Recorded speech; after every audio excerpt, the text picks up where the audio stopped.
The 12th edition of the Mania 4K World Cup is now upon us. Hello everybody, wherever you are around the world. Welcome to the 2025 Mania 4K World Cup round of 32. I am Evio, and joining me for the opening match, we have Sun Apple. Hello. Hello. I am so excited to be here. Yeah, indeed. And our first match for the 4K Mania World Cup 2025 will be Thailand and Mexico. These two teams will be facing each other for the first time in 4K MWC history. Thailand made history last year, becoming the 9th different team to place on the podium of 4K MWC, and as such, they have retained 4 of those players, bringing in Archie and Pebu as 4K MWC rookies. They will be taking on the 26th seed Mexico, their lowest qualifying seed since 2022. However, they are bringing in an almost completely new roster, only retaining Happer Gamer from 2024.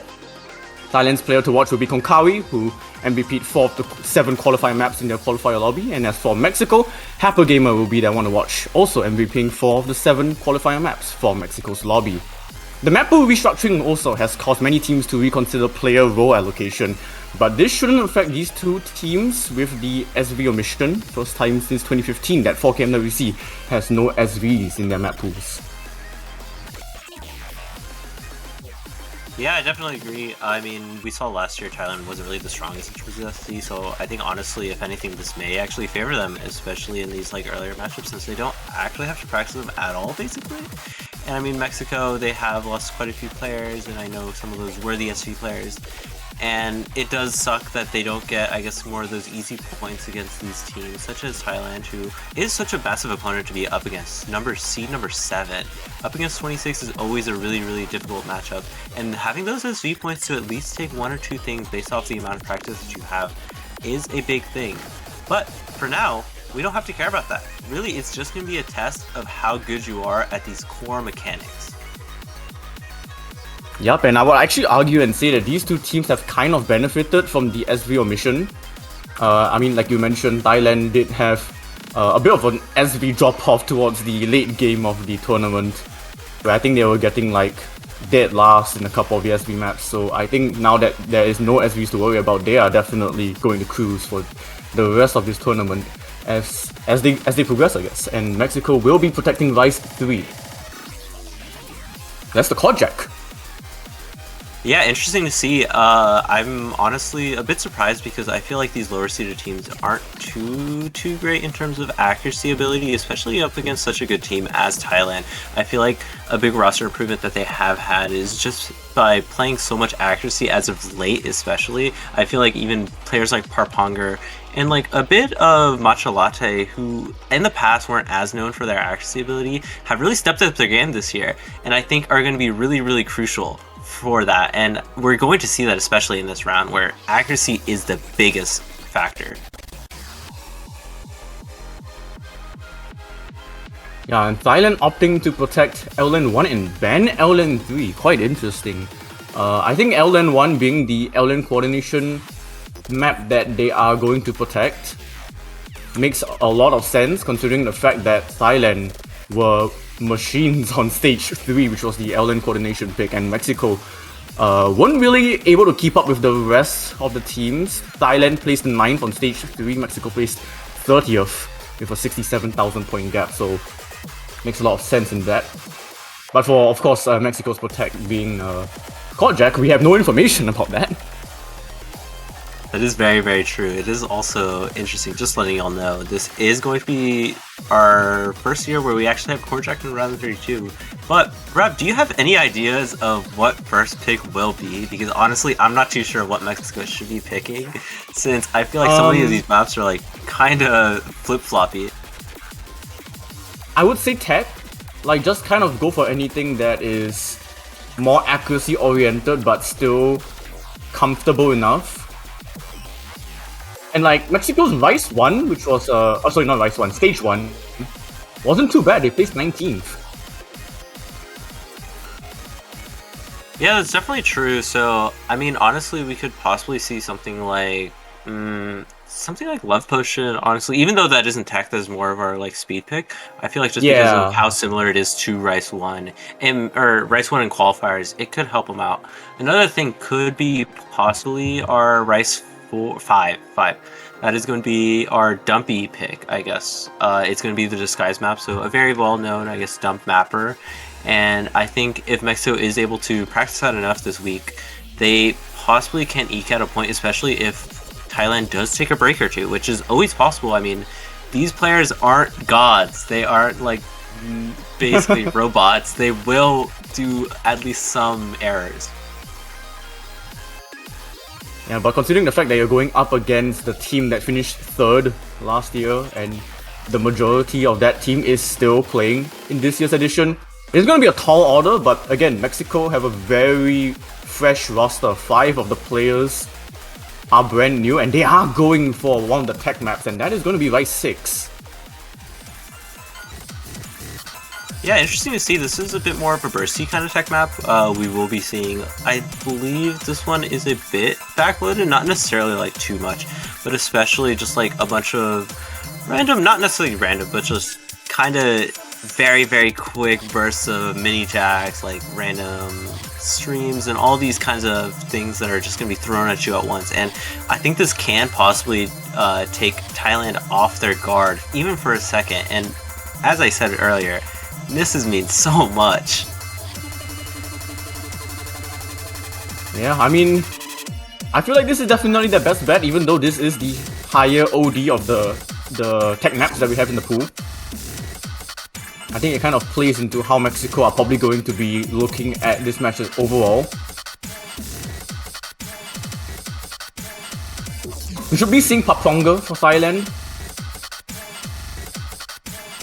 And I think this could potentially be Mexico's team. Maybe Nero Y.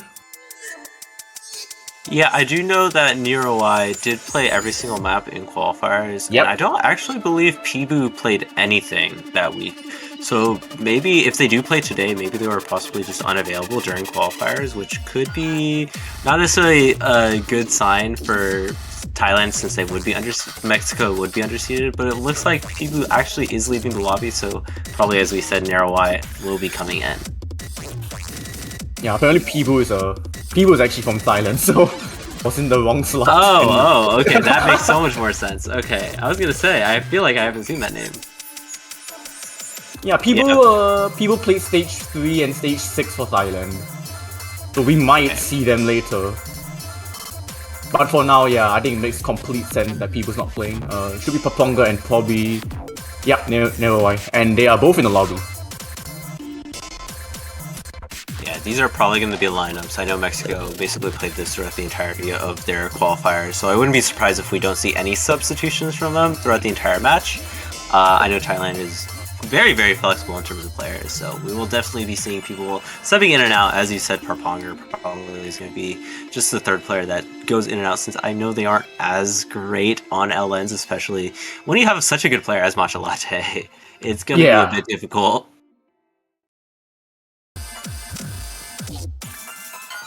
Alright, the first map will be underway. We can kickstart this tournament. Alright. This will be the first map of 4K MWC 2025. Very, very exciting.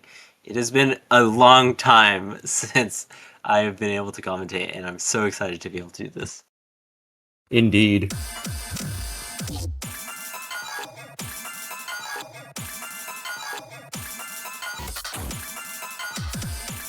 Alright, and starting off, we will, as per usual, not see too many discrepancies in terms of abilities, though we do see a slight lead for Thailand just off of accuracy alone. We are also seeing Parponger playing this with Mirrors, showing that they have put in at least a bit of practice on this map to know that they don't really like it having without Mirror. Yeah, it's either that or it's to alleviate any kind of mind block. And yeah, Thailand do have that lead. It's not by a lot, it really is just the difference of Archie, one of the 2 Thailand rookies that's actually leading the chart for Thailand, an incredible 99.9. Mind you, Brandy actually falling off a little bit in accuracy, 99.7 and falling. And so this lead will slowly grow.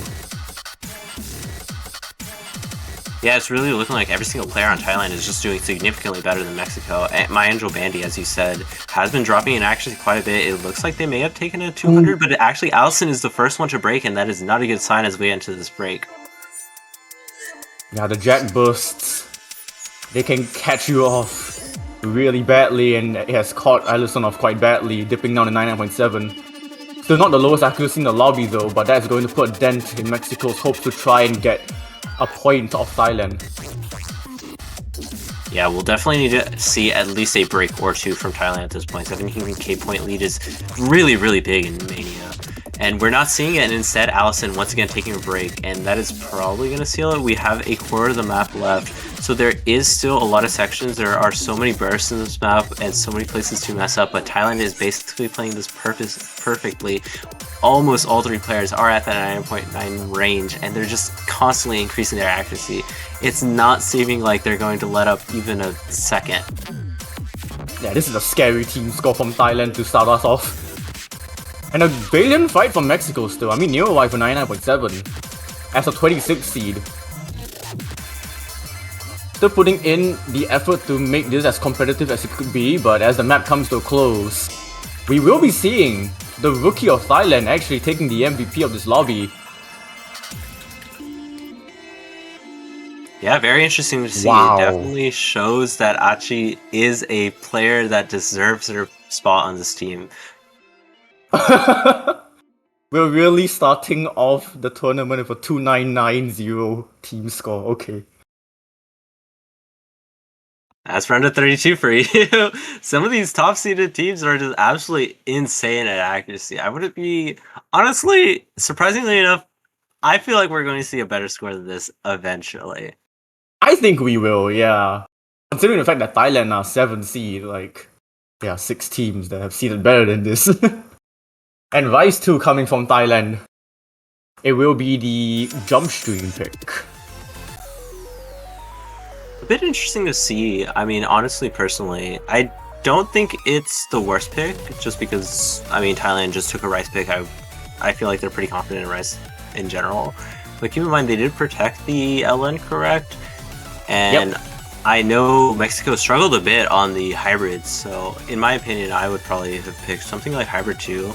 Not just because it is the original, but also just because I feel like it's probably one of their better maps just to guarantee a win, though I think a more simple jump stream map like Heaven Station is also very, very great for this team. Yeah, I mean, Thailand can kind of just attack with like anything in the pool. Even though, I mean, this wouldn't really be considered mid jump stream, but like their stage 6 was their worst in qualifiers. They were only 20th. So definitely a little bit interesting to see a jump stream pick come out as Thailand's first pick, but again, I feel like this is so early on, it really shouldn't matter. Yeah, I definitely agree. I mean, this is gonna be what is the BPM difference? It's like kind of insane between the two. This one is 225, the other one is 250, the qualifier was 250, so 25 BPM difference in jump stream. I mean, even just going up 10 BPM is absolutely a jump in difficulty, so 25 is another leap.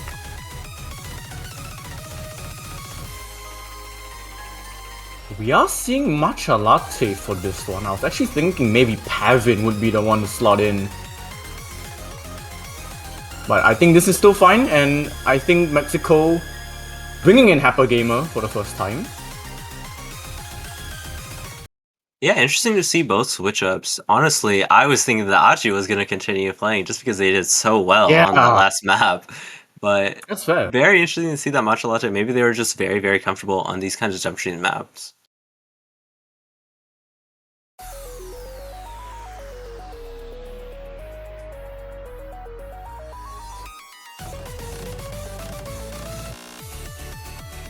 And like you mentioned, with the mirror mod, we got 2 players now from Thailand.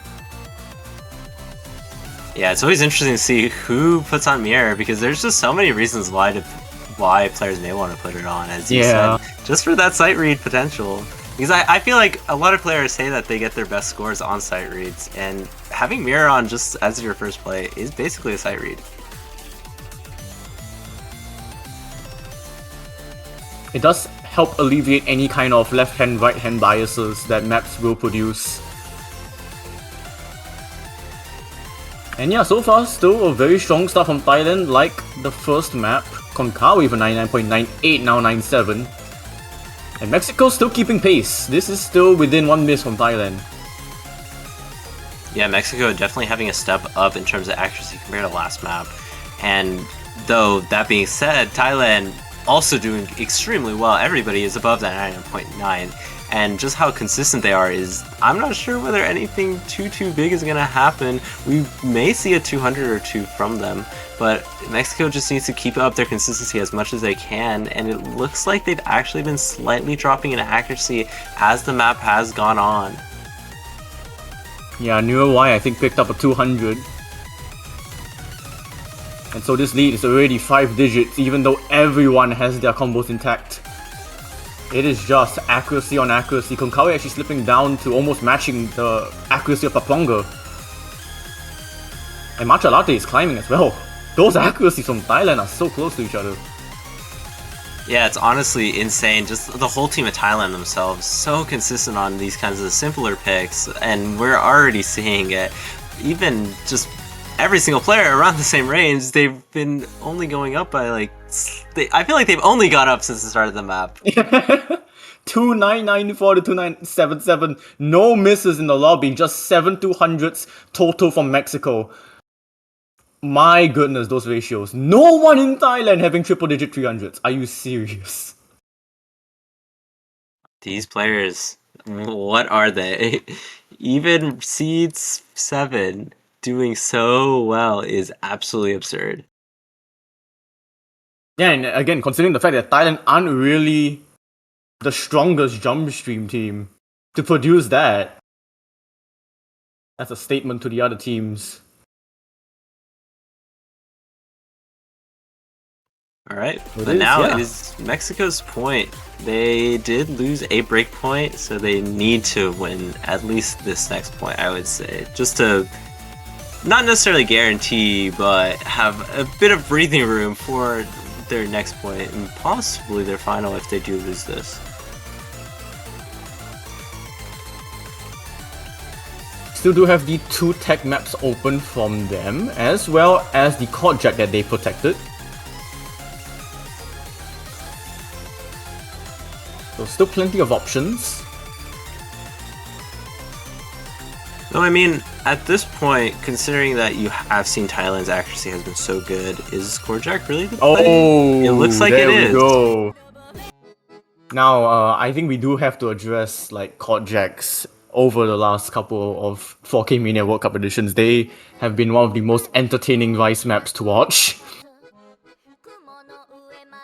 Because of the nature of Court Jacks, you can see some disgusting accuracies, but also some extremely hilarious judgment values. If someone were to slip up on a Court Jack, we might see that happen. I'm not too sure. The consistencies of these two teams have been there so far, but you never know with Court Jacks. Yeah, I mean, we have only seen Mexico miss on that first map. And I feel like that map was so much more bursty compared to this that may just be because they loosened up a bit, and I think on Korjaks you don't really have the opportunity to even stop and loosen up, so hopefully they won't have that happen again. I mean, on the topic of Korjaks, I think the only time we saw 4K MWC had a 1-point victory, like a 1 point in score difference, was a Korjak map. When was that? I remember that was on Matt Silver, right? Yep. Either last year or 2 years ago. I know that because I commentated on that, and I think that's still that has burned a memory in my brain. It's Probably time forever. to see it again. I believe. I mean, if we see that, I think that would be that I would have honestly nothing else to say. you know, there's always a chance, even if it is low.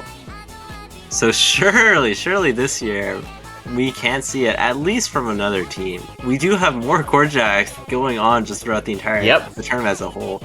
I believe last year they started around quarterfinals, correct? I think that sounds about right. It could be round of 16, but yeah, it was basically not in the early stages. They did have quad jacks in the early stages, like maybe in like 2018, 2019. Then they had some pulling rebalance, and now it's back. Yeah, I do think I remember that happening. But as we go, we will be seeing Rice 3 from Mexico. So I really do hope that they will be able to just show off how stellar their accuracy is here. I mean, when it comes to like accuracy on like different kinds of rice, like we talk about streams, jump streams, tech, quad jack is the most unpredictable one. Yeah, most definitely. I feel like it's either you do really well and then have like a random section where it's just like your finger may have slipped for whatever reason because you were too locked in, or you're like kind of struggling a bit more. If I'm not mistaken, I think Mexico took a point off South Korea in like the early stages because of quad jack.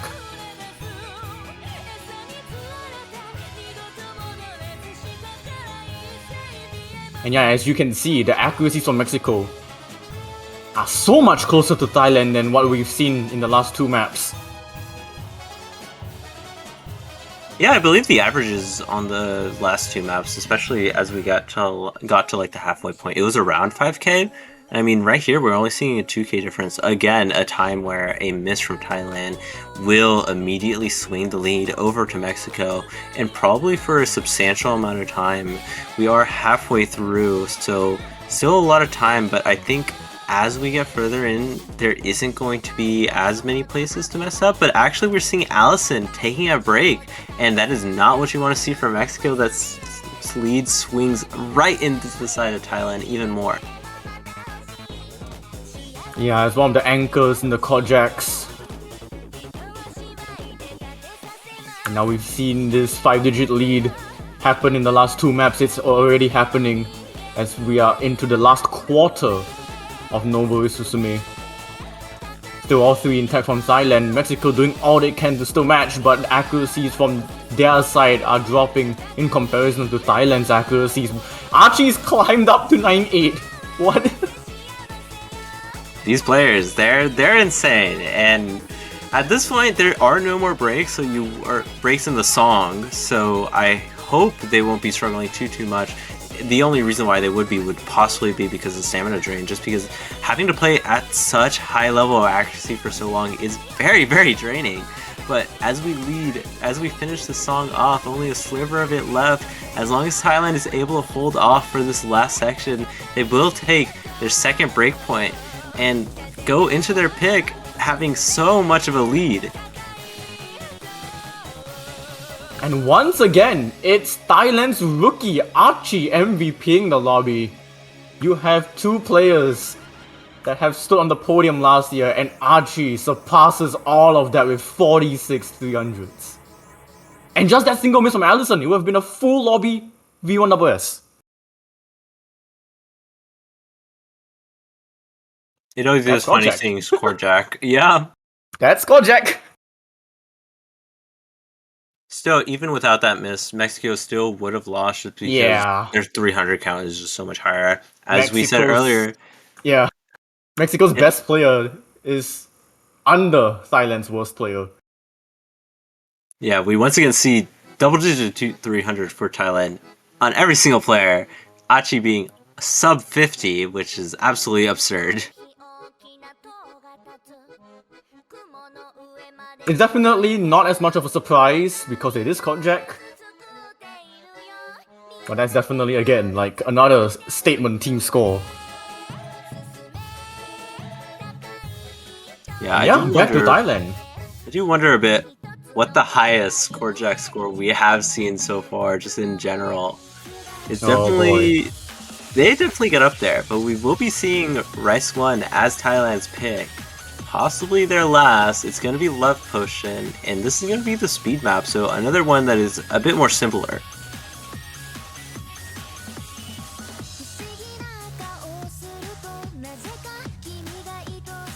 Yeah, this one's gonna be speed streams. And I think this is the more like dumpy kind of streams as well.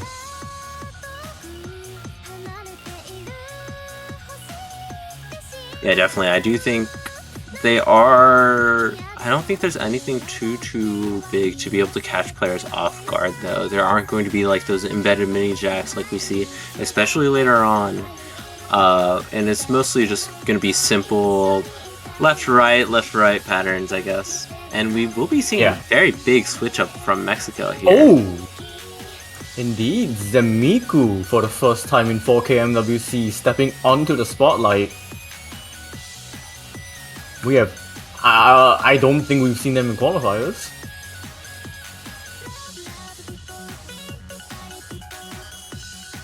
Yeah, I don't believe so too, so definitely just seeing how well they play, maybe just as their last salvation. Mexico definitely need to win this pick, or this pick, and definitely the next pick, if they want to take it.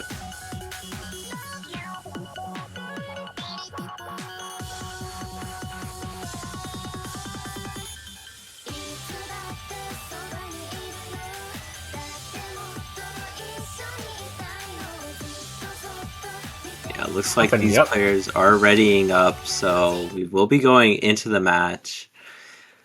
Thailand's pick, Rice 1. Has Paponga just been playing on mirror for every single map they've been in?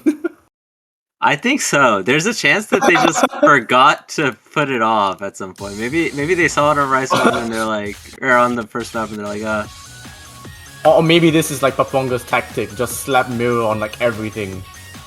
And maybe you'll get results. I'm not sure if that was Bencho. I hope that was Bencho that caused that odd start from Zemiku. But if Zemiku was actually completely caught off guard at the start, then that's just extremely unfortunate. Yeah, it hasn't updated yet, though. I know sometimes it takes a bit for Bancho to update. Though I would hope that if players did have that happen, they would ask for a replay or like a pause or something, just to make sure that their their keyboards are working well. But for now, we are seeing Thailand obviously having such a big lead just because Zemiku's score is just so low.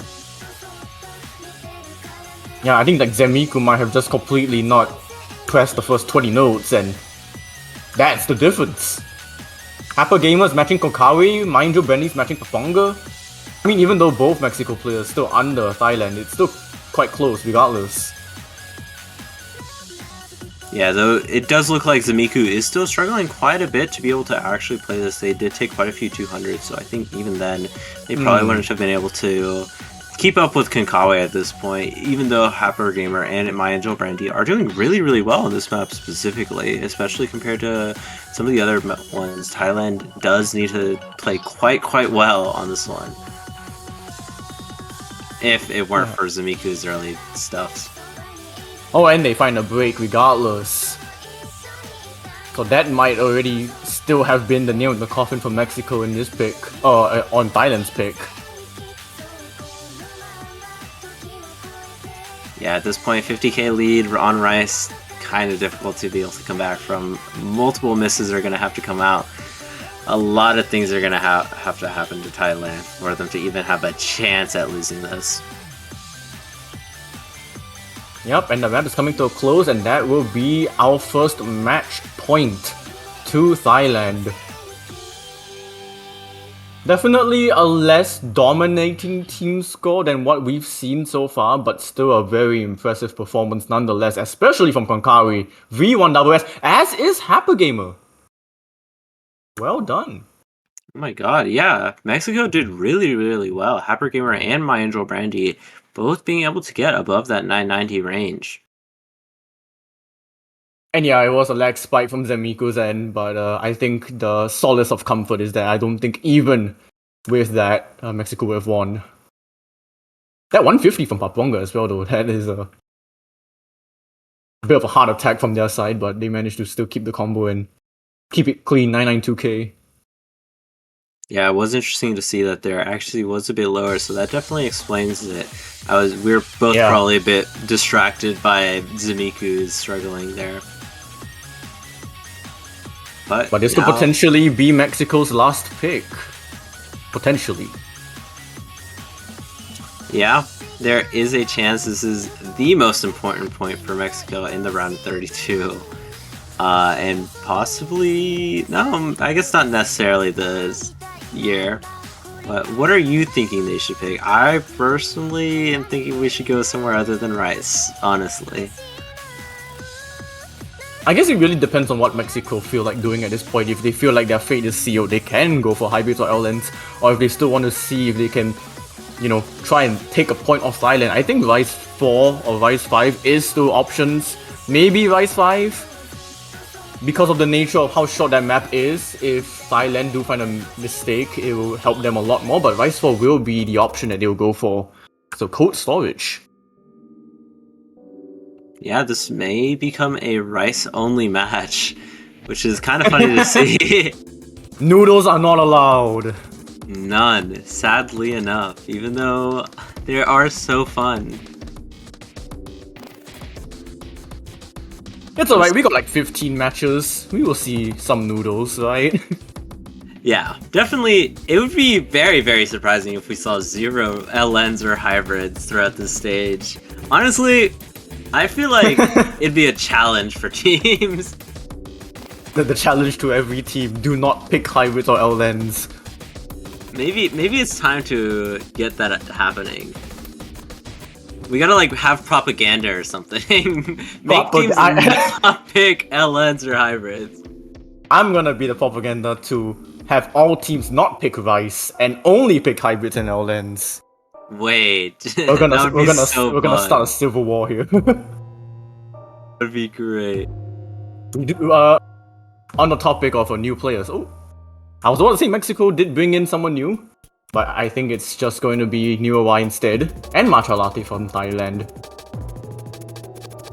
Interesting to see Matcha Latte swapping out for Parpunger. I don't think we've seen all the players in this lobby for Thailand, but not in this order. Correct? Because Achi swapped out for Parpunger. Yeah. Matcha Latte swapped out for Achi last time. Yeah.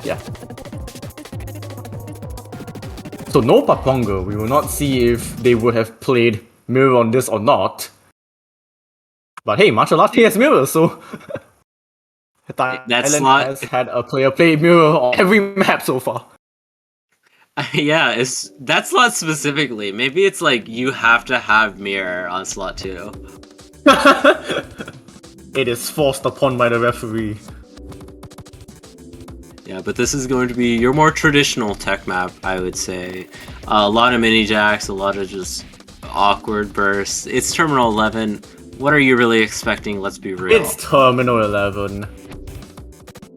And there we go already, right before the 400 combo mark has even crossed. Mahindo Brandy, the first casualty. Yeah, already a 11k lead. I believe this is probably the biggest we've seen this quickly. Thailand still doing really, really well. Basically everybody above 99.9 Matcha Latte. Let's just give them the credit at this point. It's 99.89, it's close enough. And there we go, 99.9 at the break. And now we just get a section where it's just kind of chilling. And then we'll get back into the egregious bursts again. Yeah, hopefully we won't see another miss from Mexico. Surprisingly enough, Nero Y doing also really, really, really well at 99.83. Definitely one of the top scores that we will be seeing just in general, I would say.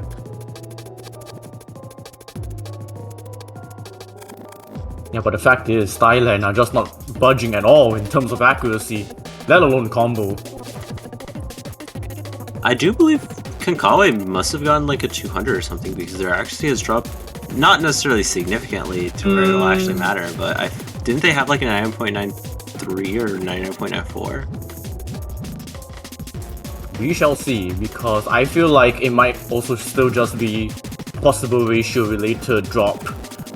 Especially with some of these, like, again, these streams, these trills, it's very easy to just accidentally rush on one of them. Yeah, but we will be closing out on the series possibly, unless a bunch of things happen. 20k lead is another one that's kind of difficult to come back from. And at this point of the map, it's unassailable. Thailand will gladly take the sweep over Mexico, sending them to the lower bracket of this year's 4K World Cup.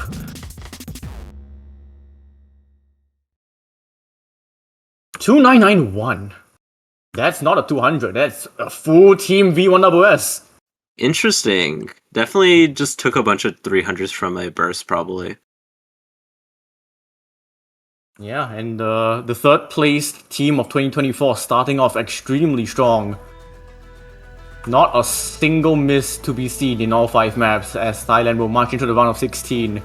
Mexico will still have the opportunity to play next weekend. This is the round of 32, so no teams get eliminated. So we will be seeing them play next week regardless. But yep, congratulations to Thailand for surviving round of 32 unscathed. Yeah, congratulations. The next match will be Russia versus Ukraine. So be sure to stay up for that. It is going to be in a while, so I guess you can technically go to sleep if you sleep right now, basically. I guess it depends where you are. Yeah. But I have nothing else to say. Spain, Taiwan is at the same time. They are going to be streamed on Osu Life 2. So if you are interested in that one, that is one that I personally recommend since I think it's probably going to be one of the most interesting matches this week. Yep, that will be twitch.tv/oslive_2 for Spain and Taiwan. And as for the mainstream, it will be Russian Federation against Ukraine in about 7 hours. With that being said, we do have some shillings to do. However, team banners are unfortunately not on sale yet, but they should be on sale once the matches that you see on your screen begin. So with that being said, if you are looking to support the tournament, all 32 teams, and just everyone that has made this tournament possible, you are able to purchase a team banner later. Not now, but later.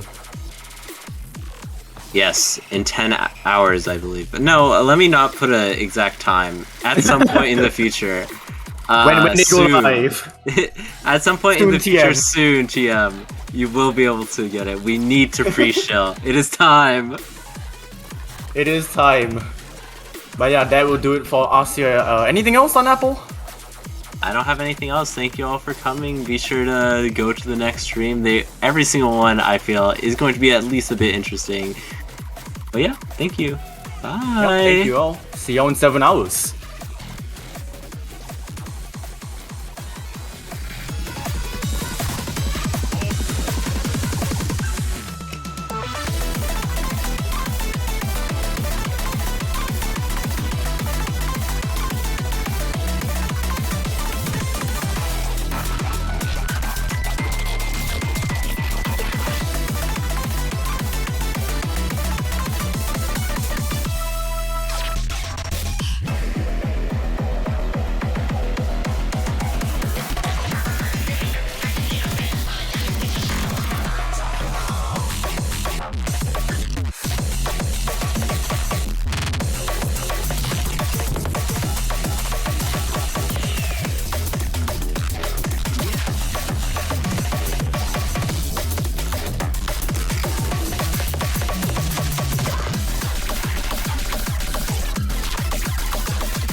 舐め合うと苦しい理由違うの全部違うの重ねたところから影になってやがて腐りゆくんだ It's wrong, it's wrong 認めてしまうとしまいだ理解してしまう前に繋いだだからこぼれ落ちていること That's right, なお君の存在 You don't give me no sign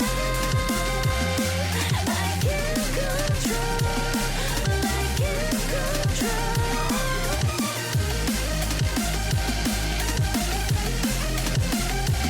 control but I can't control You don't give me no sign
Hello, hello, hello, everybody.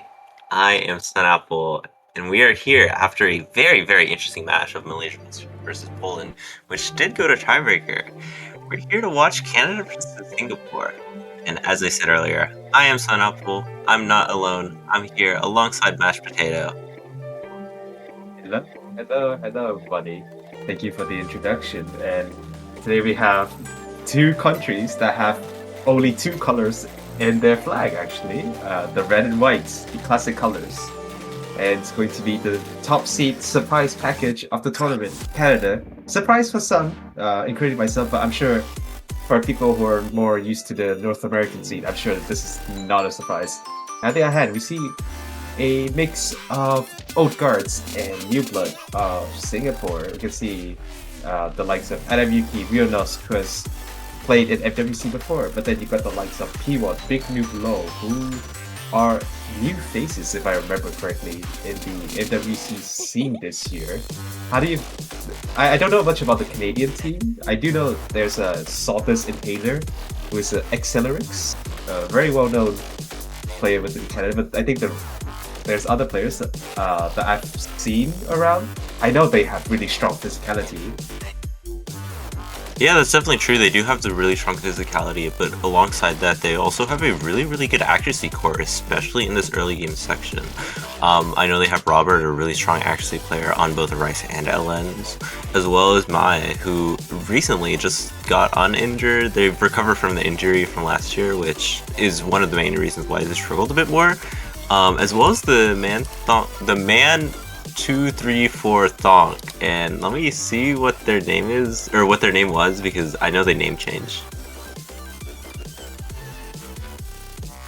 That one may be Robert. No. Oh no, that's just his original name. Like he signed up with this name. Wow. Yeah, but still, I do think that this roster of Canada is especially strong in the early game, specifically Rice, and I know we were talking about it before, but Singapore is also strong at that skill set, so they're really going to need to step up their game or have really, really good LN and hybrid skills this match. For sure. And I think going with the protects, I think I saw Canada protecting Rice 4, and Singapore protecting LN2, with Canada banning Hybrid 2. I think that's kind of expected so far. Actually, maybe Singapore banning protecting Long Note 2 is a bit more of a surprise to me, considering they have some struggles already on Hybrid and Long Notes as seen in qualifiers. But against, I guess you might have to pick what Canada's weak at, and in this case, it's probably the Long Notes and the Hybrids. Yeah, that's definitely true. I do think it's interesting to protect LN2 specifically, since that is our density pick. So it is a bit more simpler, and I think it has a lot less ability for chokes to happen. And I think Singapore really needs to like be relying on like chokes to happen from the Canadian team. And I guess on LNs it's a bit hard just because of how consistent they are in general. But I think that something like LN3 would be a bit of a better idea. Though, I mean, if they're really, really comfortable on LN2, that also does work. And it does look like they will be banning Hybrid 3, so our only hybrid in the pool will be Hybrid 1, which is interesting. That's kind of sad. It's okay, I guess. We won't get to see the Osu original, though. I think this is the only Osu original of this map pool. Well, like the only new original. Yeah, I think Hybrid 1, as the background says, it is a OWC original. So there is a OC original, but our OC original for FWC 2025 was Hybrid 2. I don't know how to say it, actually. I've been calling it Mwa Mwa Mwa, because that's just how I think it is.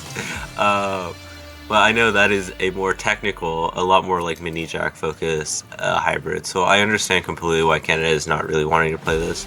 And Hybrid 3 being a lot more, a lot harder to get really good accuracy on, probably is a pretty good thing for Singapore to ban, just because Canada's so good at that accuracy sections. Yeah, for sure.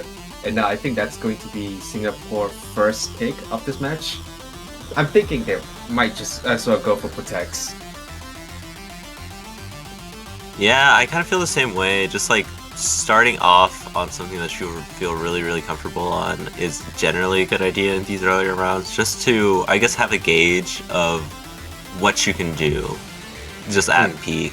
So we are actually seeing a Rice 5. The Zutomayo pick. I'm surprised we're not getting DMCA for this. I am too, honestly. This and Noble Ray, I'm honestly surprised that we're not seeing anything from, or the Minato Aguas song. Yeah, quite a few songs, but I guess they've already. Oh yeah. Also, TV is the. I got a message from Leo, and the TV is also an Osu original from Catro Cup 2025. That was also a really good tournament. So. And anyways, going back to this is going to be your vocal dub Rice pick. I think this is like a bunch of, this is like quite a lot of 1/6 burst layered in between like a couple of like jackish patterns, if I remember correctly. Yeah, that's definitely true. It's classic disguise mapping, very similar to, I guess, previous very popular dub mappers such as Squid and I'm trying to think of another one. Ska is another really popular one. Yeah, 11-bit. Something to note though, this map is really, really short. I didn't even realize it. I forgot that it was cut. It's 1 minute 45 seconds. That's like kind of absurd. Yeah, and that just means this feels like a punish pick in a way. Like, if you miss on this one, you're going to lose at least a few thousand points compared to like maps with higher density. Like a miss would only drop your score by like 1,000 to 2,000 points. This can be a 10,000 point swing if you just miss once, and maybe that's what they're banking on. But picking Rice against Canada is such a gamble. Yeah, I mean, I did say that Singapore's probably biggest strength in this will have to be their consistency. Canada, they are kind of just hoping for Canada to take a miss, and this is probably one of the maps that we may see one from. I do think that some of the awkward, as you were saying, like mini jack sections have areas where you can just randomly forget, I guess, sometimes. The lineup, actually, we're going to be seeing Sawdust Inhaler, May, the Man 234, Big Noob. On the other hand, we see Big Nuplo, Pokechino, and Rio Nusk. Yeah, and I mean, early on, we will be seeing a lot bigger of a score lead for Canada than we are kind of used to in these maps, just because it is so short. We're already almost a fourth of the way through. 3k lead for Canada. Keep in mind, I believe a miss is around, as you were saying, like 10 to 7k. So still enough time for Canada if they miss, that they will lose this lead. But I would say it's like, I think everyone's holding it together quite strong. Big Noob Low actually holding the highest accuracy of the whole lobby right now at 99.92. Matching that is the Man 234 Tonk as well. And May is also doing quite well. It's just Pokechino slightly struggling at 99.7, but still within a miss. It's still 81's game right now. Everyone's accuracy is so strong, but Pokechino with a miss right there, and you can see the score lead just went from 7,000 straight up to 15,000, 16,000. It just shows how punishing this pick can be if you just miss, just even once. Yeah, as soon as we get into the more dense section of the map, it is definitely just so much harder to be able to play. We are coming up to the last quarter right here, and I mean, Maya and Big Noob Law also having 999s. It is very, very crazy, but I mean, Canada just overall having such insane consistency. Everyone on their team having around the same score. Just look at that consistency. Everyone above 19. Oh, hold on. Sawdust Inhaler slightly behind, but that is a 2.99 million team score. With a freeway V1 double S. Are you kidding me, Canada? That is such an insane team score. Big Nublo actually getting the MVP by 1/300.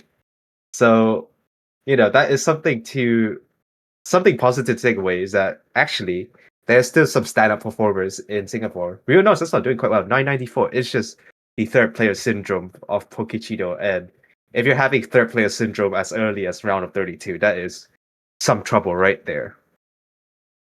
Yeah, that is definitely true. I think it is a lot more common in these lower seeded teams. But I mean, Pokechino only taking that one miss, even without it, they still would have lost just because of the accuracy, as you were saying. not much to really say. That was Canada's. No, that was a breakpoint actually. So Singapore's pick, Canada took it. It is now time for Canada to choose a map, and I mean, you saw that she did so well on that kind of Rice dumpy map. I would probably say something like Ellen or Rice 1, just to have another kind of similar era map.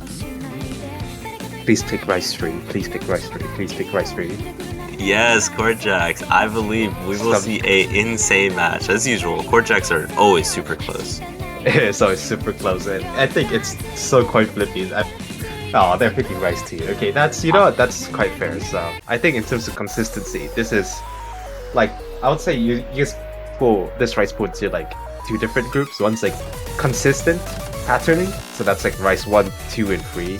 And 4, 5, 6 is more varied, and this is probably like the most difficult one of them all, in my opinion, just because it's at 225 BPM. It is quite dense, and there's some burst, and there's a couple hand streams there as well.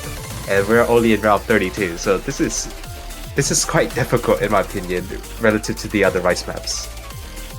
Yeah, I mean, 225 BPM streams are nothing to scoff at, especially when you're just like how dense they are in this, and when you have to focus so much on accuracy.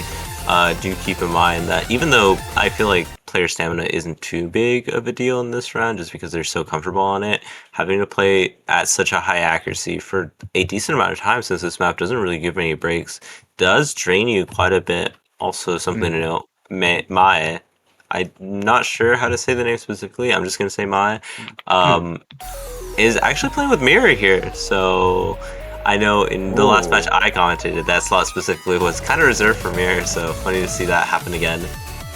It's the big, actually Pokechino also with the Mirror as well. The same lineup for everyone in here. No subs. I guess it makes sense that we're playing still on Rice, so no need to make substitution if this is the Rice lineup.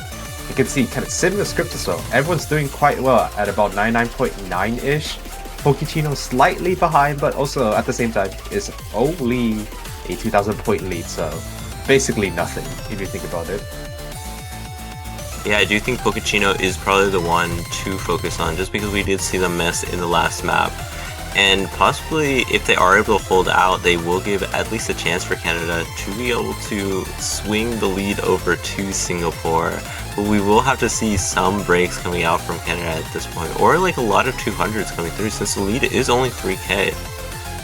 Yeah, it's going to be hard to hope for miss from anyone in Canada, considering they also this is the same roster that like Freeway FC Stage 7 in qualifiers. That is very true, but I will say Canada right now are looking extremely strong. Sawdust Inhaler at the 99.95, top scoring by the lobby by so much. So Singapore also doing very, very well. Everybody in this lobby alone is above the 99.8 range, which is super impressive, but this lead is just swinging over to Canada further and further. We did see it, I think, peak at around a 5k lead, which is a bit more than a break, I would say, so Canada is going to have a lot of room to miss or do anything right here. Yeah, but this is kind of sad to see on the side of Singapore, considering this team score is so strong for like a bottom seed team. This is actually, like, you can't, like, you would, oh wait, hold on, wait, what happened? Oh, I did not see. May with a miss. Wait, May actually missed at the end, and the score is going to Singapore. Oh my god, that is kind of super surprising. My taking the ending miss, even, I believe they probably took a 200 at the same time. Pokechino was able to secure the FC, so taking another break point back to back. So it is tied up to 1-1. That's absolutely crazy. What happened? I was like about to like cast like, oh, Canada's gonna win 2-0. The score lead goes to the left, goes to Singapore, and I just didn't know what happened. May missing right at the end. I think it was like 100 combo. So Pickham's might be ruined. From what I've seen so far, kind of the predictions, I think a lot of people came into this match predicting Canada will win 5-0, but Singapore here is showing that they're not to be messed with, considering that is a really good team score. 2.988 million for a bottom seeded team. That is a really crazy score. I will say, my pick'ems, I had Canada Singapore 5-1, so this saved my pick'ems personally. Though I also chose all my pick'ems from 2023 Mania World Cups results, so maybe maybe we just predicted the future. Now But, what happens? Then? Yeah. I honestly don't know. I mean, that's very surprising that Canada did pick the miss. Maybe if you're Singapore, play something like Cold Storage, just because that is a bit more of a technical one, hoping for another miss to come out. Yeah. Or you could play No Beret. Now they're picking Long Knock 3. Okay, doing a major switch up here. Night Theater is, I believe, our more wildcardy LN map. Yeah. I like to think about it as like a combination between LN1 and LN2. This is going to be an interesting pick. I think we've saw technical picks from Rise 5. We've seen straightforward sort of jump stream, stamina pick-ish, and now this is just a complete different thing. This is nothing alike, so we might see a new set of rosters. Might see some potential substitution right here. Maybe we might see Adam Yuki coming in, but oh, actually no, we actually already see a substitution right now. P1's actually replacing Rionosk, which makes sense. Rionosk is more of just a Rise-orientated player. On the side of Canada, no need for substitution.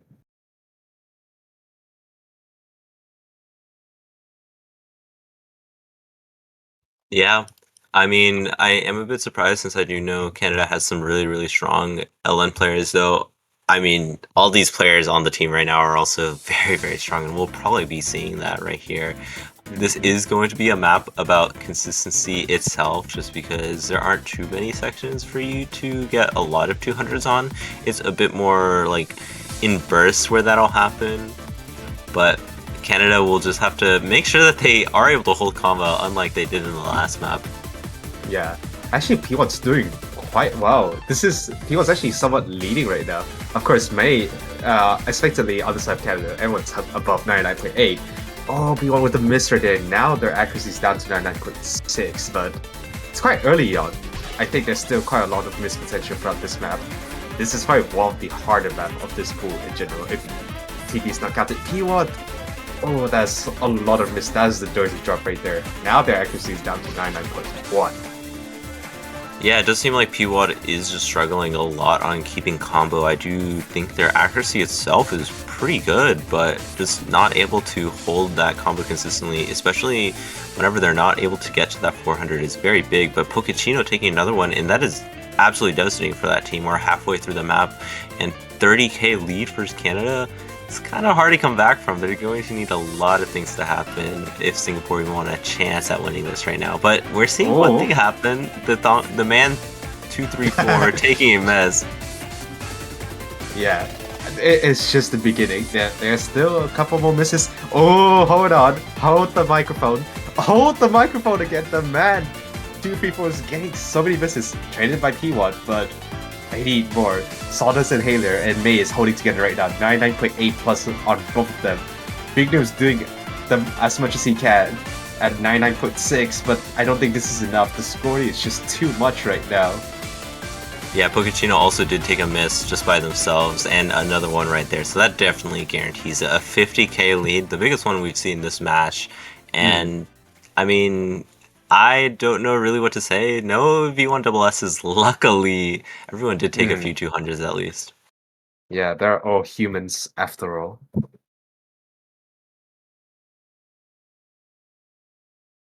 But now it's time. That was a breakpoint for Canada. They will be able to choose another map, and it's going to be Rice 4, and I believe that is going to be our Terminal 11 song, Cold Something. Let's go. Cold Storage. The dynamic duo of Pizza 69 and Terminal 11. See it. Yeah, it is always crazy to see. I feel like whenever I see Pizza 69, it's 99% of the time on a Terminal 11 song. But it's looking like there are going to have some substitutions for Singapore. Maybe P-Quad will stay. Oh, okay. I guess Rionosk. Oh, hold on. Never mind. Yeah, okay, Rionosk is gonna come back in.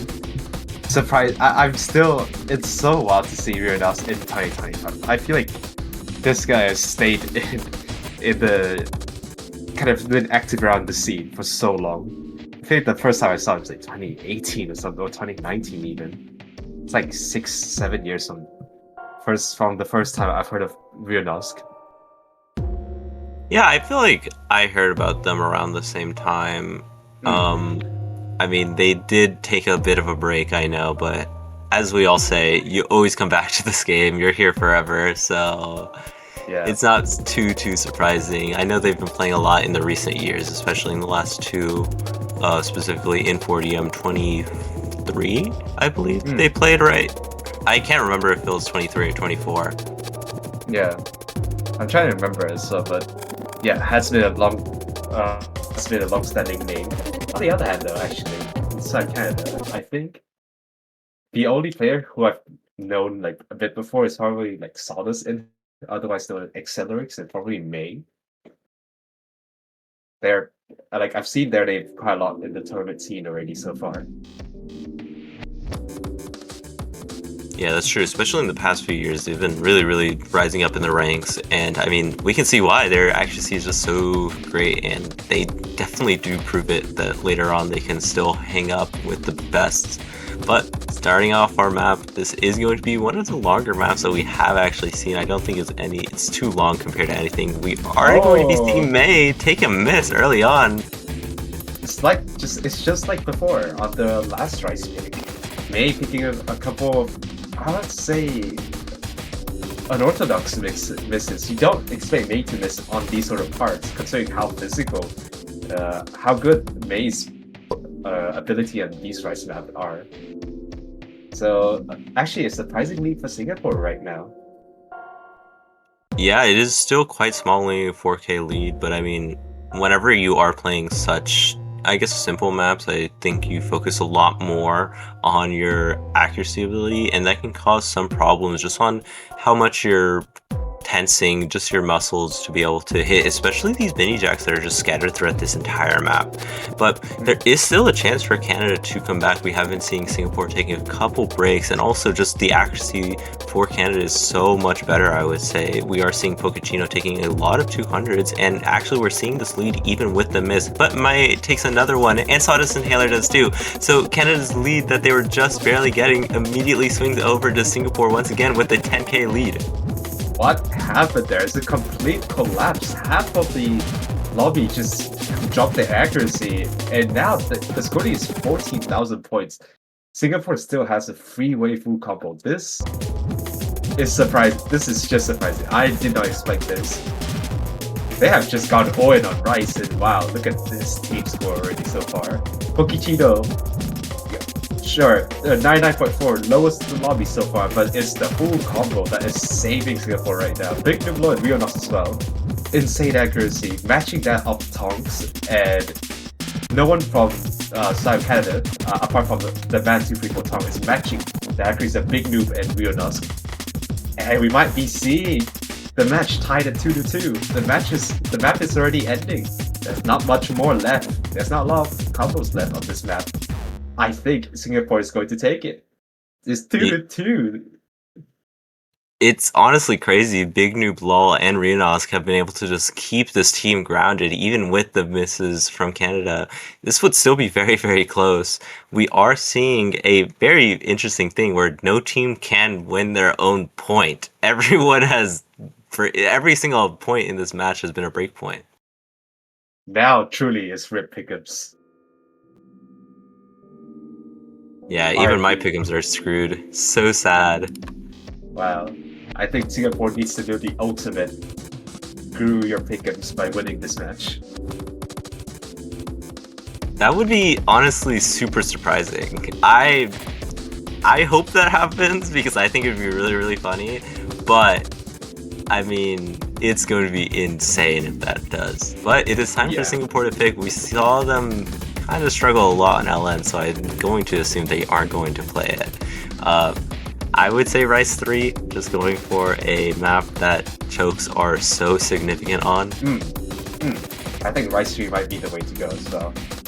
Or there's still LN2 that has been protected already so far. maybe it's one of the more comfortable island pick on the side of Singapore. And they're going to go with Rice 1, actually. Huh.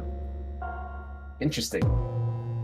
Yeah, I am a bit surprised with that because that is, I guess, both the Rices left, except Rice 6. I forgot about Rice 6. Rice 1 and Rice 3 are very, very simple, so I think if they are playing it, then they kind of just have to continue to stay as consistent as possible, though, as we did see, Big Noob, LOL, and Renos are able to do that pretty well. Are we going to be seeing 5 breakpoints in a row? We're already on a pretty good streak of just not being able to know what they're picking. Can we make it 5 in a row? That'll be interesting.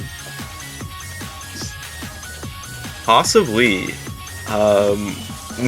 It'd be really crazy if Canada does win this, and then Singapore wins the next day.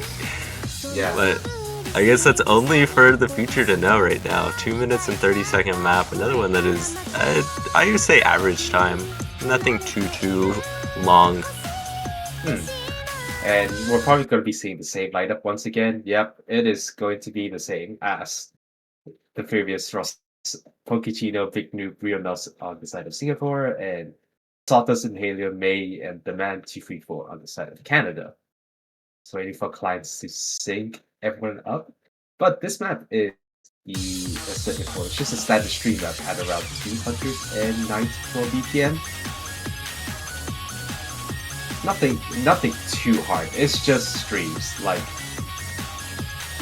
yeah, it's just your standard of the mill.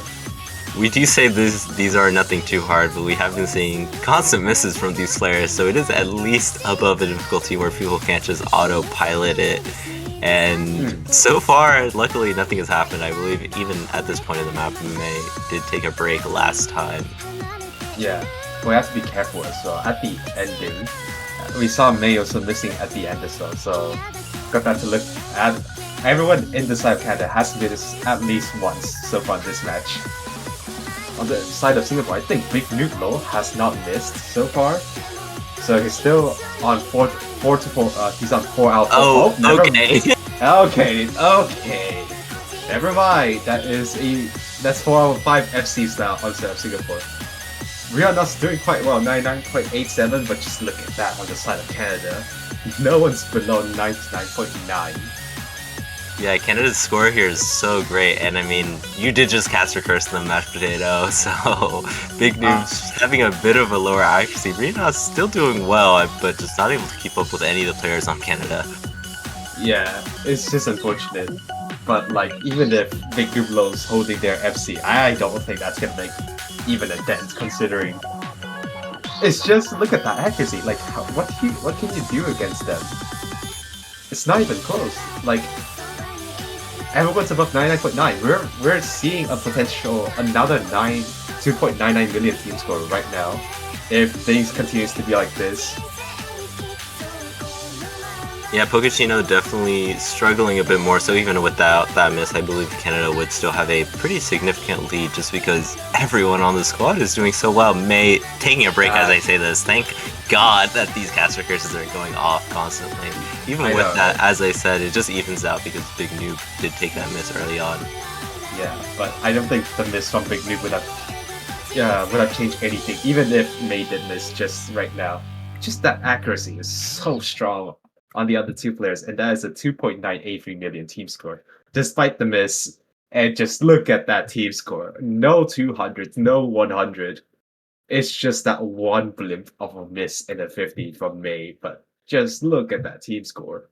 I mean, what the heck?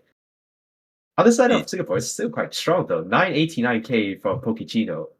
Quite a good team score actually. Like, this is still, like, if you compare this against the other, like the top 20, the bottom 10 teams, I think this is probably one of the better team score, even the best team scores in the lower seeded teams. Yeah, definitely. I mean, I feel like if Big Noob didn't miss, then they probably would have around the same, like 997, 996. But it's time to see whether we'll have only breakpoints, because that is once again another breakpoint, 5 breakpoints in a row. I am personally hoping for Rice 6 to come out so that we can see Connect 4 be put into play, the special rule that I just made up in my head right now. What is that? Oh wait, Connect 4. Oh. But then they could be playing a bit more defensively and stop Singapore from getting their own Connect 4 as well. That is true, but you can just win right now. If That you is do true. Cosmic Crisis, you have the 4 maps. Bans count in this scenario. Okay, but sorry. But then, if you think about this, if this is a game of Connect 5, Singapore has a better chance. You have the Yeah. Hybrid 3 as well. Mm-hmm. You gotta think in the long run. Well, they're not playing games. They're not playing Connect 4, unfortunately. And I think this is a good pick. Considering how Singapore's got gapped in the LN3, I think LN1 is natural progression. Yeah, they truly forgot about the high-level gameplay, but still, LN1 probably one of their best picks. It's either this or like Hybrid 1. I would say that is a guaranteed win for Canada. Not necessarily guaranteed, but a high chance of winning, considering that we did see the biggest lead for Canada in that hybrid or LN3 category. Yeah, I feel like this is probably one of the more dominant maps I would expect from the side of Canada, maybe, considering LN3 was such a big gap already, and I don't know. I feel like actually we're gonna be seeing a first substitution on the side of Canada. I think that was the man Tonk, the man 234 Tonk being replaced by LS Nemesis. Quite a strong hybrid LN all-rounder player, but more I think in the side of Canada, I think they're more of the LN hybrid specialists in here. Yeah, we're also seeing 2 swaps from Singapore. So the biggest swaps that we've seen in this match, Quad and Adam Yuki, also known as Adam Ackerville, swapping in for Pochettino and Rianosk. Starting off with just a bunch of 200s right there from Adam Yuki, that is not a good start, but again, it's just the beginning. Not too much to say about. You can see that Nemesis also down to 99.6 or so yeah, it's not really that bad of a start in general. Both sides have a bit of struggles, but also have 2 comfort players as well. Big Duplo P1 on the side of... Adam Yuki with a miss there. Right at the 400 combo mark as well. Not really the start you want to have if you're a fan of the Singaporean Mania team. Yeah, and this lead started at around like 2k, 3k, and is now ballooned up to 10k as we get into the halfway point of the map. Adam Yuki having those 2 misses is really, really devastating. Maybe we'll see a non-break point right here, but there is still chances for Canada to take a few misses. But I mean, Sawdust Inhaler and May having such good accuracy, still I don't think it would matter too much if they miss once or twice. Yeah, I think you're right with that. Big Duplo's trying as much as they can, excuse me. And yeah, it's just being matched by side of main Sawdust Inhaler. There's not much more to say. Still 5 FCs on the board. We're going to the next PI in the last section of this map. And you can still see everyone's still holding their combos together. Adam Yuki's accuracy has went up to 99.4, so there's some positives on the side of Singapore, but they need a miss. They really do need a miss as soon as possible. And not just one. At this score, you need to have at least 2 players on the side of Canada missing. But no one is missing. I feel like when it comes to these sorts of LN1 map, it's much easier to get bad accuracy than to get a miss.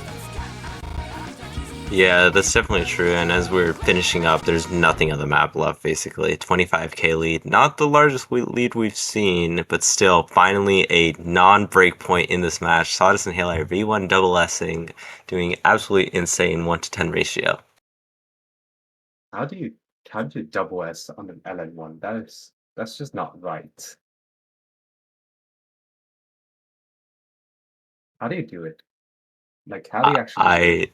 I don't know, these players are just absolutely insane. They have some special ability to be able to play such difficult LN release maps at such a top level.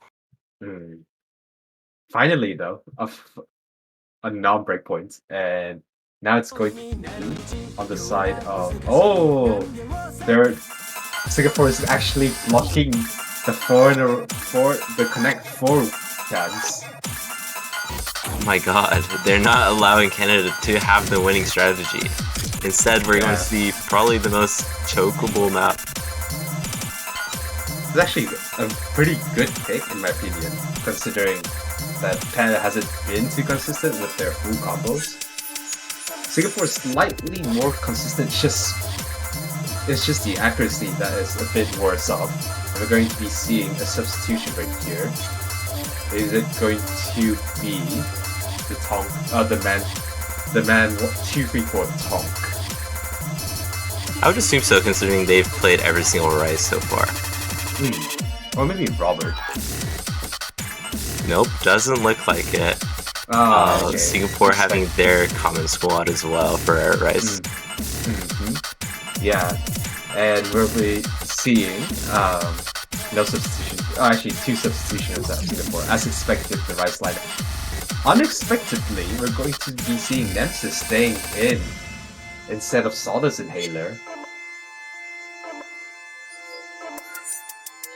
Interesting to see, honestly. I am not expecting this to happen. This was not on my bucket list for Sawdust Inhaler to not play a map, honestly. Just because they're so consistent on everything. Yeah, so maybe they just Rice. feel like this Rice is a bit awkward for them to play.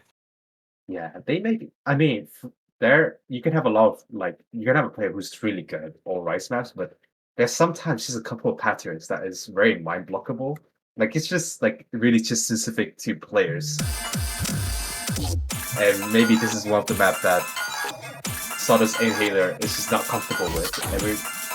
And straight off the bat, you can see Pochettino slightly struggling with 99.4. The 175 VTM mini jacks is quite hard to hit, and especially the transition and stuff from the mini jack pattern to the streams.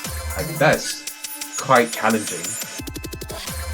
Yeah, but even if Pochettino is struggling, we are seeing Big Noob, Lol, and Reynos doing absolutely insane. Big Noob having basically the top accuracy besides the man 234. So as long as Pochettino is able to hold out their combo, we can see a similar thing that we've been seeing in previous maps, where if Canada misses, lead swings over immediately, and on such a, bursty map, it can happen so often. I just hope someone breaks so we get to see, maybe Rice 3 being picked. Please. No bias. I just want to see Rice 3. Someone loves Court Jack. Yeah, but so far no one has decided to break, and the accuracy now, definitely still on the side of Canada. Big Duplo's trying their best, but we are now slightly dropping the accuracy down to 99.67. And similar to Pochettino, actually up to me 99.6, so they're still within a miss of Canada, but they need a miss. But looks like they have decided to lock in. Yeah, I mean, another thing is that this lead is around 10k for Canada, so even a miss won't be enough, I believe. I think they're going to need 1 or 2 from probably a split player here. Yeah, but it's just not looking like it. Everyone's off the hit bar. It looks so concentrated right now. No sense of nervousness or anything. They just want to be over with. They have enough tomfoolery for the past couple of maps. It's time to finish this all. Yeah, maybe we'll be ending off on not a breakpoint. It's looking like that's going to be the case. The lead 13k has increased since that earlier 10k, and having so little map left, it is just seeming more and more like Canada will be taking this map and taking the series 5-2. Screwing up so many people's pick'ems, but also luckily being able to clench it out. Yeah, but I think for the side of Singapore, they have something happy. I think getting 2 points against Canada, and not just 82 points. This is on Rice. This is Canada's home turf. This is that's what got them to seed 8, and yet Singapore managed to get 2 points against Canada. I think that sends a message to anyone that faced Singapore in the lower bracket. On the other hand, though, Canada, as expected, I think not to no one's surprise, sorry, has made it through to round of 16, and they're going to be facing the Russian Federation, which is actually going to be such a good matchup. The Russian Federation, they are such a well-rounded team. They can play long-noted hybrids, so I think they might be a big test. It's going to be Seed 8 versus Seed 9. So potentially a tiebreaker matchup on the platter for next week. Yeah, that's definitely one of the matches to watch for next week, and good to see that we're figuring out what is going to be so early. But with that being said, that is going to be it for this match, and the next match in our list is going to be, let me see. Do you know, Mashed Potato, what the next match is going to be? Oh, there it is. It's going to be Hong Kong, Guatemala. Oh, that's gonna be quite a fun matchup. But just before we end up the stream, a quick PSA: we do have our banners. If you go onto our OSU stores, you can go and buy banners for all of the countries that have made it into the OSU Media World Cup. So all 32 teams in the round 32 you can see so far, you can buy a banner. It is a very good looking banner, and there's no limits to it. You can buy as many different countries or the same country. I know in Catch World Cup there was one guy who bought, I think, like at least 30 banners of Iceland for Catch World Cup. It's just like a whole row of banners.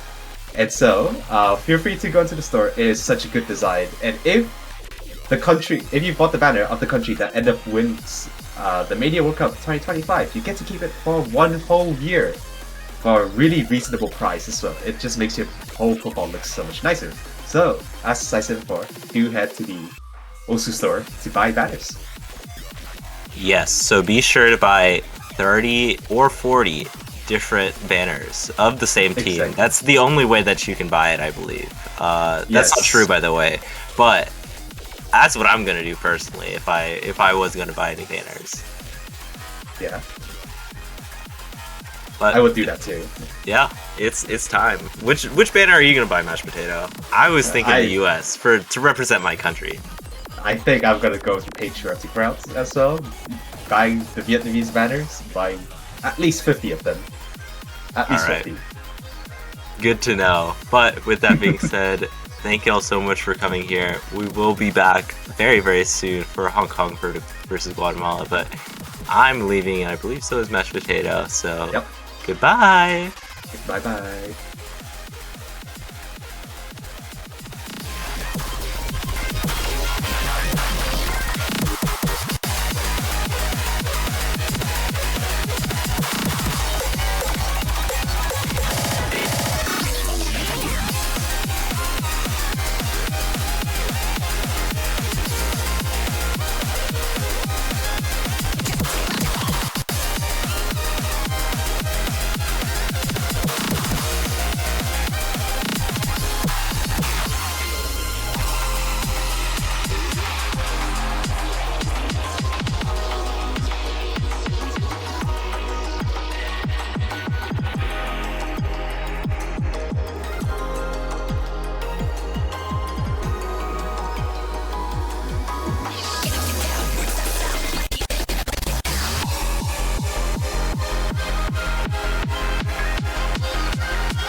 Hello everyone, welcome back to the Mania 4K World Cup 2025 round of 32. We got a couple more matches in this block and we'll be starting off with this one, Hong Kong versus Guatemala.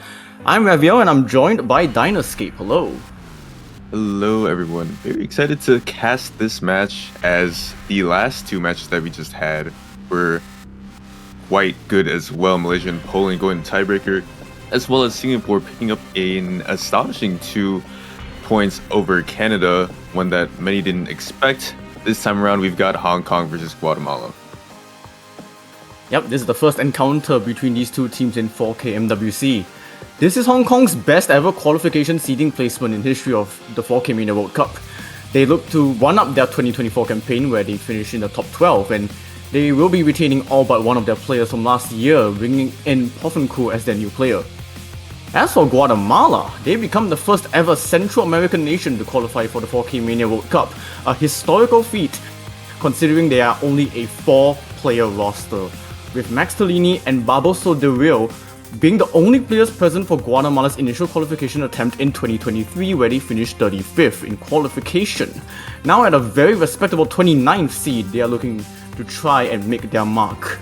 For players to watch out, Kosh Pen had a solid 3 MVPs in Hong Kong's qualification lobby, while Max Tellini was able to secure 4 MVPs in Guatemala's lobby.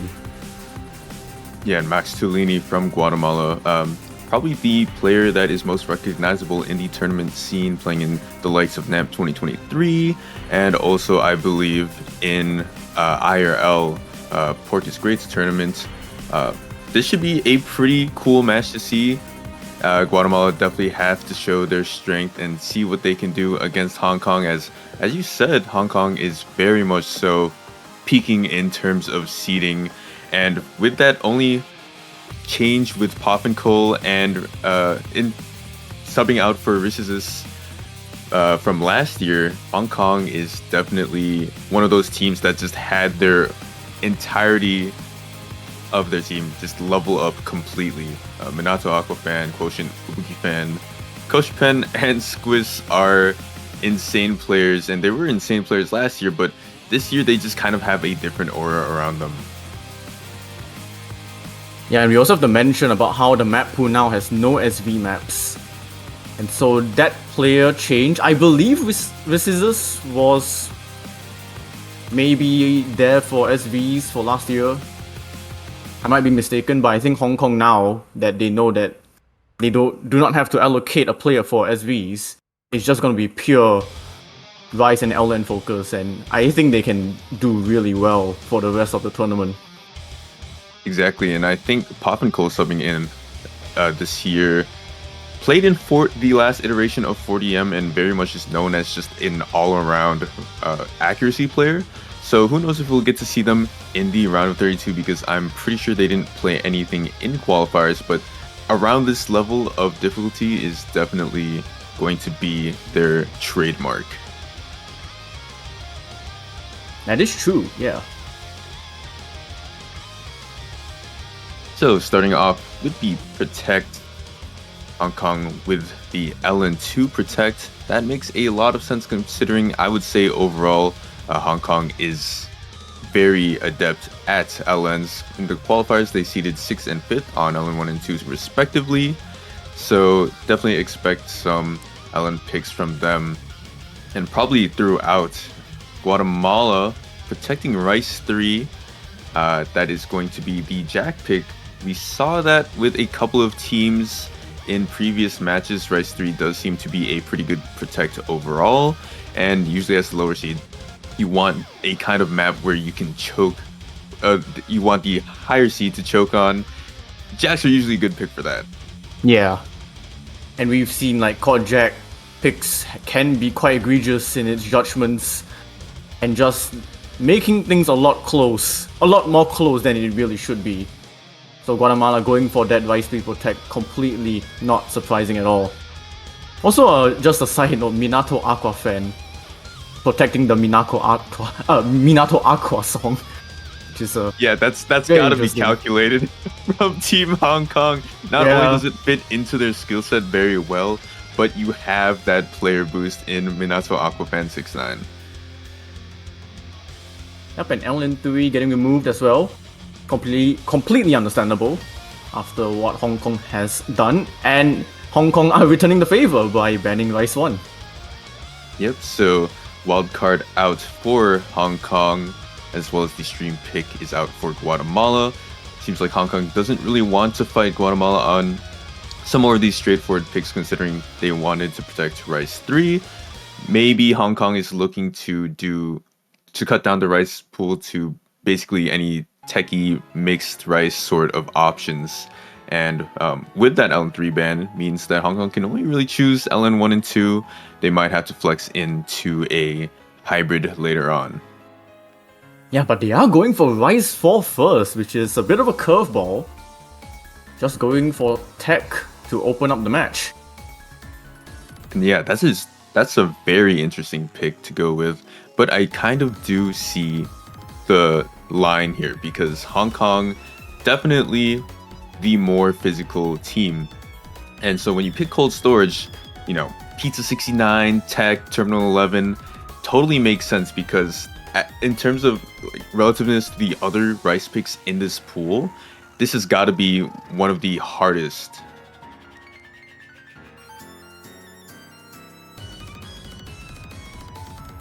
Yeah, and we really got to see how Guatemala are able to fit in with this pool as well. This is going to be their complete debut.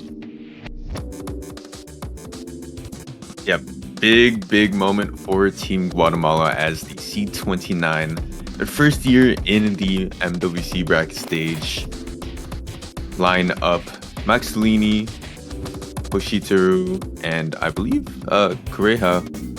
Yeah, I think some of the players are not in the right position, so we're gonna have to make those changes. But I believe... I don't think we will be seeing any players leaving. Maybe having Kosh Pen in for Hong Kong. But Poffenku being in this lobby as well completely doesn't surprise me. Like you mentioned, Poffenku being a complete accuracy juggernaut. We'll definitely be seeing them quite often in the earlier stages. And Hong Kong's still trying to line up their lobby. Guatemala slots are all messed up right now, but we do at least have Miyaku and Hosteru Poffenko once again trying to go in for Guatemala. Kureha just reserving the spot. Okay, Max Tellini. Okay, I think for Guatemala's side at least, that is pretty much what I've expected. Miyako, Max Tellini, and Hoshiteru. Because those are the three players that did Guatemala's best run for Stage 1 in qualifiers. Yeah, that's definitely the trio to expect for Guatemala. Then again, you can't really flex much as a 4-man squad, but you can always try as best you can. For Hong Kong, I think we're still trying to get Poffenko in. Yeah. But Kureha underscore is very much blocking out that possibility. Or not. Oh wait, is that a name change? I think that's a name change. Why would you name change right at the start of the tournament? Angry. Well, as we try to find out who this player is, we do get to see. Okay, it's Fubuki fan. Match. It's Fubuki fan. All right, there we go. So it is actually completely like it also aligns with Hong Kong Stage 1 roster, which was Koshin, Fubuki fan, and Kosh Pen. So yeah, no surprises there, I guess.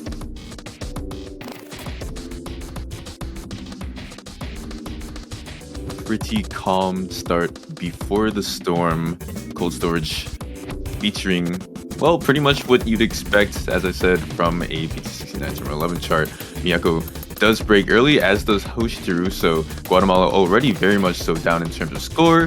They look to try to make up that difference within the rest of the map because, well, to be fair, they did miss early, so that's probably the best part to miss at if you're going to do so at all. Yeah, but those are already some telltale signs that Guatemala might not be able to keep up with the pace of just the sheer accuracy from Hong Kong's side. Already almost a full team 99.9% average. Koreha, Quotient, and Koshipin look so comfortable on this map. And to be fair, there's a lot more burstier sections coming up, this being one of them. However, it does seem like there's just a total ag differential on the entire screen. Miyako does drop once again, going down to 99.3 as Hong Kong keeps up that stellar accuracy. Yeah, Kochpen's the only outlier from Hong Kong. You can see Kureha and Quotient's hit ever bar at the bottom. And Quotient actually finds a miss, very untimely one, dropping them down to 99.7. It's gonna put a dent into the lead, but it's not going to really change that much. Yeah, 2 misses from Hong Kong on Quotient. Koshipin slightly traded out by Hoshiteru. So only FCs left are Koreha and Maxilini, but Koreha is very much so beating Maxilini in that aspect, as well as just that total ag difference. As you said, it seems like Miyako and Hoshiteru can't 100% keep up. Obviously, 99.5s are great scores on maps such as these. We're talking about the most difficult maps out there, but it's just not enough at all as Hong Kong looks to seize that first point by the wide margin of 40,000. Not something you see too often. Yeah, I mean, with this being Guatemala's very first map in 4K Mania World Cup history, this is already a good start for them, but Koshman also picking up another miss towards the end. Signs of some inconsistency, maybe some of the players are a little bit cold, maybe not too well warmed up, but Korea has definitely warmed up 93 300s from them. Yeah, double-digit perfects. Same for Quotient, but picks up Yeah. a 200 with 2 misses. Not often that you see more misses than greats. Usually you'll see that on something like a a jack pick. But Yeah. there's been also 3 200s, 2 misses, 2 and 3 misses on the side of Guatemala as well. But it's just the amount of 300s is very much so insane. I think if you added up Koreha, Quotient, and Koshipin's 300s, it would still be less than the player with the most 300s on the side of Guatemala. So definitely a concerning distinction in accuracy between the 6 players, but nothing that Guatemala can't fix if they just triple FC, and Hong Kong still has this inconsistent performance.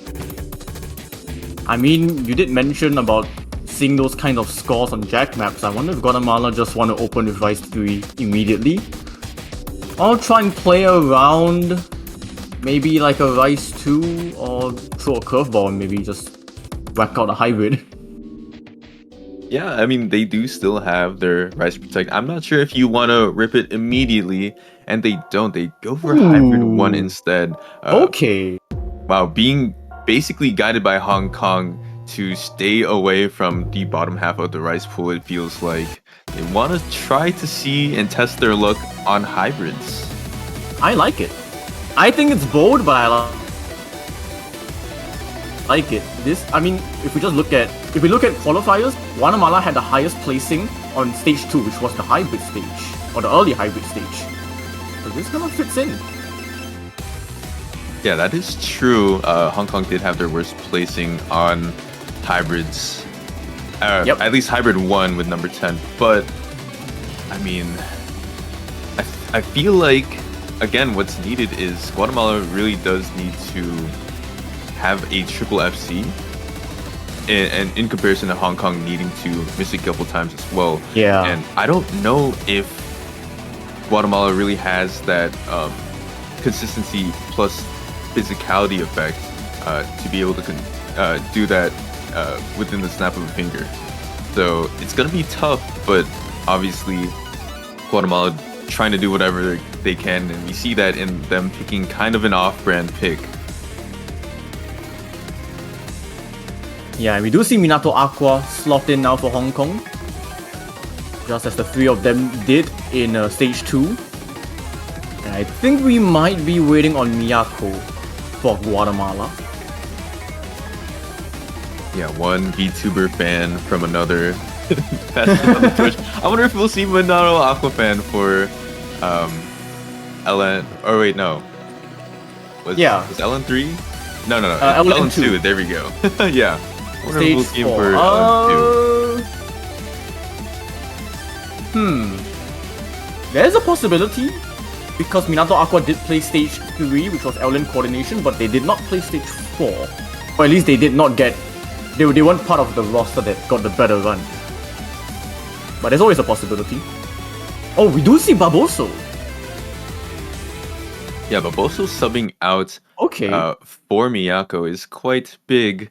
And that means we do see all 4 players in Guatemala's debut. So that is also very cool for them as well. Yeah, we also have to point out, this Guatemala running a 4-player roster and still managing to qualify 29th is extremely impressive. Yeah, eking out a lot of other teams that had more players, as well as placing, I would say, kind of comfortably in the 32. I mean, you still have 30th place, 31, 32, so 29th is quite the great feat. And starting off here, not the best accuracy from Barboso Duriel or Hoshiteru. Maximilian is trying their best to keep up,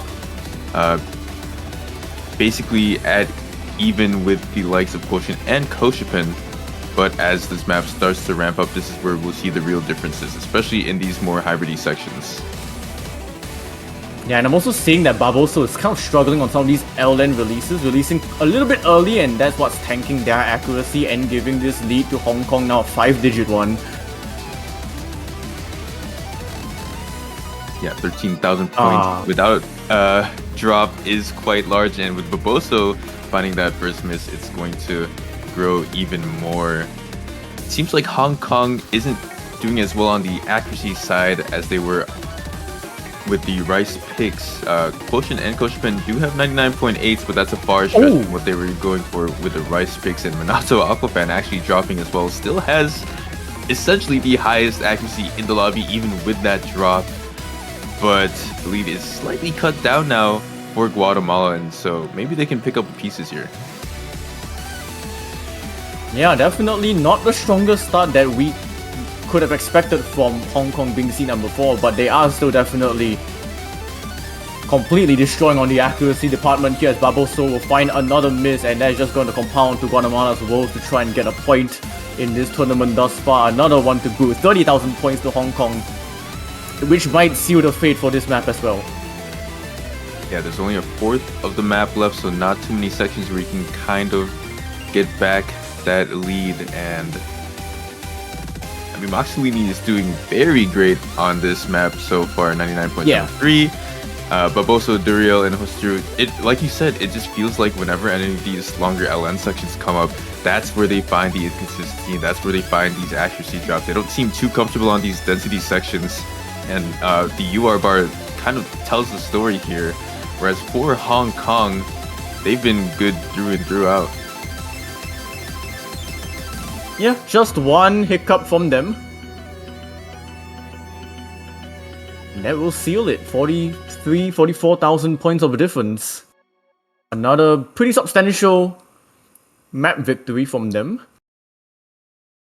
But also, like, Max Tolini with a 990k beating out Minato Aqua. I think for your 4K MWC debut, there has to be something special as well.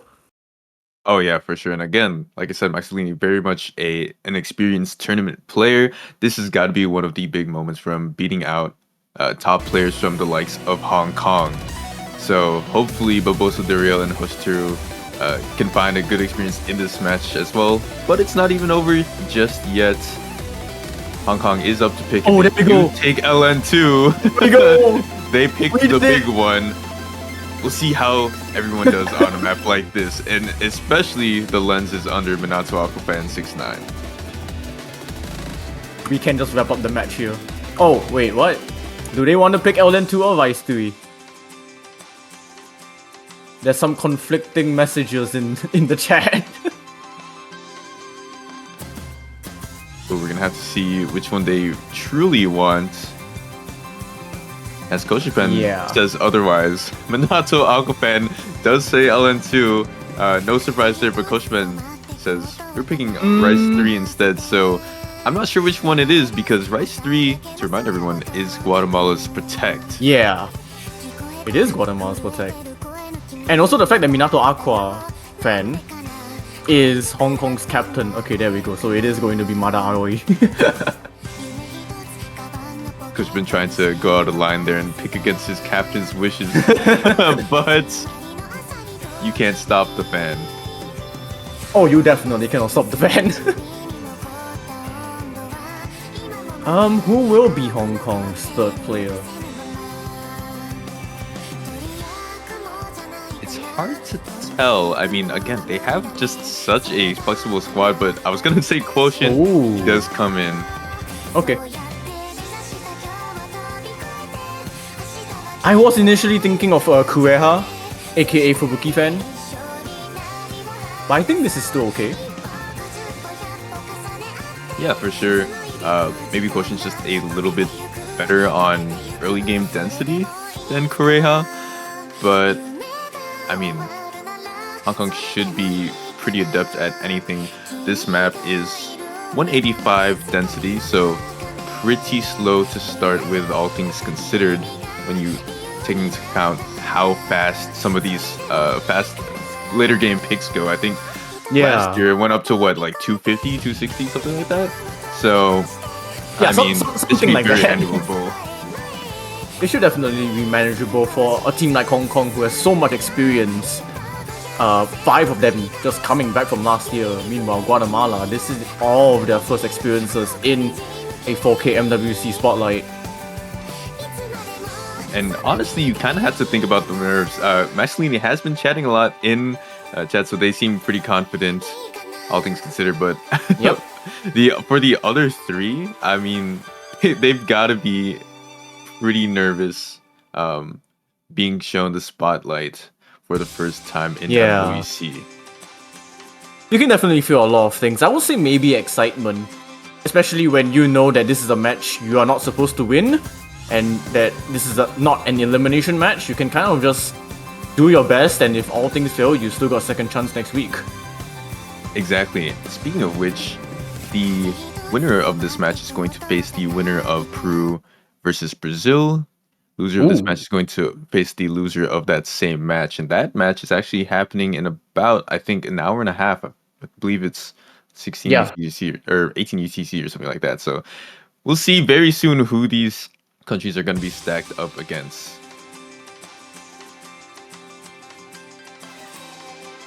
But yeah, first time we will be seeing Guatemala have their test on our lens.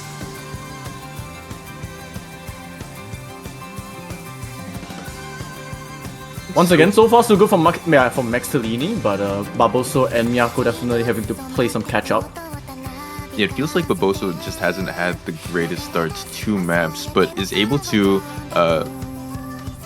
up their accuracy as the map goes on. So started off actually sub 99, but now is at a 99.4, which is pretty good, but currently it's just not good enough. With no drops on the board, Hong Kong is at a 10,000 point lead, which is very, very good for them. I mean, you can just see it here. I think Hong Kong is averaging about a 99.85, whereas on the side of Guatemala, with Barboso's drop, it's about an average of a 99.4 or something like that. Yeah, it is scary. Like Quotient and Koshpen holding 99.8, this far in now. But also, like, still Max Tellini and Miyako doing all they can, trying to reel this lead back. But the accuracy department, again, Hong Kong have that locked in. This is one of the longer maps in the pool. A lot of them are quite around 2 minutes or even less. So we are passing through the halfway mark, and there's still a lot of time for Guatemala to make something happen. This map isn't too dense, all things considered. I mean, it is the round of 32, and there's not a lot of really inversey sections. It plays a lot streamier than inverse, so this should be pretty manageable for Guatemala. It's just the accuracy on Hong Kong is insane. Yeah, this Hong Kong roster, I mean, we've seen it in 2024, they've been able to pull off some crazy things, especially with the match against the United Kingdom. I think still quite fresh in some of these players' minds. Just being able to showcase their ability on the biggest of stages and not holding back the sliders against new territory. But again, okay, I was about to say something about Max Tolini. They were about to get 990k, and then they decided to drop like the 4th last LN. Okay, sure. Still a really good score, nonetheless. The pre-curse from Rav is quite insane. You just have to think it, and it happens. I didn't even say anything. I was like pre-saying it. Didn't But even Hong name Kong, drop. about a Yeah. 994 average, if not a little more than that. Very impressive from them on LN2.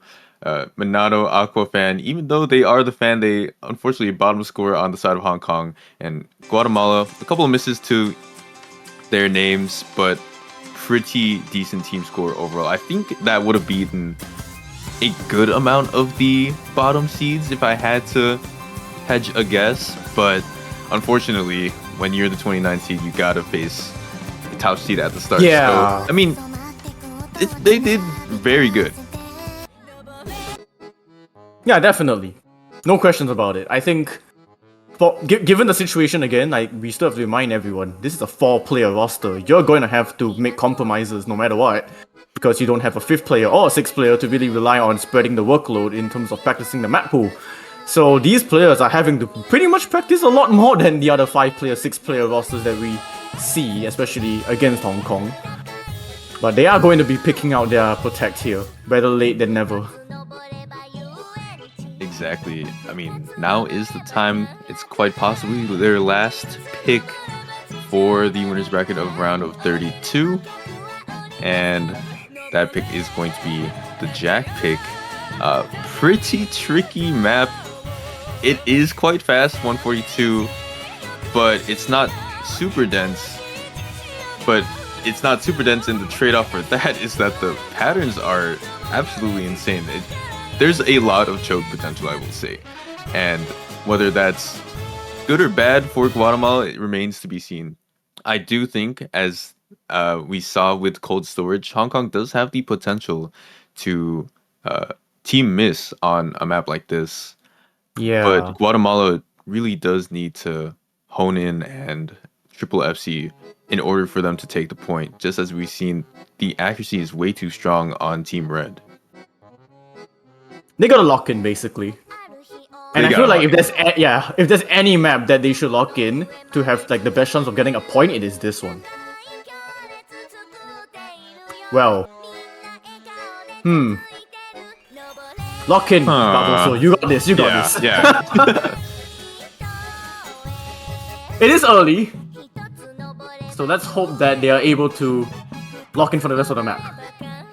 Exactly. When you miss before the 400 combo cap, it's way less than a mid-map miss. And so as every other person reaches 400 combo, that means if anyone on Hong Kong misses, it's not exactly an even trade. Yep, indeed. And now, basically everyone in the lobby has over 400 combo, so that is going to take into effect if any of these players miss. Yeah, some extremely scary accuracies on the side of Hong Kong, and again, Max Tolini once again just holding the torch high for Guatemala. And still keeping this quite competitive, 7,000 points of a lead.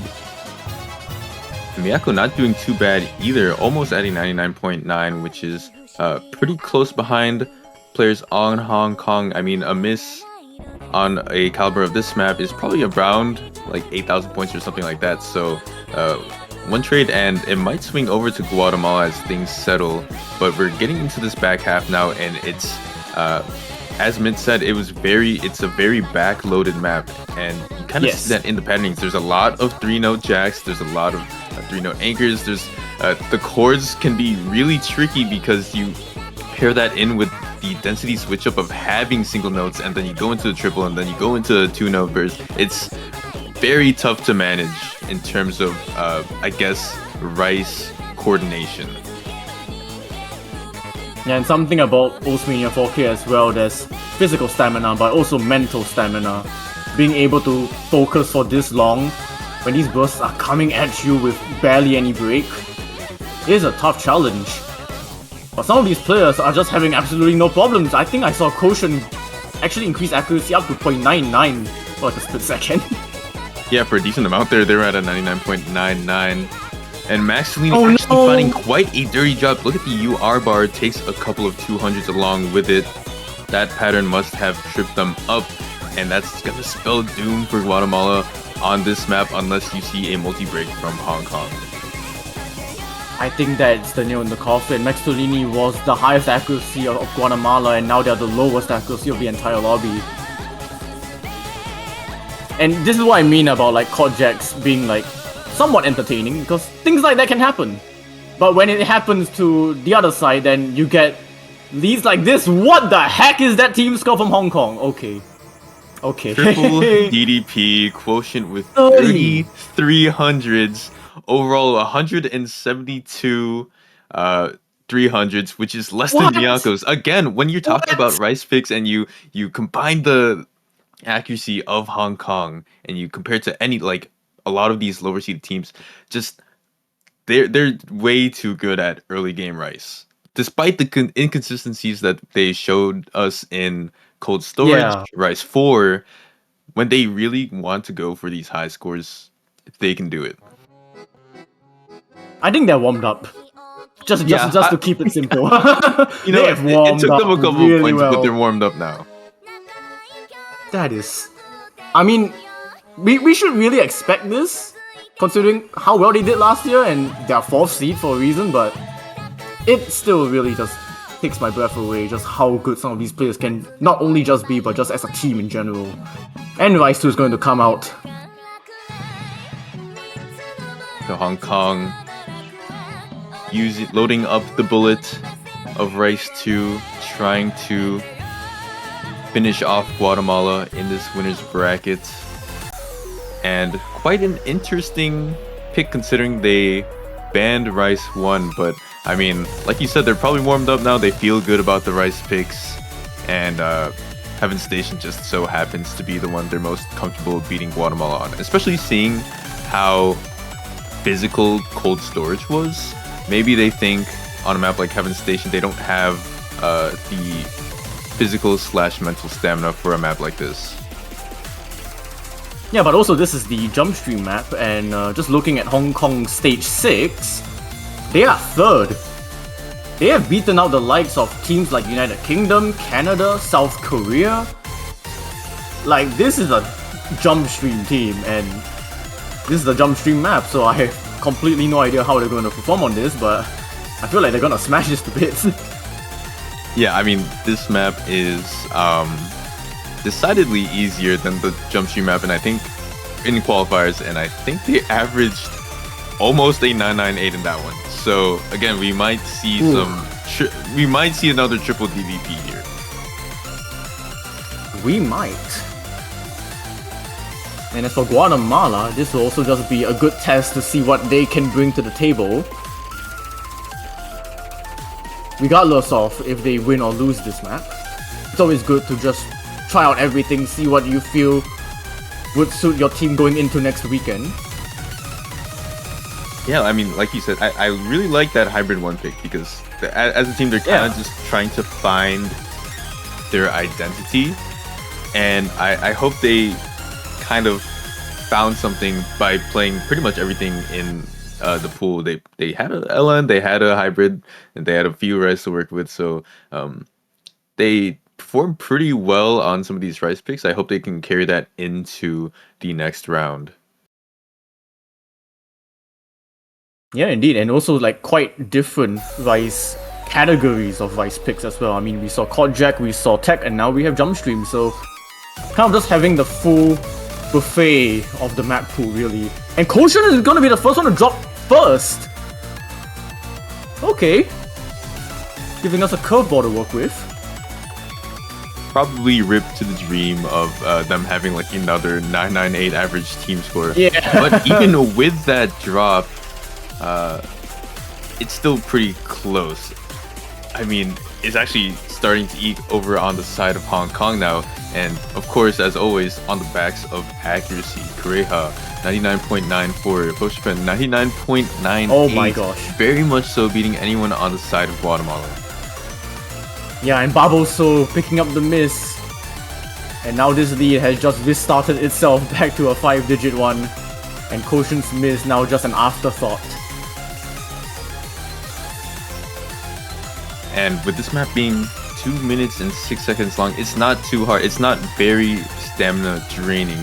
The main difficulty in this map, I'd say, aside from some of these trickier W sections, are the burst and Coachman actually dropping as well. So only one FC for Hong Kong, but even so, Hong Kong still leads by 10,000 points.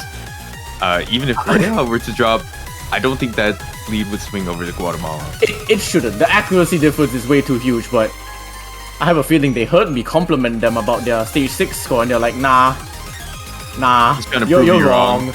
Yeah. What's this Lavelle guy saying, man? He doesn't know anything.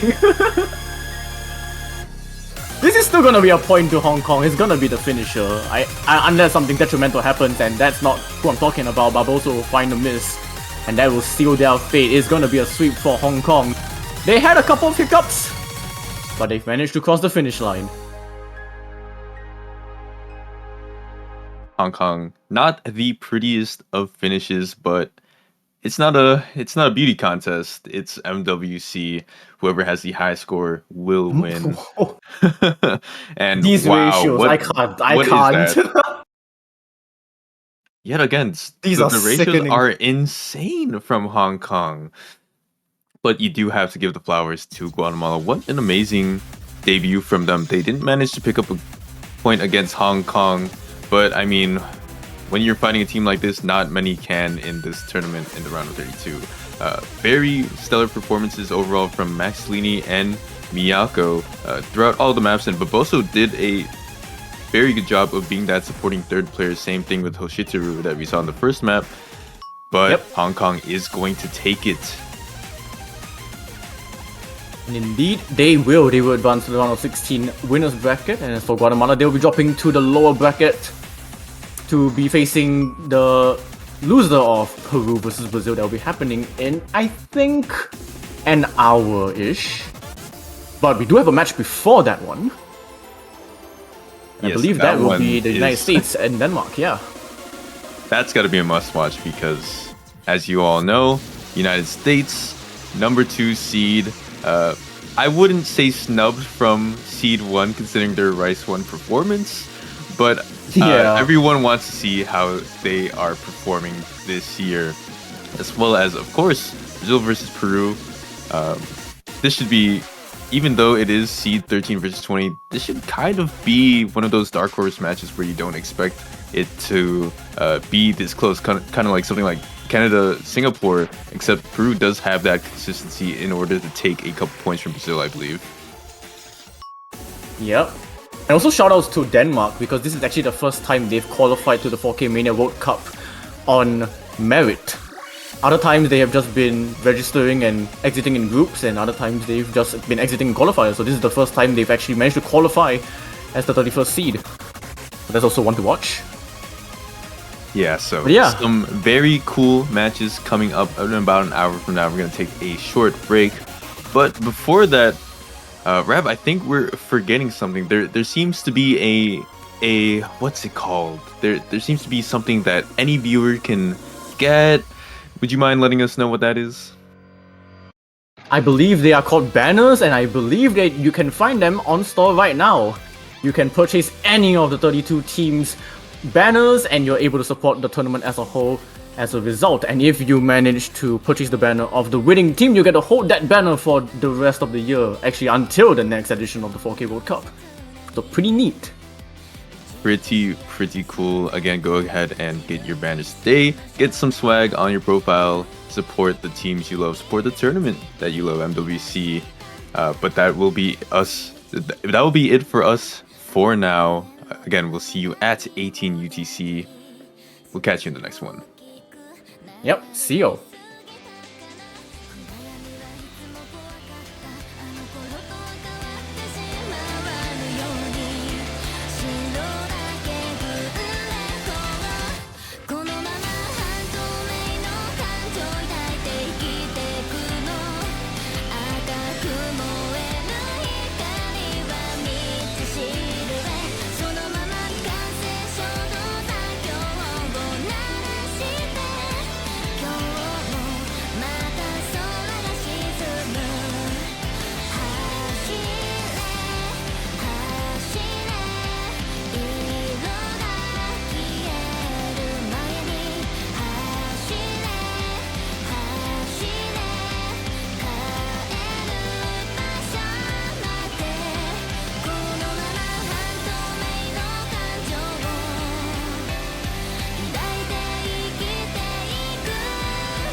Stop trying.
Hello everyone, welcome back to yet another year of the Osumania 4Key World Cup 2025. We're here with the second match of the entire tournament after the one being played earlier today. And we're here with a absolute banger of a match between two close seeds, Spain versus Taiwan. I'm Potassium F, going to be commentating alongside fresh new commentator Nightcore. How are you doing?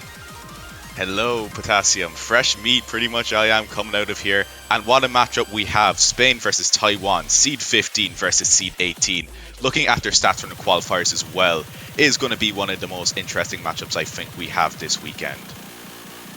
Yeah, we actually have 2 matches happening at the same time as well. So the other match being going on right now is Russia versus Ukraine. That's going to be on the B stream. So head over to osulive_2 if you want to go have another look at that one. That's going to be happening at the same time. But yeah, 15 versus 18, and these scores on the qualifiers are so close between these two teams, really coming down to the smallest of margins and chokes. Yeah, especially as you look at it. Spain getting overall seed 14 on Rice and LN. 21 on Hybrid as well might be a small weak point that they could probably go for a ban on one of the maps. And looking at Taiwan, 14 on Hybrid, 17 on Rice, and 16 on LN. Pretty cloudy for predictions on what you think they're going to be picking. But I guess they're just going to be playing their cards right, maybe, if they do want to snag their way into the winners bracket round of 16 next week. Yeah, I mean, it's looking like an interesting back and forth here. Taiwan got the better of Spain on a couple of the maps, being Hybrid 1, LN 1. These kind of like LN hybrid maps with the accuracy seems to be where Taiwan shines the most, but Spain's just general accuracy overall, like their Rice 1, is absolutely terrifying. So we might get a bit of a Rice LN back and forth perhaps here.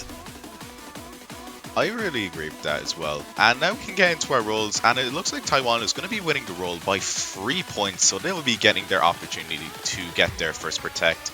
And really, I think if Taiwan are going to be going for their protect, I would probably say somewhere around Hybrid. Yeah, Taiwan's a really strong hybrid team, which definitely kind of feels weird to... Oh, wait, okay, no, LN2 being the protect instead. I'm not sure if Spain would have banned that one anyway, but it's going to be the density pick being protected here from Taiwan. I can sort of see Taiwan protecting LN2. Like, we don't really know from Spain because, of course, they are well-rounded, but we'll have to get into Spain's protect. Wouldn't really be too surprised if it was one to Rice. Maybe something like Rice 1 would probably be a pretty safe protect for Spain, but anything is still on board. I guess, like, thinking it from Taiwan's perspective as well, I think they really want to leverage their accuracy with these LN picks. So LN2 kind of being the density focus, a bit less of a focus on the combo aspect, maybe a little bit more consistent for the players to FC. So the accuracy and the ratio are really going to matter more on a pick like that. Spain opting to protect Rice 4. Technical pick being protected. Yeah, honestly, I can see Rice 4 for Spain being protected. Like, I know Spain definitely have some pretty physical players that you need to watch out for, especially some players like I'm, Victor, and Nico777 plays, showing some pretty good performances in the Rice when it did come to the qualifiers as well, so I'm not really too surprised. But now with the protects out the way, we can jump into our bans, and for Spain, I think Hybrid would probably be one of the bans. I think Hybrid 2, just looking from their qualifier performances, both kind of sharing the similarity of Hybrid Jack-oriented maps. Yeah, Hybrid 2 is one that I definitely think some people might be uncomfortable with. I wish they would keep it open, you know, the Osu original song coming out here for this tournament. Not been played just yet in any of the matches. Pretty soon, trust me. But Yeah, we'll surely. just have to... Could also see like an LN pick, LN3 being a fairly tricky one to really keep up that combo with as well, so that might be the target of bans for some of these teams that don't want to be playing the LNs. Something that kind of just drawn into my mind right now is, if Spain do oblige to ban Hybrid 2, that might show a small bit of weakness that they might not be too comfortable with LN3 or vice versa, so maybe Taiwan could look towards that aspect as well in either picking whatever one was banned.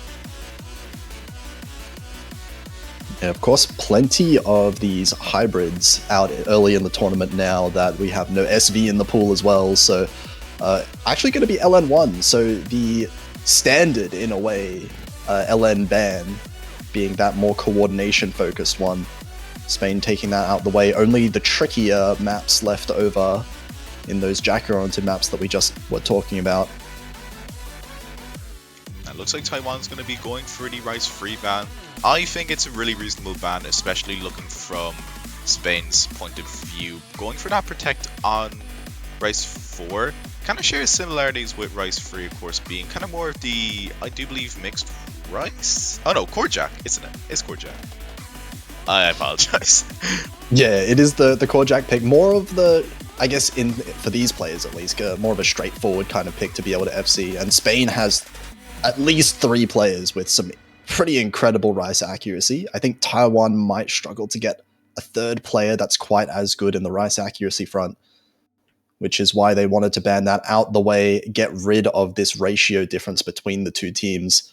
But it is going to be the LN2 first pick. They're wasting no time going for their protect. Taiwan definitely starting that confidence showing, especially when it does come to LN2. So gonna be our density pick, I do believe, at around 185 BPM. Pretty simple, but also just because of the BPM being a bit lower compared to what we have in the qualifiers, some of that release aspect might be a bit more to take into factor. Yeah, we do often see some players, when the density is not entirely comfortable, they tend to focus a little bit more on combo to sacrifice that accuracy. And even if it's just a little bit in the round of 32, these players are so good at their accuracy that small differences in ratio, lack of comfort on some of these patterns can really make a big difference in the team score. Especially as it is round of 32 as well, so combo is definitely key to kind of hold on to. So we'll have to see now from these teams, and I think the lineup for Spain and Taiwan for LN2 is perfectly reasonable. So unless there's any swaps, okay, there's going to be a swap up in Taiwan, so I'm not really too sure on who can be taking the LN as well, but it's just going to be whoever's pretty comfortable with it, I guess. I think the story with these two teams when it came to LN, at least in the qualifiers, is I think Spain has a fairly strong, consistent 3-player team across the board for these picks. But Taiwan, definitely a little bit more top-sided. I'm looking at Veloce in particular, the best player on Taiwan, at least performance-wise in the qualifiers. He is going to be getting some pretty extreme ratio on these LN picks, I would have to expect. I would probably expect Iman and Veloz to kind of duke it out when it does come to LN2, both taking MVPs, sharing that similar aspect as well.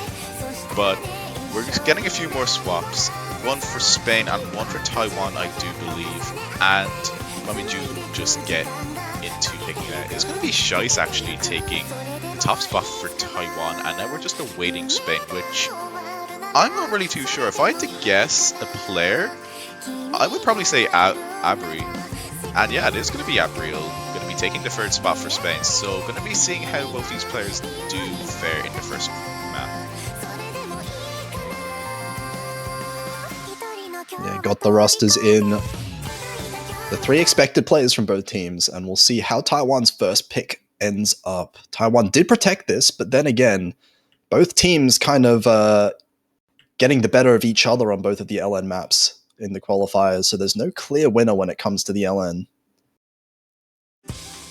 As you said, yeah, not really too crystal clear, but we're just going to have to see how this map does play out. Again, there are some pretty noticeable gaps when it does come to this, as round of 32 expecting, and kind of the slower BPM. Shice actually getting that slight rough start down to that, and Jackie as well, getting both slight 200s near the start, but is still near the intro, so it is still manageable. Plenty time to catch up, but definitely not a great start there for Shice. Still recovered pretty quickly, so 99.7 there, and these scores are going to tie up just a little bit. It's Veloce with that 99.94 ahead of the pack, and Abril actually finds a miss. That is not really good when you're expecting this, especially with the drain length of 228. Not really the longest, but I think it was more of a clean drop, so I think it definitely is a bit more recoverable. But when we do get into the Ki, when the density starts to pick up a small bit, we're going to have to see how all these players manage. I'm actually getting a small accuracy drop as well, which is only going to be increasing the score lead over towards Taiwan. Yeah, accuracy fairly strongly in favor of Taiwan right now. Veloce absolutely crushing everyone. Victor managing to keep up with Shice just about, but Jackie also matching April's accuracy as well. I'm a little bit behind overall. 8,000 points the lead. Spain is going to have to hope for a miss coming through from Taiwan eventually if they want to be able to take this back, because the accuracy is not working out in their favor. Velocity still king of the hill right now, that 99.93. Heading into the final quarter of the map where we're going to be getting into more of the density. So we're going to have to see how both these teams fare. But looking at Taiwan, just seeing how consistent they were at the first KI, I would probably expect similar performance unless something chokes to happen.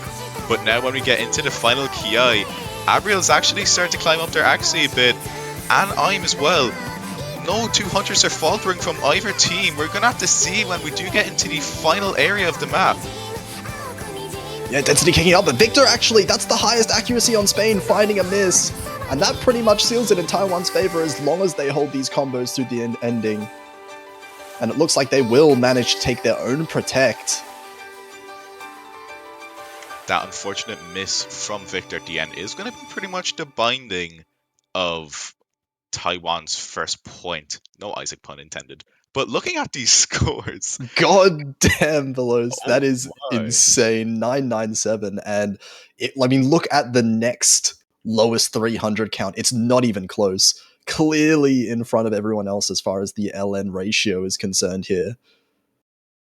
Velocity just leading the pack with that absolute amazing 997 V1 SS as well.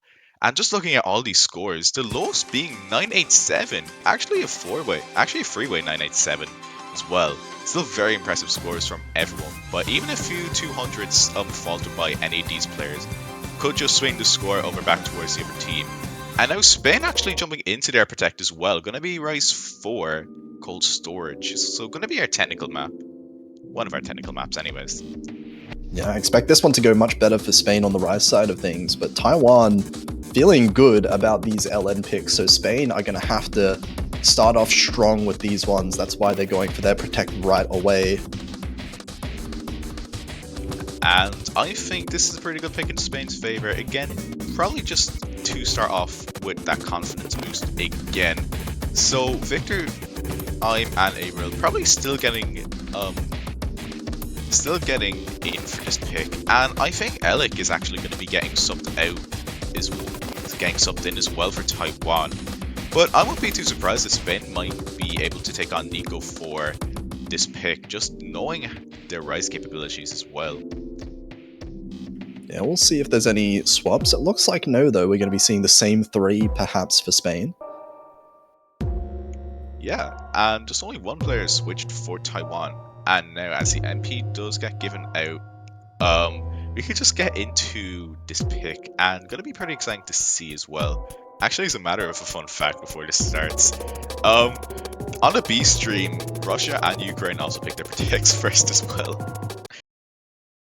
Hey, sometimes that's just how it goes, right? First week of the tournament, you're fairly nervous on a lot of these players, I'm sure. So you kind of want to pick into comfort a little bit before you start getting into the dangerous territory, which is, I mean, crazy to say that a Terminal 11 tech map is comfort, but that's 2025 for you.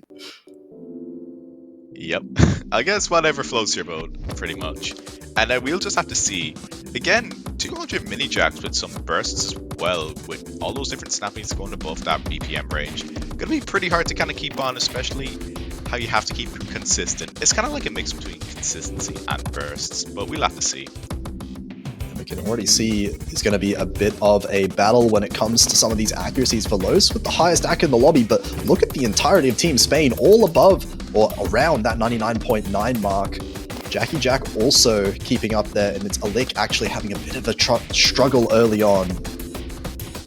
I think they did find a few 200s near the intro, but I think if they can climb back up and keep their consistency, then they'll definitely have a better chance if Spain does manage to falter when it does come to the remainder of the map.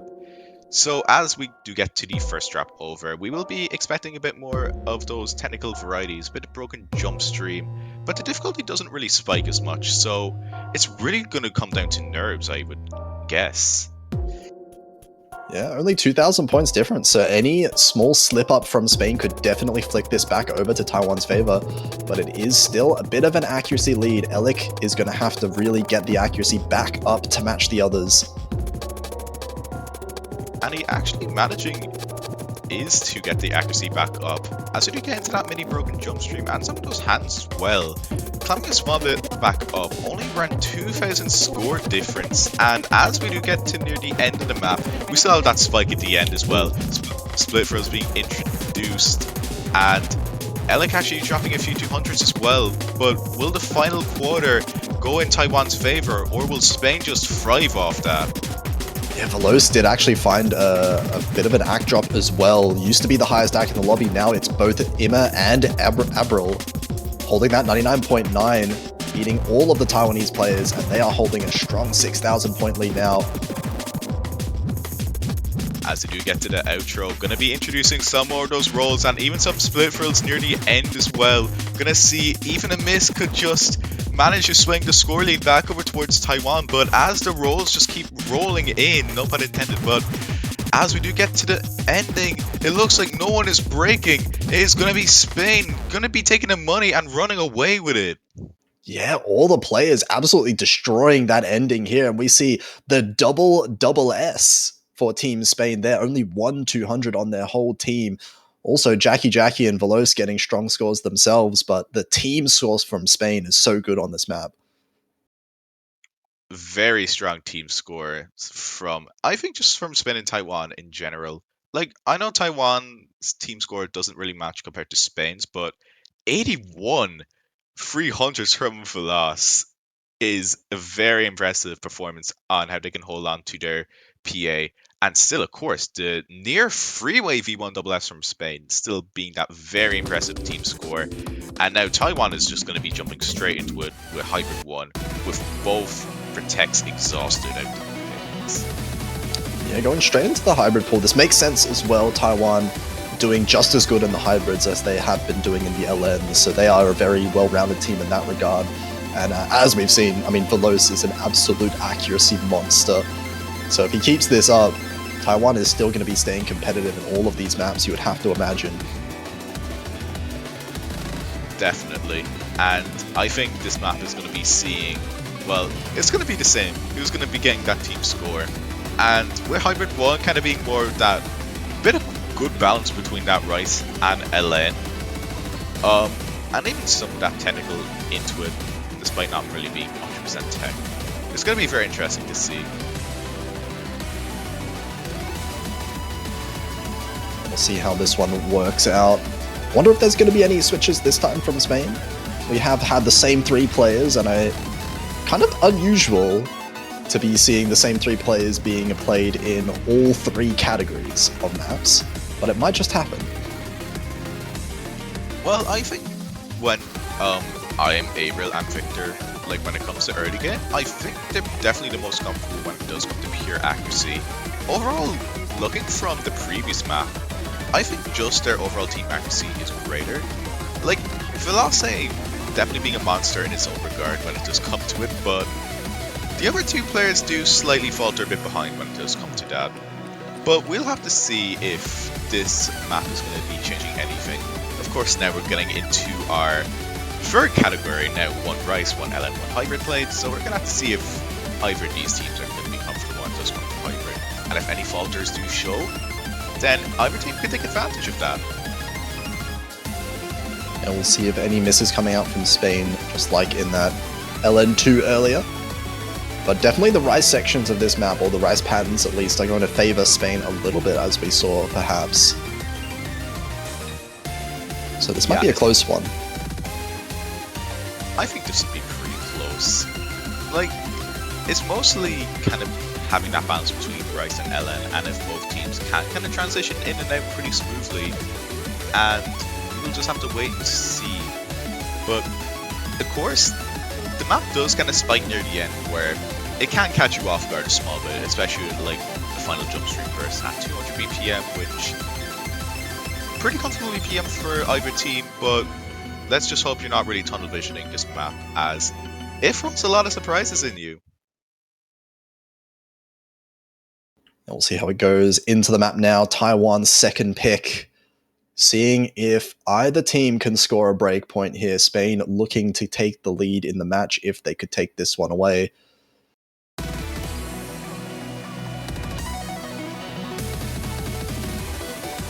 And here we go, the map's starting, showing that small bit of coordination with some of those LN scatters.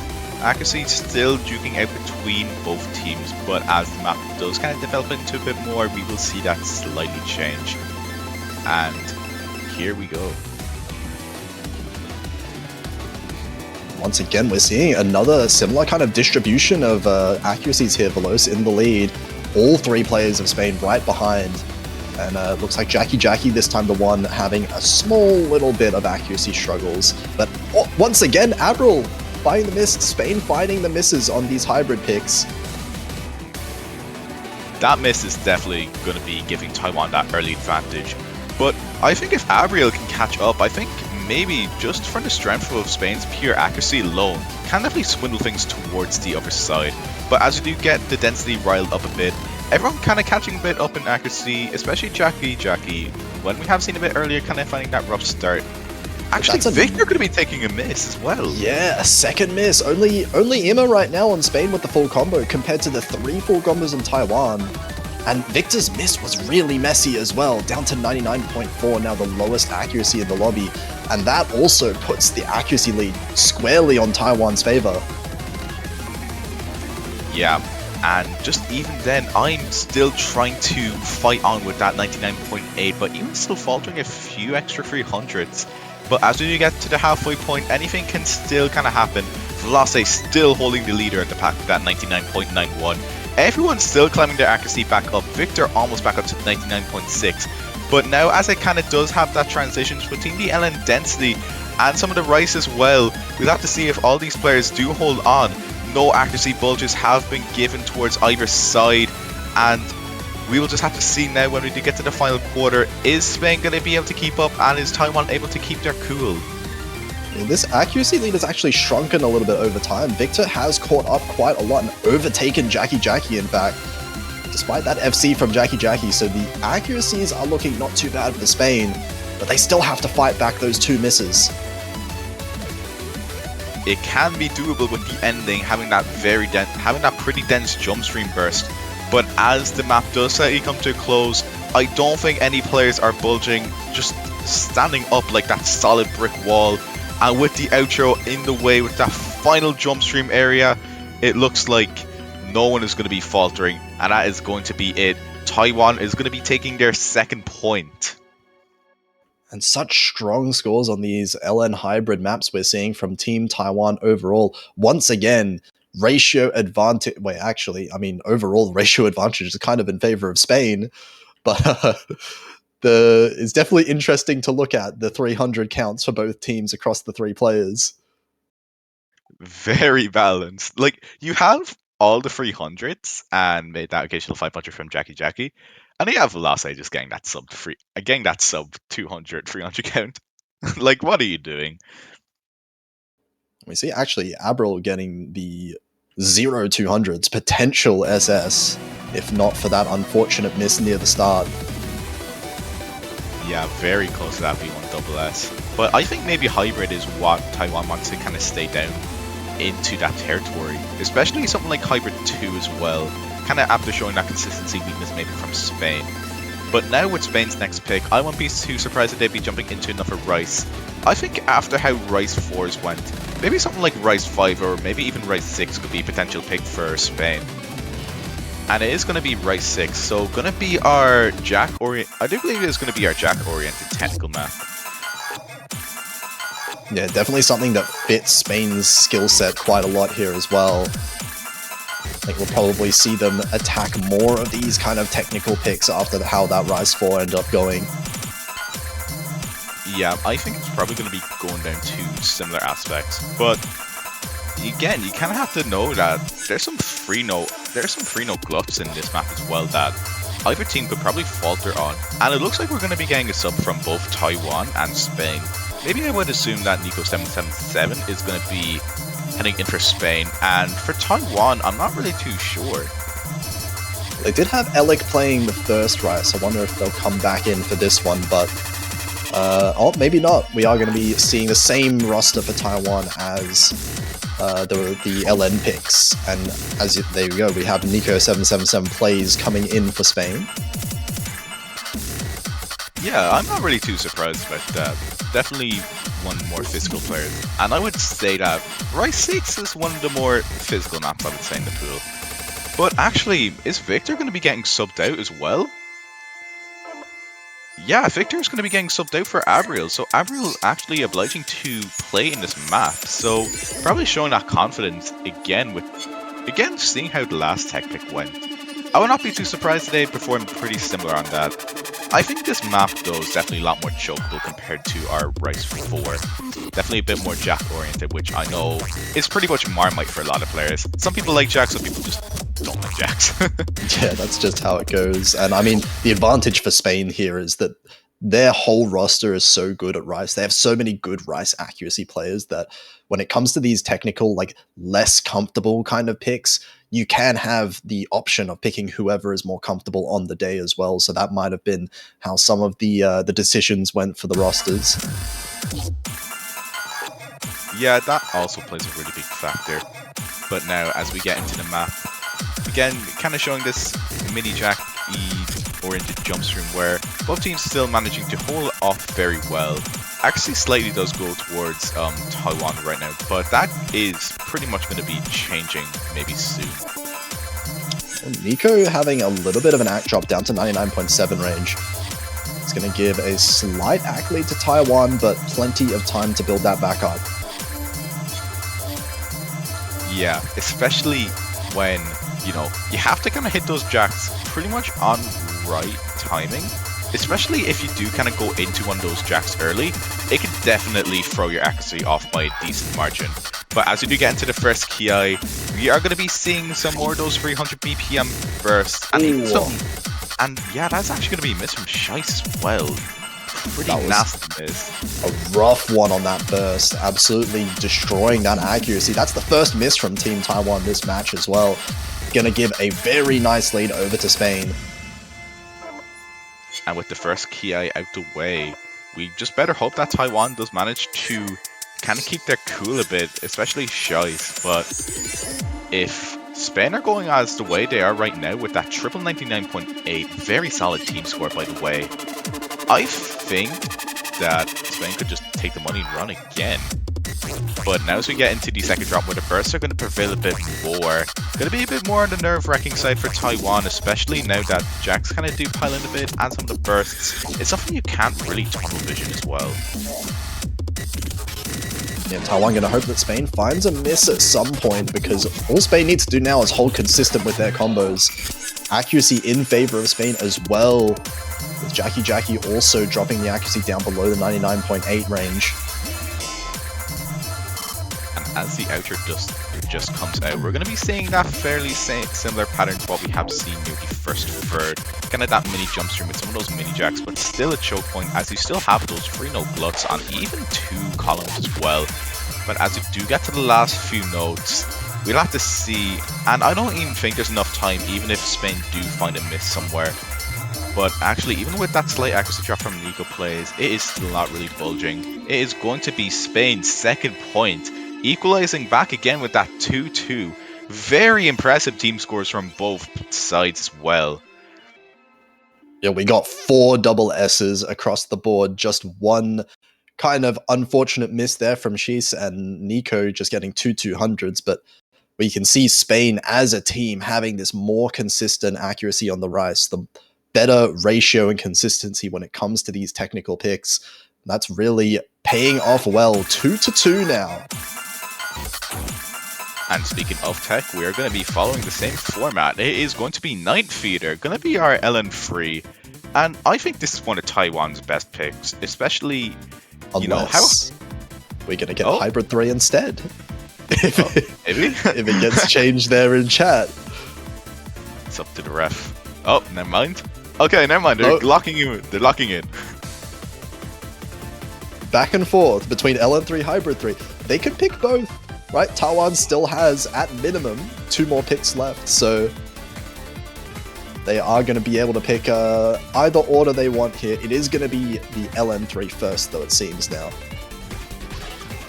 I totally see I think this is one of Taiwan's best picks, even though I said Hybrid 3 was as well. But I think LN3 definitely does favor Taiwan a bit. especially kind of when it does come to more some of those technical LN, technical shield patterns as we have seen with Hybrid 1. I think Taiwan definitely can keep their consistency when it does come to this. And I won't be too surprised if we are going to be seeing Victor again for Spain. Yeah, it does seem like that same lineup of the 3 players for Spain is what they want to keep for these LN and hybrid picks. Same goes for Taiwan, of course, they've been having the same 3 players for most of them as well. But I guess we'll have to see. Again, one of the other 2 players could make their debut as well. We could see Summit or Lucas come out, but well, Fate will have to decide if they're going to be able for this pick or not. But now as the players do kind of get ready, we'll just have to see if Nico's going to be returning or if either 2 players are going to be making their debut as well.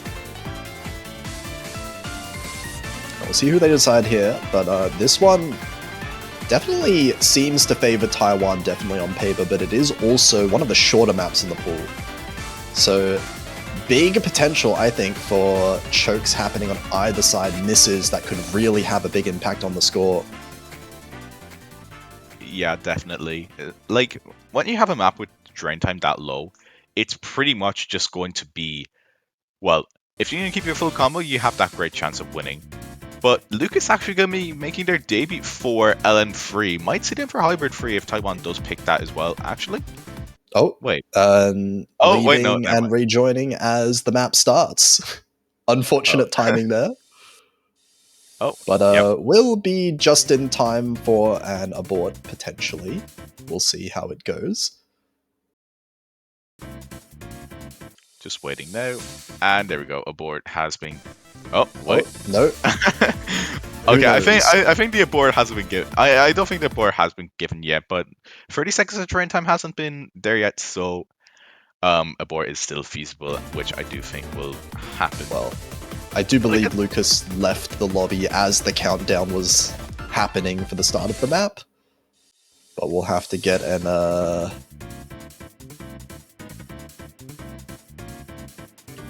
Okay, there we go. Abort's being We're back? Yep, okay, we're back. That's potentially. Back. Maybe next time. Holding my breath a little bit. Because waiting for it to just randomly go back to the middle of the map again. That would be a jump scare. And I think the last I did find a miss as well. Unless that was Klein. But maybe next time don't leave when you're about to start. But you know, it happens sometimes, as Velocity did say. And now maybe a bit of a disconnect. Who knows? But either way, we're going to be getting back into the map shortly. Yeah. And now we can just wait for these players to start. Now, of course, at 151 BPM, the Jacks are going to be quite fast, especially kind of running a bit with some of those LNs, but you also do have some of those technical scatters as well. And the technicality does pick up a bit when we do get into the Ki. Technical map getting more technical, I guess.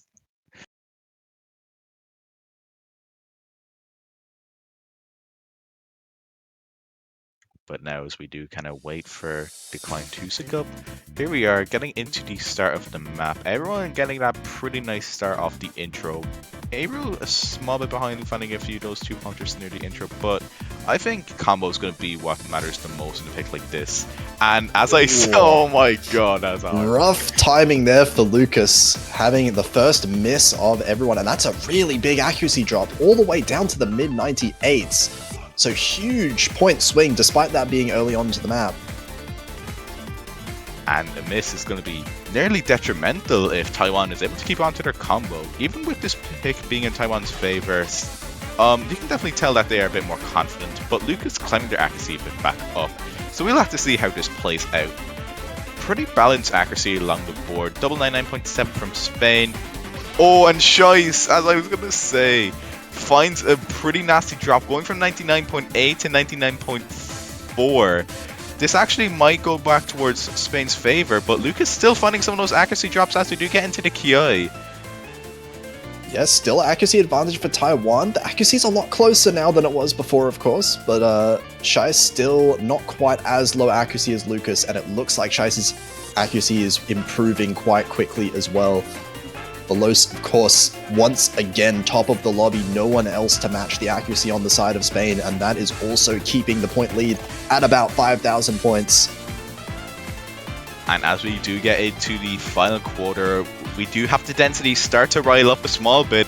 Again, even a miss from either player. Like, this is not a map you want to miss on, especially how messy this can be. But as the music does start to pick up, the density does start to spike a bit more. No one really having any accuracy drop. Shice and actually Jackie having that small accuracy drop. Lucas finding that chain miss at the end. That is going to be it. It's going to be Taiwan taking that extra point. Lucas struggling to keep combo near the ending at that final density spike, but still looking at these team scores, very impressive performance from either player, and now we have reached the halfway point as well.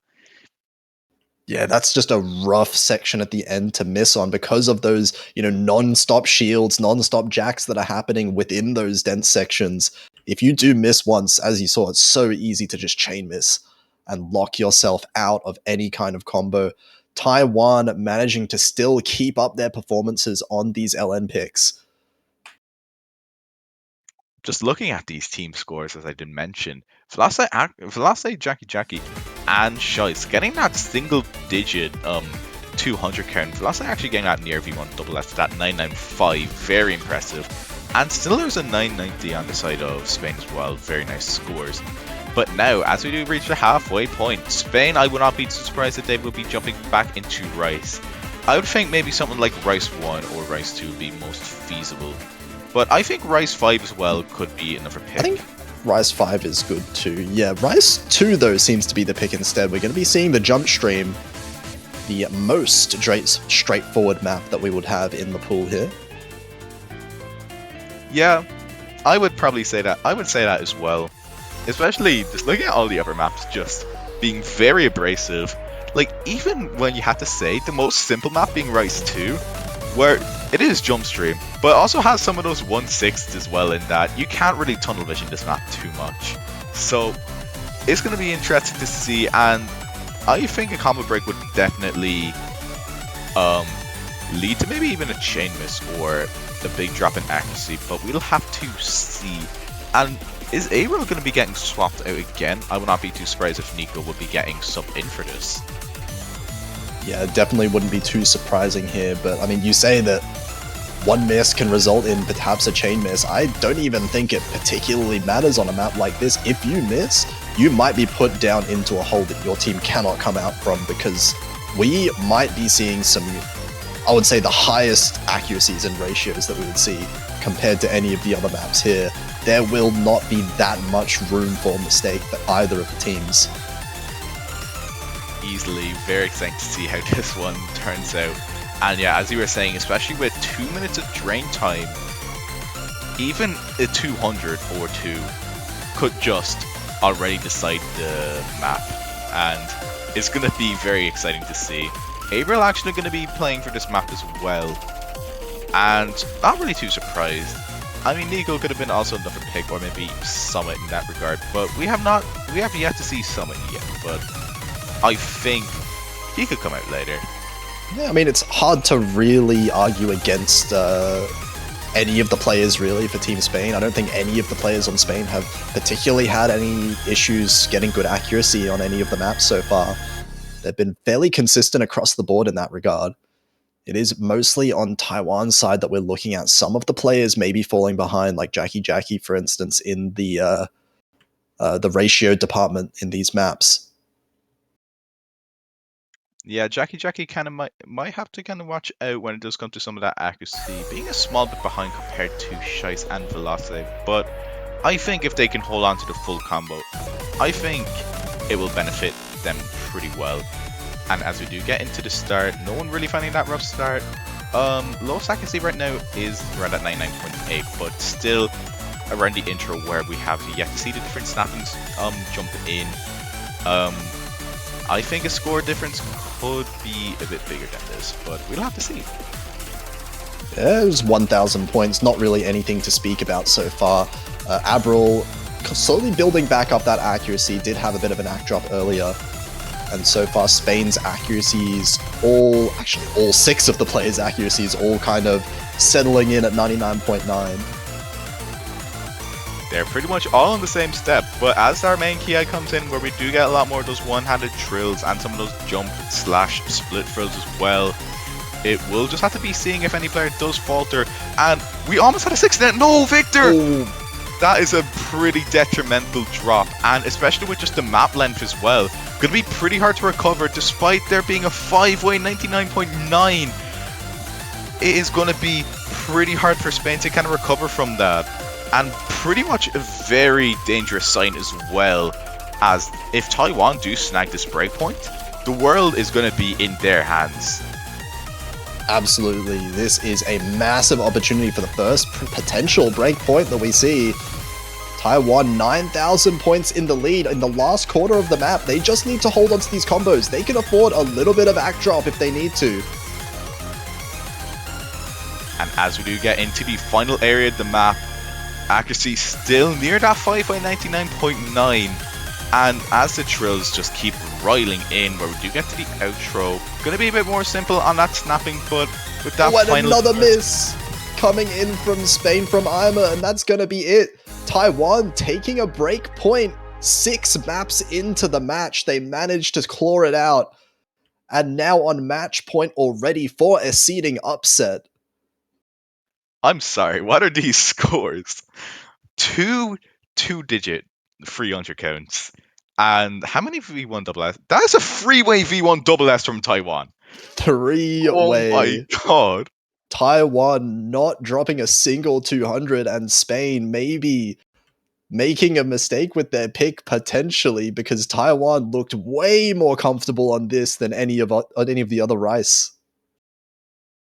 That is just a really solid performance from both teams to see. Just really those unfortunate misses, but even if they didn't happen, I think Taiwan still had the advantage. And Taiwan actually looking to close this out with Hybrid 3. Gonna be kind of similar to LN3 in that case, compared when we do talk about some of the, I would say Jacks, definitely. Yeah, this is the best chance Taiwan is ever going to get to be able to close out the match. This is the last pick that they will get. Spain gonna need to win just 2 maps in a row to be able to force this tiebreaker out, so they are still absolutely in this, but they're gonna have to do what Taiwan just did and win a breakpoint back. I think Spain definitely has to win this breakpoint if they do want to keep that big fighting chance. But we will have to see. We know that Spain can hold their own when it does come to LN, but consistency-wise does fall a small bit short compared to Taiwan. We have seen Victor falter a small bit when it does come to some of the consistency sides, but I think if all the players in Spain could just sharpen the tools in the shed a small bit, they might be able to snag this breakpoint back from Taiwan. Yeah, I mean, it's not like we've seen Taiwan be impervious to any mistakes. They have made a couple of mistakes on some of these maps. Like even that LN3 that we just have, you know, big misses coming out from Chais. If Spain could manage to hold on to their full combos here, get close enough in the accuracy, there's definitely going to be opportunities for them to be able to take this breakpoint. We will just have to see. And really, this is a very scary pick as well. Gonna be full of flams and some more of those technical bursts as well. Gonna be more of our physical pick, and actually accuracy does start over towards Taiwan, but actually might be sliding back over towards Spain. I know rough start from Jackie, I'm and Victor a small bit, but climbing back up from some of those 200s near the intro. This is not going to be a map that any player is going to be super comfortable with. We will be seeing some accuracy drops here and there, potential combo drops, as we can see. It's just so uncomfortable even looking at these patterns, my god. And there we go, Shai's Victor actually trading it immediately. Score is literally just pretty much tug of war right now. Abril finding a slider break as well, just going into the break. It is going to be favoring Taiwan towards this side now. It was more clean, but I think accuracy advantage just goes over towards Taiwan, especially with Velocity just holding on, being the front runner right now. But will the stamina prevail? That's such... I hate to see misses like that coming out of Abril on one of the most unlikely, you would think, notes of the whole map, but that's just how it goes sometimes. Accidental double taps. And now it is going to be Taiwan in the lead. One miss in the lead over Spain, and also with that accuracy advantage because of Veloz. Okay, here we go into the Ki. Gonna be more of those technical releases and some of those trills coming by the mini jacks. Gonna be our climax of this map. Accuracy pretty balanced towards both sides, but Velocity just holding on. Nothing really. Abriel finding that combo break as well. Gonna be pretty nasty, but can they hold on? That 12,000 score lead. We still have the opportunity for Spain to get back on its last legs right now. But Taiwan, they just need to hold on for a little bit longer. The map is not going to last that much longer. And if they hold on long enough, it doesn't even matter if they miss. They have the buffer, 14,000 points, as long as they get through these last couple patterns. And that's going to be it. The final coordination section. We have your winner for Spain versus Taiwan. And it is going to be Taiwan getting their way into the winner's bracket round of 16. Really good performances by both teams and a very, very strong match. Yeah, just incredible performances all around. We can see the consistency and the accuracy for both teams, but Taiwan, seed number 18, managing to pull off the little bit of a seeding upset here, and Spain is going to be looking to absolutely terrorize the lower bracket. Very interesting matchups to see next week, especially as you said. I think Spain will have really strong potential when it does come to losers bracket, and actually going to be our first upset, I do believe, for this weekend as well. Only in the second match, and things have gotten as spicy as this already. Oh, I mean, talking about spicy matchups, though, we cannot rest just yet, because I believe, as far as I'm aware, the very next match that we're going to be seeing in just about 10 minutes from now is going to be the closest seeding match of all. Is that Malaysia versus Poland? Correct me if I'm wrong. I do believe that is coming up right next, very, very soon here. Yes, 12 minutes from now. Seed 16 versus Seed 17, so if there is going to be any match to watch, it has to be this one for sure. Please stay tuned for that. Just take that 10-minute break pretty much, and just come back when you're ready. Just get a snack or something and just watch this absolute masterclass of a performance. And looking at the Russia-Ukraine, it did look like Russia did clean sweep Ukraine. So that will be Russia taking their way into the round of 16, and Ukraine jumping down to the losers bracket, where they will be fighting off next week. But it is not really too clear on who they will be facing yet, but if you do want to know, you can check the bracket as well. And I think that's going to be pretty much it. Yeah, in the meantime, next 10 minutes or so, be sure to check out, because the banners on the store, I do believe, are available right now. So if you want to support any of your favorite teams, go and buy one of those banners in the store for your profile. You can stack them as much as you want. We've seen some crazy scrolling being able to happen on some players' profile across the last couple of years. So make sure you check those out, but we will see you back in just 10 minutes. Yep, take care.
心の音ってキラリキラリ瞬くのはいつか見た夢の続きが知りたくなって言えないこの想い届け届けどこまでも昨日までの私じゃない何かになりたいの曖昧さブルーに飲まれやりきれないままの嘘つきハートにはもう呆れ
Hello, ladies and gentlemen. Welcome back to the Osumania 4Key World Cup 2025. It's only been 10 minutes since we saw Taiwan taking Spain in the first upset of the tournament.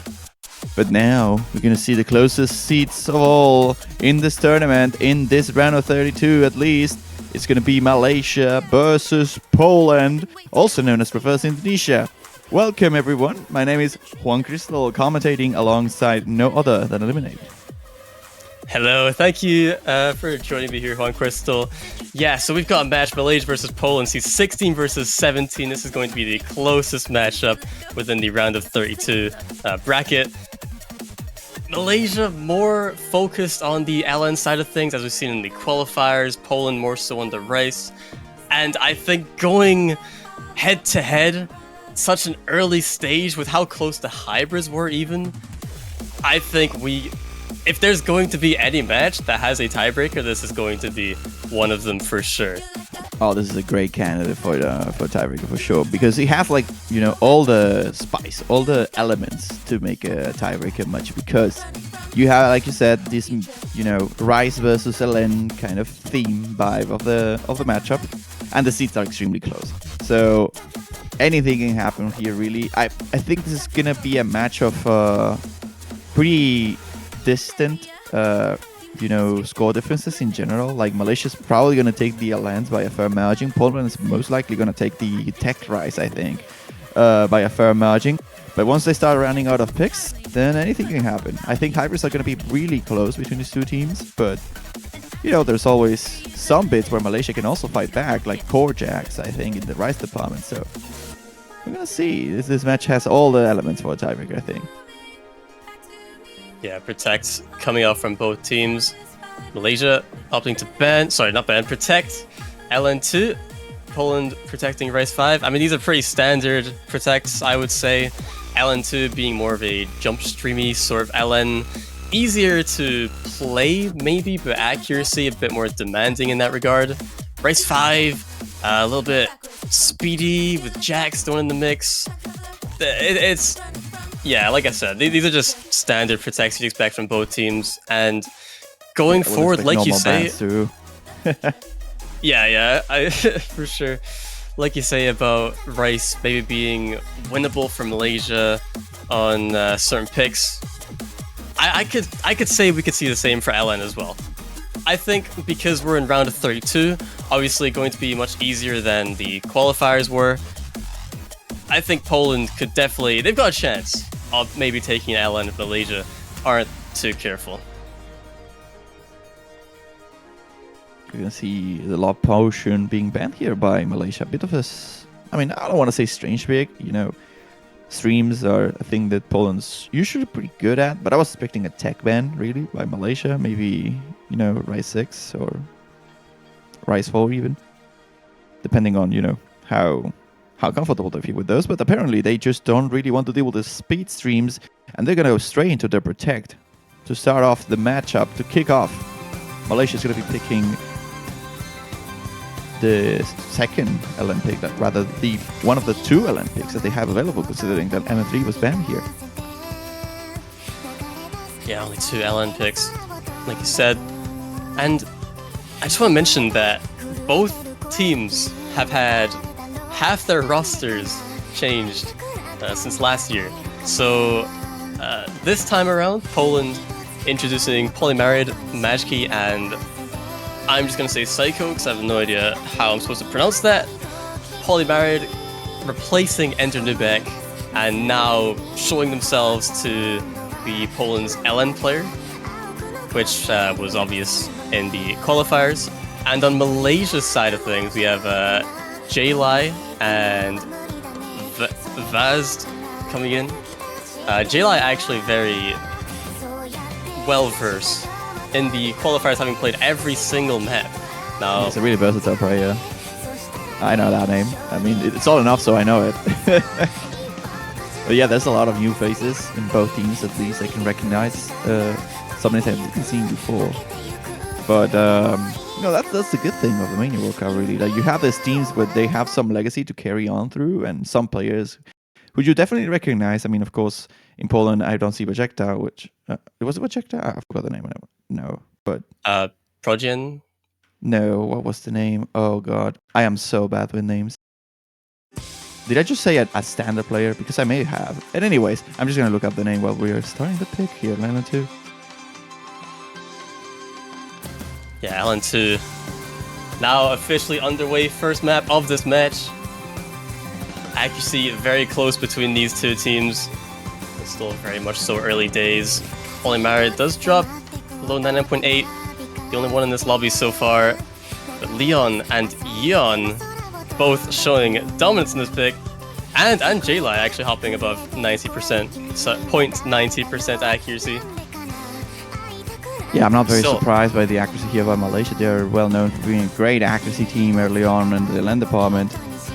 And they are just showing why they protected this pick. Really, they are winning quite heavily the accuracy battle here. And this pick only gets harder from here. This is still only intro. Still yet to get into the Ki, which is about to be underway. With 4,000 point lead in favor of Malaysia. But one miss can be the ultimate game changer at this point.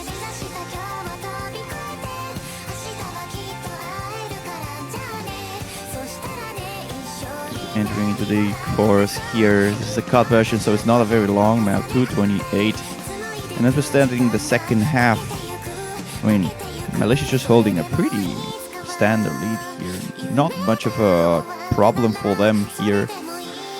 There's only, you know, like you said, the newcomer here, Polymarid, trying to fight back against the Malaysians, but everybody in the Asian team seems to be just slightly ahead in terms of accuracy here, and they seem to be in control without much difficulty. But of course, when you only have 7k in your favor, you drop and that lead vanishes, evaporates immediately.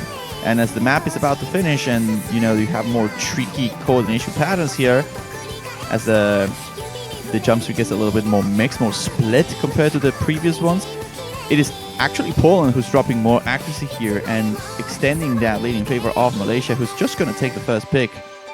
Very nicely done. Yeah, though I will say Poland putting up a pretty good performance. Still, both teams getting the triple FC. Malaysia just the slight accuracy lead. I believe Leon, the lowest accuracy of Malaysia, still beats Poland's highest accuracy. Yep, Polymarid 99.77%. Malaysia, it's really dominant performance, really showing how capable they are playing these LN maps with high accuracy as well. Although Polymarid only 1-200. Only losing accuracy mainly from that ratio there. But on Scorby 1, that's actually the highest accuracy seen. Absolutely. Like you see, well, in the case of Poland, they seem to be behind a little bit in terms of ratio. There's not a single player who beats any of the Malaysians here in 300 counts. But I mean, if they can hold their combos together, then maybe they have a chance on L1. Like, and L1 is always more of an accuracy-oriented pick, so that maybe doesn't really help Poland. But even still, it's also a map that is easily chokeable in general.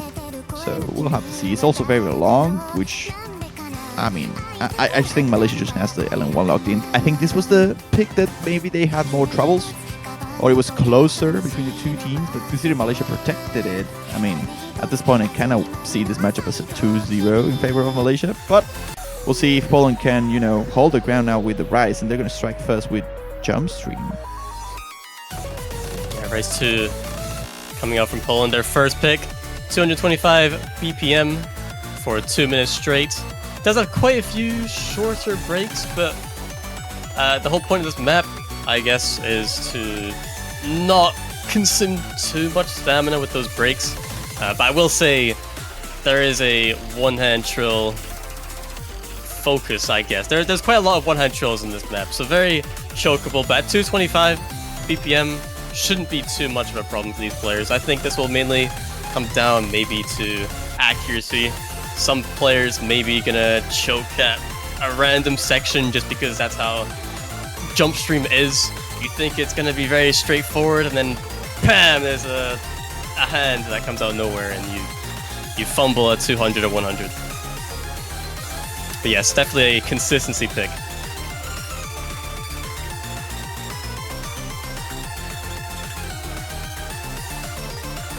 whether or not Poland can hold on to that consistency and take back that point, even out the score 1-1.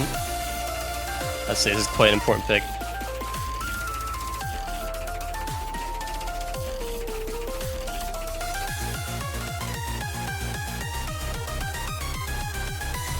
And also, it's definitely a telltale sign of what's maybe to come, considering that Poland opted to choose Race 2 instead of any of the more maybe tacky or dumpy picks.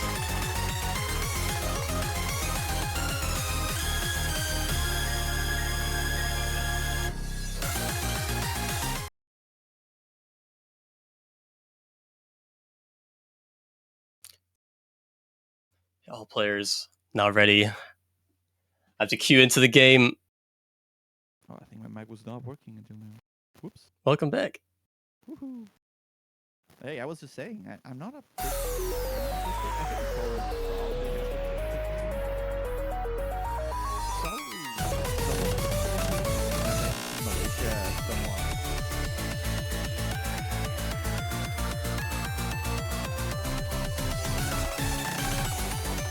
Very early lead towards Poland. This is kind of what you'd expect. This is their first pick, so you'd hope it would be their most dominant. Majki and Klobak holding above 99.9. It's still very early days. Core of the map through already. Minute and a half left to go. But this consistency really shows what we might be seeing later on in the map. As we get into the first Ki. And Leon is actually the first one to find that miss. And this is what I was saying about like consistency. A map that maybe should be so straightforward based on patterning can actually be one of the more complicated ones in a tournament setting. I mean, it's, you know, it's simple because it's jump stream, but in the realm, in the spectrum of the jump stream, I wouldn't necessarily say this is the simplest of the patternings, rather the opposite. There's a lot of trills here, and you see Fast now is going to be dropping their combo. 2 drops now in against Malaysia here. Poland's going to take a huge lead. Yeah, at this point, as long as they can hold on to their combo, they should be able to just pick this up and run away with it. With only a core of the map left to go. The last break section before the final Ki. Yeah, at this point, with not much map left, it will need to be a catastrophe for Poland here to drop their point. 16,000 points of favor, of difference in their favor. And as the map gets a little bit denser at the end, it's not necessarily that much trickier. It actually has a lot more breaks in between, and Poland is just gonna hold this lead, even extend it slightly. They're gonna be taking their first map. 2,989 for their final team score, and 2B1 double assists. There's only 2 misses here by Malaysia. It's kind of insane to think that had those misses not existed, this map would have been decided by so little. Like, I am not even sure if Poland wins this. I think they do, but barely. Just those 300s from Maxke maybe being a bit of a trouble, but they still have only 700 points of difference between him and APQ. So I will see Poland winning this map. Have everyone full combo this. Yeah, Vaz and Leon actually getting the exact same score, identical scores. One miss, 150 300s. But yeah, like you said, Poland overall had much, well, I wouldn't even say much better. They just had slightly better ratio than Malaysia, but it was really the misses that sold them out on the Malaysia side. And yeah, that could have been really close, as you were saying, with the 3 200s on the side of Poland. But overall, a point is a point, right? Poland now evening out the score 1-1, and Malaysia wasting no time, going straight into the other LN pick that is available to them, LN1. No more LM picks after this, but I can see this map being pretty simple for the Malaysian team. We're going to see Jay Lee joining again alongside Leon. I wouldn't be surprised if we see the other Leon, or rather Leon Hong, joining for Malaysia. I love these names. Leon and Neon. Iconic duo. And Psycho, Klobak, Mauza. Not really surprised that these players are playing for the Poland roster. I think we will be seeing a lot of Malza and Klobuk in the Poland side of things. I was maybe expecting Polymeri to join here, but considering that last pick was a bit more jump streamy, I guess it makes sense for them to be swapping out here. Even still. I think maybe Psycho and Polymerid are maybe interchangeable. But both are pretty good at it. Pretty marginal, yeah.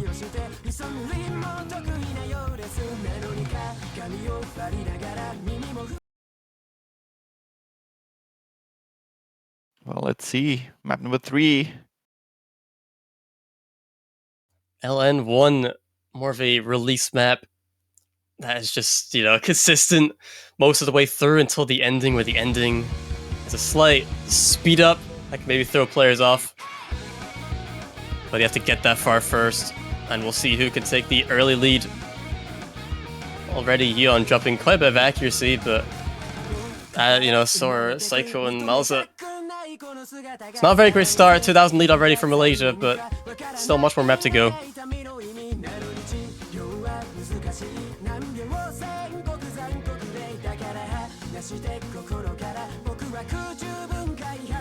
So far, so good here for Malaysia. They are holding the accuracy lead by quite a bit margin here.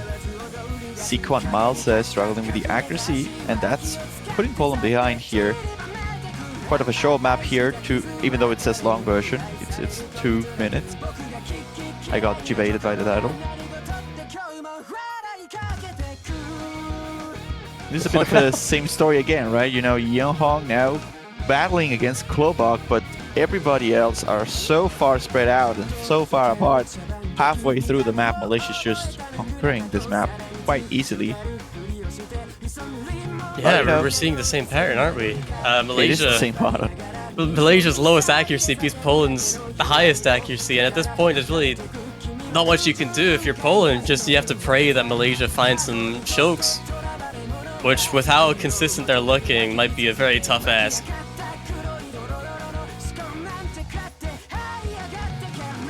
Only a quarter of the map left here, and it looks a lot like we predicted it would be. Malaysia taking the LN picks quite convincingly, Poland taking the Rice picks quite convincingly.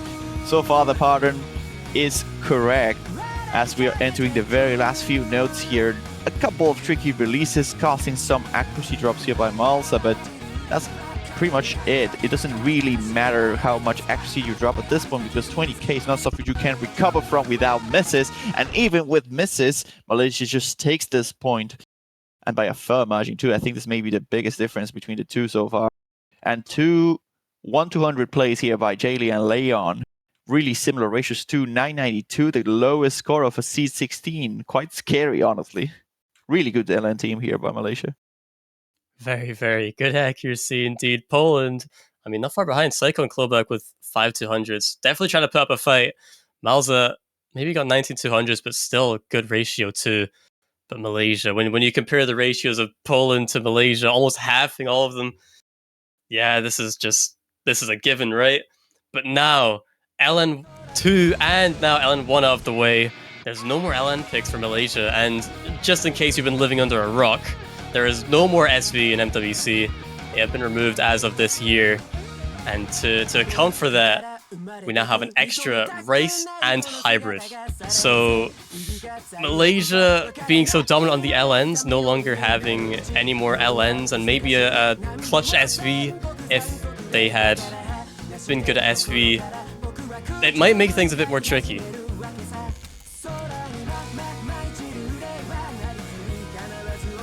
Yeah, we have the wildcard of the SVs here. Things get, in some ways more predictable, in some ways more unpredictable, because you had these matchups where you knew that one team was just going to win the SVs, and the other was just going to do what they could with the other picks. But nowadays that's not the case. Now it's just LNs, hybrids, and Rise. So usually matches look more predictable in general, but you're missing the hype element in some ways of the viewer experience for the SVs, but we can compensate with some tech, I think. But Poland is just denying that fact. They're just going for everything that doesn't look like a Terminal 11 map. And we're gonna go instead for Core Jacks, which I'm not necessarily concerned about this pick. Poland has always been, a pretty consistent and good team when it comes to Core Jacks. But I don't know. I feel this is another one of those picks that Malaysia could maybe fight their way through. I think maybe Poland are just they're kind of testing the waters here, right? The fact that it's just interesting to me that they've banned Rice 1 of all maps in this pool, and then they immediately pick into Rice 2, which is more jump stream. Nothing too physical as of yet, and are now picking Rice 3, the Jack pick, which the Jack pick, the BPM, I'm not gonna say is that crazy, it's at only 140. The patterns aren't too dense, but what gets me with this pick is the patterns are very... I don't know how to put this besides they're just awkward, right? You have a lot of triple jacks constantly thrown at you, focused more on the index fingers and then the middle fingers, the outer columns. This is just a really technical core jack map. Yeah, the way the density increases across the map as well can throw you off sometimes. Like the song somewhat builds up towards that, like it has this momentum going for the increase in density, but it still feels somewhat awkward, I feel, compared to, you know, the more natural structure that core jack maps tend to have. But in this case, you know, you have a lot of split core jacks too, which are very tricky and drain a lot of stamina, and the VPM is insanely high, I think, for this stage, 142. It's no joke. Maybe I'm just biased as a core jack mate. I didn't think 140 was that crazy, but considering, yeah, the difficulty of the patterns, maybe. I mean, only time could tell, right? Right. But we're living in the moment right now. Rice 3 now underway. How long can this 100% accuracy stay? Klobak finally loses it. Oh, we have a hidden? That's crazy. I mean, it's not crazy, actually. Tozai opting for the visual modification here of his game here, using the hidden mod, which grants no extra points. It's just a visual modifier. Some people are just used to playing with the visual modifiers. It helps them, you know, focus their vision on some specific portions of the playfield. It's pretty normal. Some people tend to use flashlight as well. But hey, we don't see Leon here, and we don't see Jay either. We see Tozai and Bass, two players who we've not seen so much so far. I think we saw Bass in the first pick, but that's about it. Not on the first Rice pick. Look at the score flickering back and forth between these two teams. We're already almost halfway through this map. 3 minutes long cut version, though.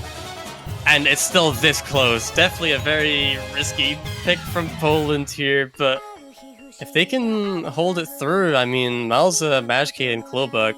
I mean, look at Klobak's accuracy, 99.98, still halfway through the map.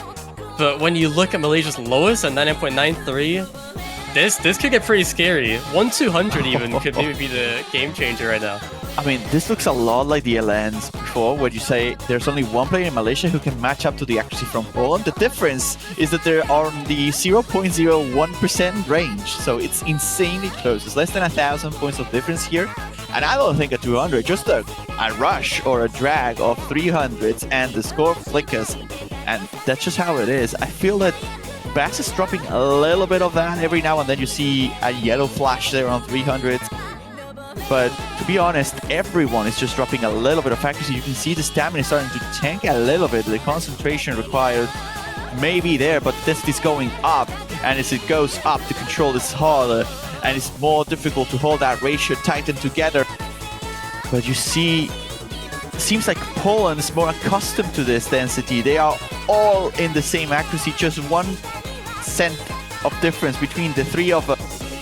But as the density picks up even more now, these patterns are pretty tricky. There could be a miss, but instead we just see accuracy drops here by APQ, and Poland seems to be running away with it.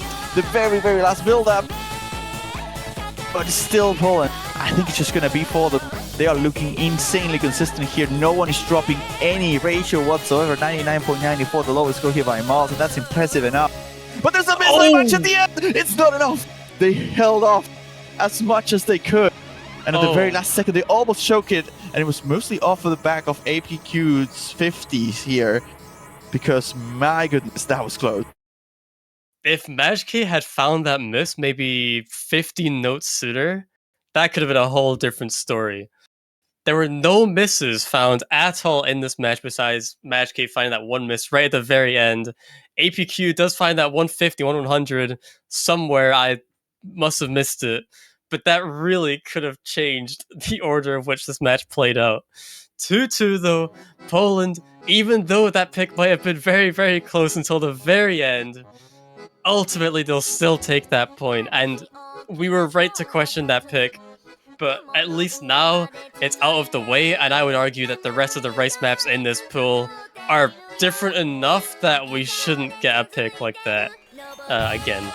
And now Malaysia, I mean, they can be happy with their performance. Maybe they're just shy of taking it, but you have to move on, right? And now going into Hybrid 2.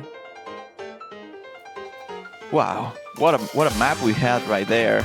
I mean, in Core Jacks, you either have an insane advantage or it's insanely close. That's just how it works. That's the nature of the pick because it's very accuracy oriented and it's usually just a ratio battle. This time around, it was pretty much a ratio battle, but that miss at the end spooked us a lot. And as you said, that miss coming early and the map is lost. That's the risk you'd play with Core Jacks in general when you see two teams having similar accuracy. But in general, it felt like Poland had the accuracy lead, so that's a good sign for them. That's just a bit of hope for them to take on into the technical picks where misses may be more likely to happen. Accuracy needs to prevail, and I think Poland has what it takes in that regard. Now we're going to start into the hybrid turn. We're going to be entering into Oumuamua. Oumuamua, Hybrid 2. This map is actually probably Malaysia's best pick, I would say, being much more significantly focused on the LNs in comparison to, say, Hybrid 1 in this pool. This one is a little bit release timing focused, but I think overall this is mainly just testing LN consistency, which is exactly what Malaysia are looking for right now. Absolutely, this is as well a custom song made for this particular stage, so enjoy. If you haven't heard it before, that may be why. Only a week old. And here we go. Very, very tricky, but not necessarily tricky. I want to say very, this mini jacks follow the song quite well. They feel very intuitive for the most part. But when you add the elements in the middle, which cloud your perception somewhat of those jacks, I feel, especially in this pattern, right, where you can easily mind block the second and fourth call, and somewhat happening to Polymarian here, who drops the first miss of the map. They're playing with mirrors as well, probably because of that mind block component. Very early miss coming up from Poland, but in a 3-minute map, only a quarter of the way through, Malaysia, there is definitely a chance for them to find the miss, trade it back, but early advantage given to Malaysia, now sitting at 7,000 point lead, not really going up, not really going down either. Accuracies much lower than we've seen on any other LN map across the board. Average maybe around 99.7. Yeah, we can see that in hybrids it's pretty normal to see accuracies not as high as you see on Rise or LNs, because as you have to mix both skill sets to some degree, some people just struggle to ratio Rise, some people struggle to ratio LN, some people struggle to ratio when they are both together and they're just good isolating both. Some people use the skins even to play LNs, and that can hurt you when you're playing hybrids as well. But as it stands, Malaysia seems to be, holding a pretty significant lead here, about 10,000 points. They maybe have one miss of buffer when only a third of the map remains. That's pretty good. It's pretty good indeed, and they have now worked their way up to 11,000 point lead, and we've not really seen many accuracy drops, so a few 200s every now and then, but nothing too detrimental. Really, it's just Malaysia playing consistency game, holding really good ratios, 99.8% average between all three players. And Holy Merit, the only one who has found a miss so far, and that was right at the start, is now comboing the rest of the map, but ultimately would not really play a role considering Malaysia's accuracy. Yeah, I don't think that doesn't matter too much. Map seems to be over by now, but we still have a couple of nodes to seal the deal. Malaysia could easily, not easily, but could definitely choke here. I don't think it's going to be enough time. they are just going to be taking this pick without much issue, without much difficulties. Triple FC once more. I think we only seen Malaysia drop twice in the first Rice pick, and that's it. I don't think we saw any other misses by them.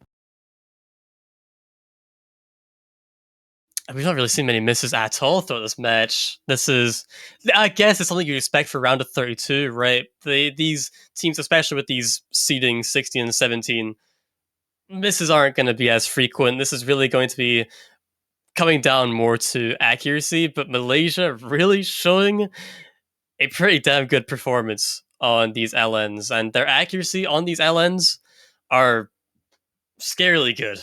I think even for a seed 16 team, I would be worried if I had to go against this team. Yeah, I think Malaysia, I think I mentioned this on the seed reveal as well, that they looked insane for the lanes and Hybrids in general. And it felt like they maybe choked a little bit on the Rice department, or maybe their accuracy was just not like on the greatest of the days. And I think that Malaysia's team, that their seed may be a bit underrated, just for how good they are on lanes and hybrids. Like, they can just easily take a lot of points against any team that has even the slightest of weaknesses in terms of anti-meta stuff. Malaysia's gonna capitalize off of them because they just don't miss in general. They're very consistent, and the accuracies, the ratios mostly on LM maps is just insane. Yeah, I mean, just looking at the qualifier scores, right? Malaysia actually got seed 6 on Hybrid 1 and seed 6 on LN2. And considering their seed is 16, they've just under halved their seeding on these maps. This is definitely an LN-focused team. And this really makes sense with what we're seeing here, how Poland are taking the Rice, whereas Malaysia showing an absolute dominant performance on the LN. I think this match is more leaning towards Malaysia in the sense that the picks that they're winning have been a lot more dominant than the picks Poland's been winning. But still, regardless of that fact, it's still even, seeing a 3-2 Poland's pick going into Race 5. And Race 5 is actually also kind of maybe a weirder pick. I think Poland are just... Is that Protect though? Like, I thought they protected this. It is their Protect, yeah, but I mean, going off the fact that they've banned Race 1, right? This map is also a bit speedy. Well, but that was Malaysia. Malaysia was the one that banned Race 1, right? Oh, sorry, yeah, you're right.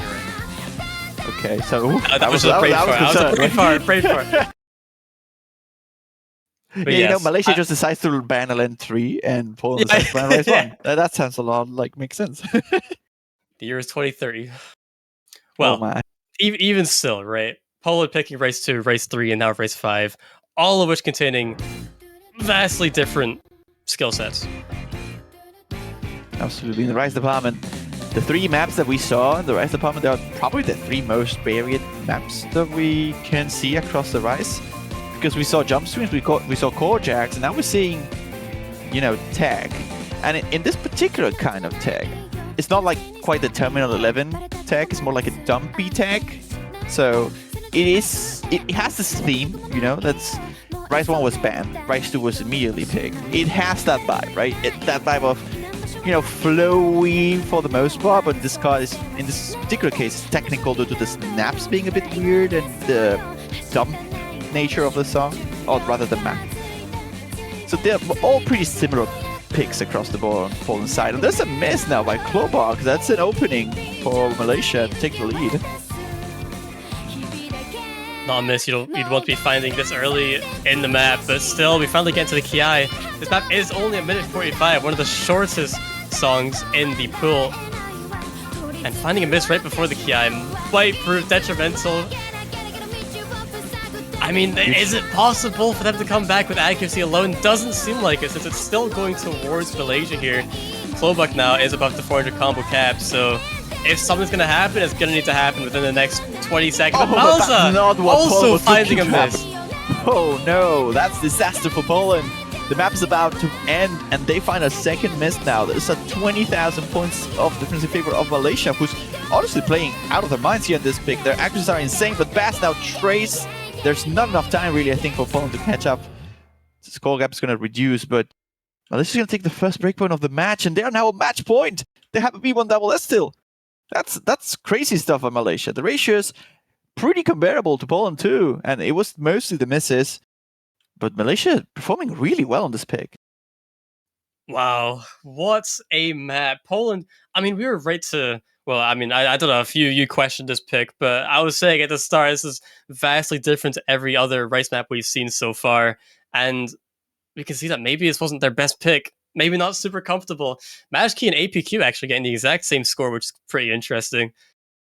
But now the lead is given to Malaysia. It's now Malaysia's pick.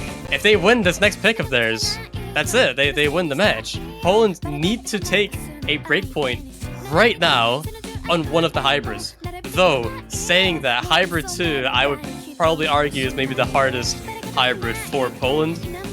So maybe things can look a bit better here for Poland, but this is a pretty tough ask, especially going against Malaysia. We said the tiebreaker was a possibility between these two teams, and we thought it was pretty realistic to say that much. But that was only the assumption that Poland was just taking the rice pick. And in this particular one, they were honestly a bit... I think they got a bit humble here, because Malaysia just being very consistent and having an insane ratio. They just, I think, win even without the misses. Like, it was very, very close though. So you kind of want to go as Poland, I think, for the most demanding picks. I think they can side as a protect with you because of it's a pretty simple map. You have the 1-6 mini jacks, which is a choke bait spot, but it worked against them really. And now they have to fight their way out. They have to wait and see if they can, you know, hold the ground on hybrid 1, because otherwise they're going to be dropped to the losers bracket. Well, Malaysia now, their last pick of this match. Hybrid 1, if they lose this, Poland will get their last pick, and then we might see a tiebreaker, but we still need to get there first. Hybrid 1, this map, 200 BPM, is quite... This map transitions a lot between being super LN focused and being super rice focused. I feel this is just, it transitions a lot. So for 2 minutes 48, we might see a bunch of act drops and then a bunch of act climbs, I guess we could say. So it depends how good Poland can be through those LN sections. Can they hold on? Can they keep up with Malaysia? Which, you know, as we said time and time again, Malaysia looking super dominant on these LNs, so they're gonna really need to put on their A game for this one.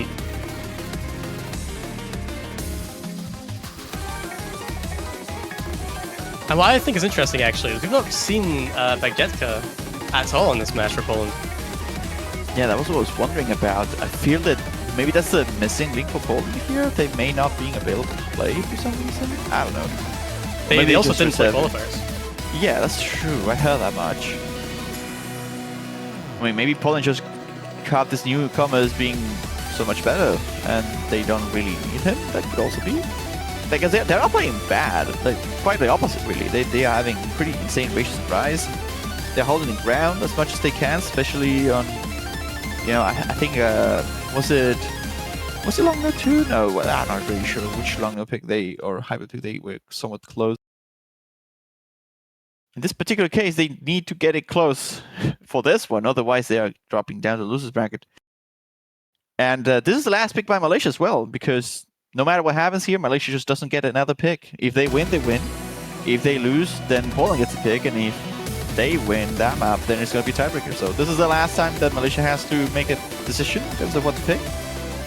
And it's going to be hybrid 1, which of course makes a lot of sense. Standard 200 BPM hybrid that you see across the board pretty much in every tournament. This is like, you know, the consistency hybrid, if you will. Some burst, some 1-6, some burst that can be somewhat difficult, I guess, to combo through, but mostly to act, and that seems evident looking at the percentage here that Siko is currently holding, a little bit behind everybody else. Hey, we're just starting with the map. This is a map that is somewhat long, so if Poland can tighten the ratios up, then maybe they can afford to drop some 200s. We'll see. Yeah, Psycho did have quite a large axie drop. Oh, Yonhong actually finding the first miss of this match. Psycho, though, as I was saying, did find quite a big axie drop at the very start of the map, and that might actually not make a difference, considering that Malaysia still 3,000 point lead, regardless Oh of that my. miss. Yeah, that was such a clean miss too. Not a single 200 across the miss. It was just a clean miss. In fact, I think it was just a 50, like a Allen break.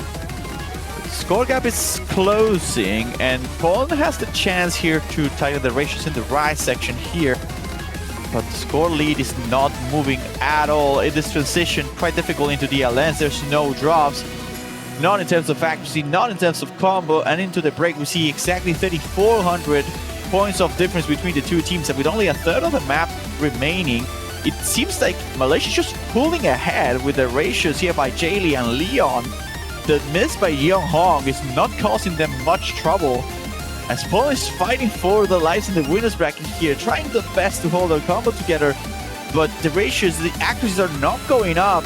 In fact, they're going down, so they're gonna need to see a miss happening by Jaylee or Leon as soon as possible with only a quarter of song left.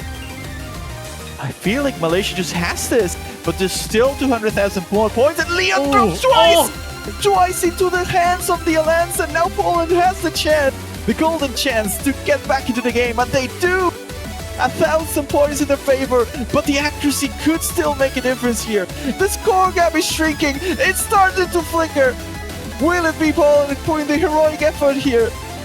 Perhaps getting the breakpoint for themselves, there's not much map left. 400 points, 600 points, into the end, there's no misses. And Poland stays ahead. But will they until the very last? And they do! 820 points of difference. Insane comeback by the Polish.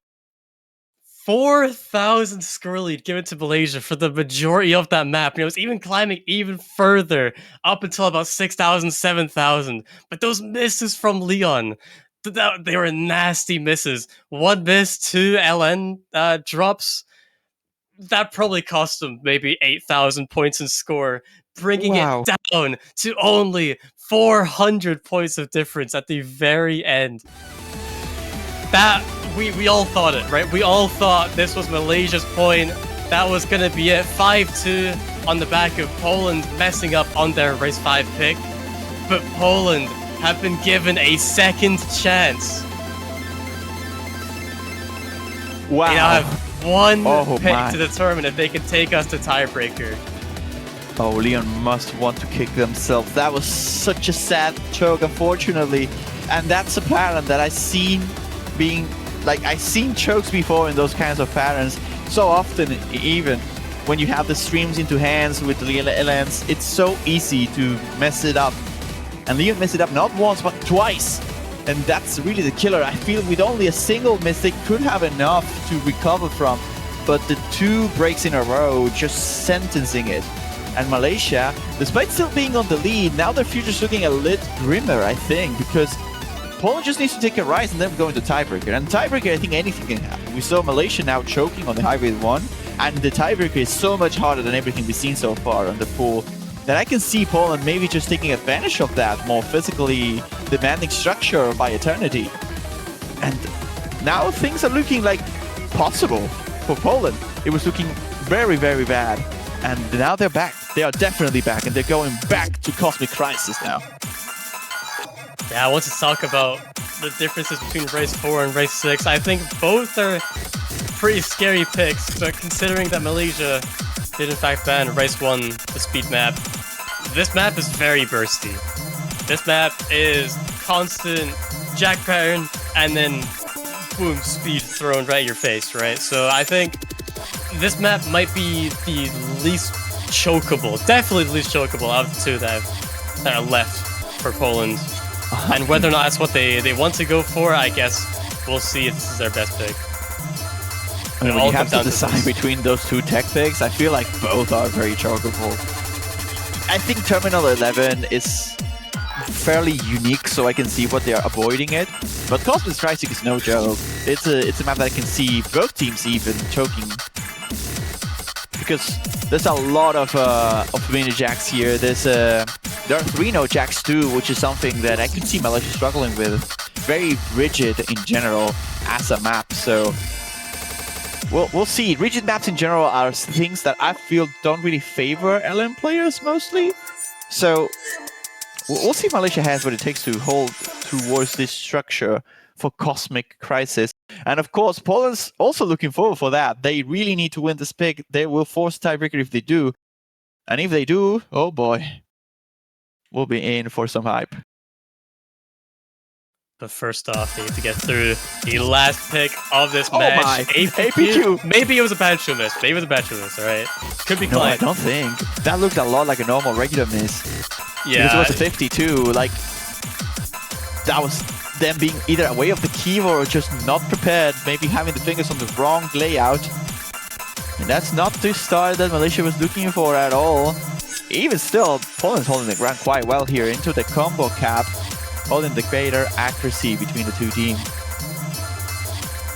I don't think though. I don't think that miss at the very start should be too much of a concern, considering it was at the very start. The combos are still very similar, only 20 off, but that does give the early lead to Poland here. And since you're wanting to get the match over with without a tiebreaker, this is not exactly what you want. But we finally get into what this map actually is. These constant speedy bursts with the jacks thrown in the mix. All players look to be holding on pretty strong. Malaysia lost quite a bit of accuracy overall. Glowbug still holding on to 99.9. And Magic Key actually going above 99.9% accuracy as well. And actually, Poland have increased this score lead by 4,000, making it 10,000 overall. I don't think even a miss at this point would give the lead back to Malaysia.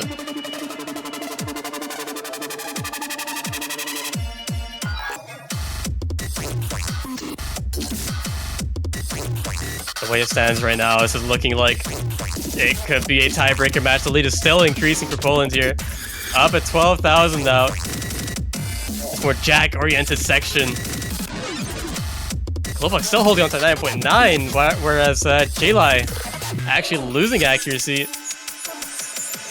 APQ trying to make their way back up from that miss at the very start, but still hovering around 99.5. Overall, Poland looking super consistent on this pick, not finding any misses whatsoever. Accuracy still very clean from every player on their roster.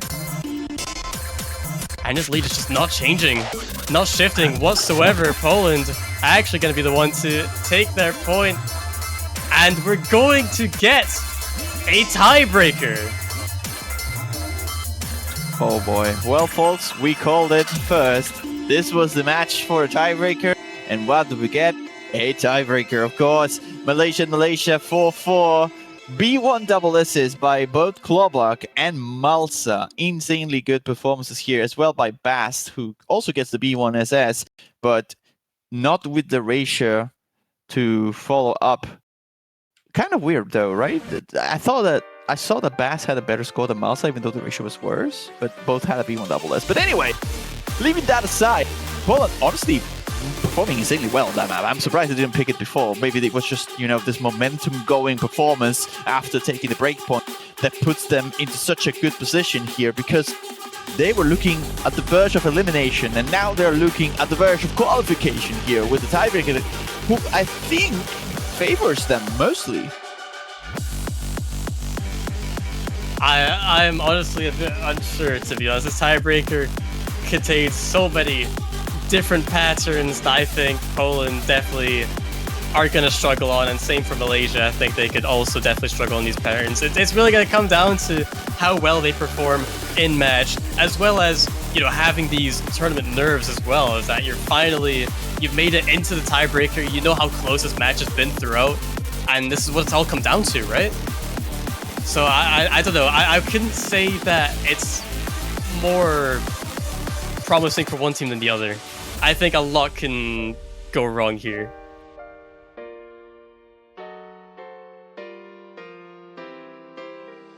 I mean, grab yourself your cup of tea, your cup of mate, your coffee, your water, whatever it is, and prepare, because this is the first tiebreaker of the year.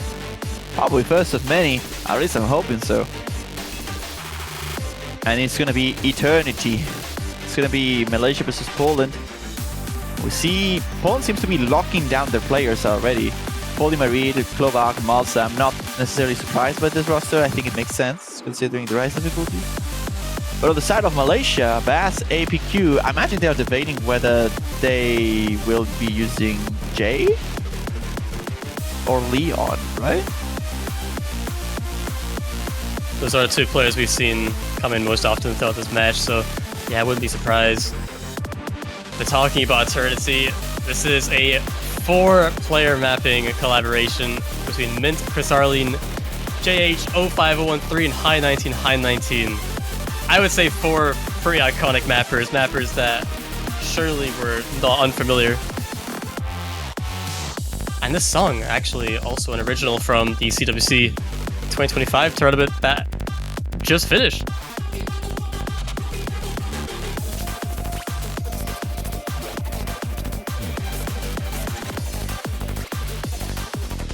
A lot to go around on this map. BPM changing, and it peaks at 278 BPM as well, so almost DT BPM for this map.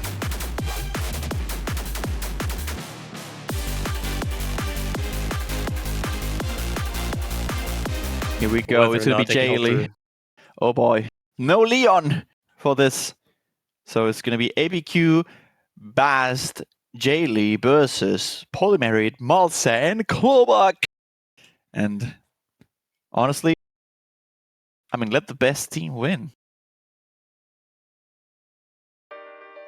That's what this all means, right? Tiebreaker, both teams have fought so hard. Both teams trying to compete for who's the better team. And this is the decider. He'll progress to the winner's bracket. He'll be moved down so early in the tournament to the loser's bracket. Not eliminated. So there's not too much on the line here, but obviously you would want to avoid the loser bracket for as long as possible.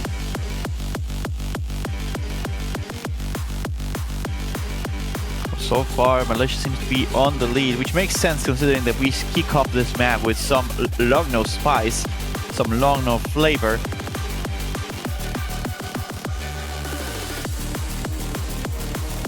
But as the map progresses, we'll have some tricky mini-jacks, we'll have some tricky rides as well.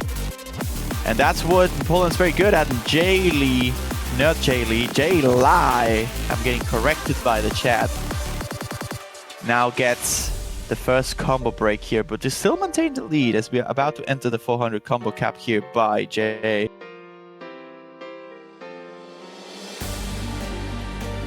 Yeah, most of the denser LN sections out of the way from the intro. And that's Malaysia's strong suit, right?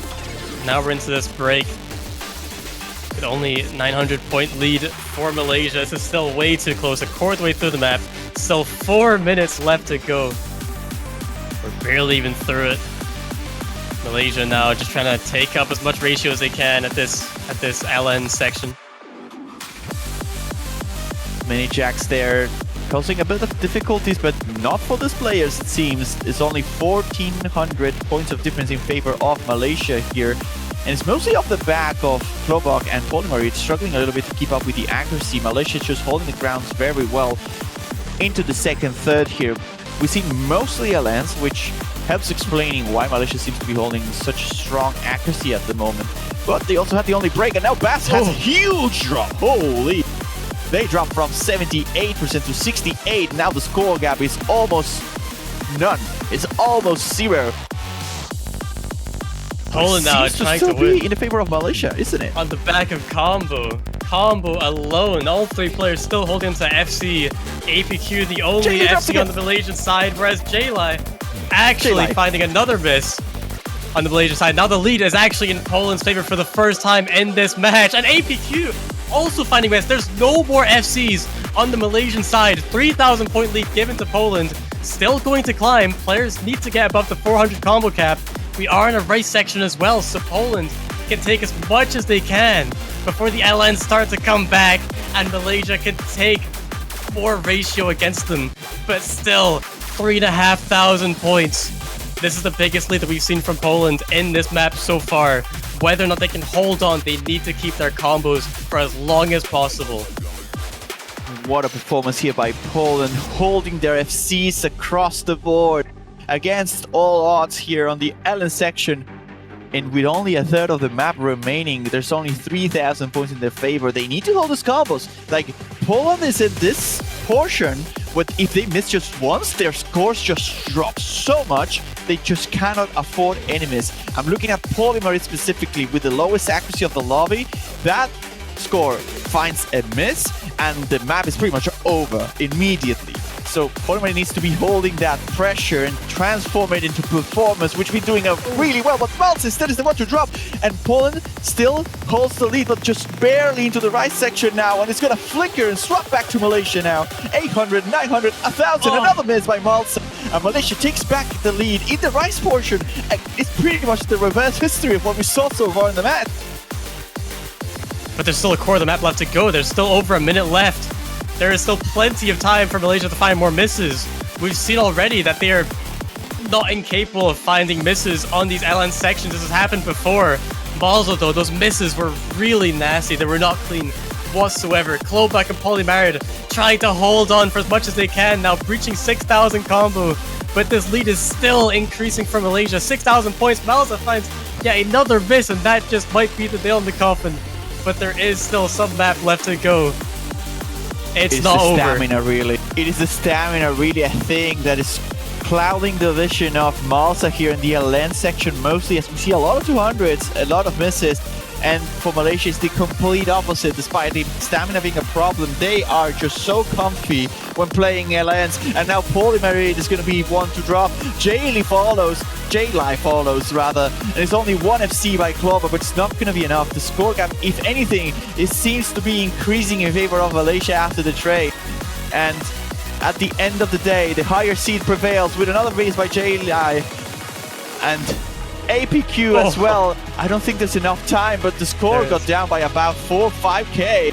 Had this Polish team managed to hold their combos together for a bit longer, history would have been different. And another miss now by APQ. They're trying, but there's not enough time, even though 2 more misses happen. It still 6,000 points in favor of Malaysia, who takes the tiebreaker and the spot into the round of 16 after quite a struggle, honestly. Oof.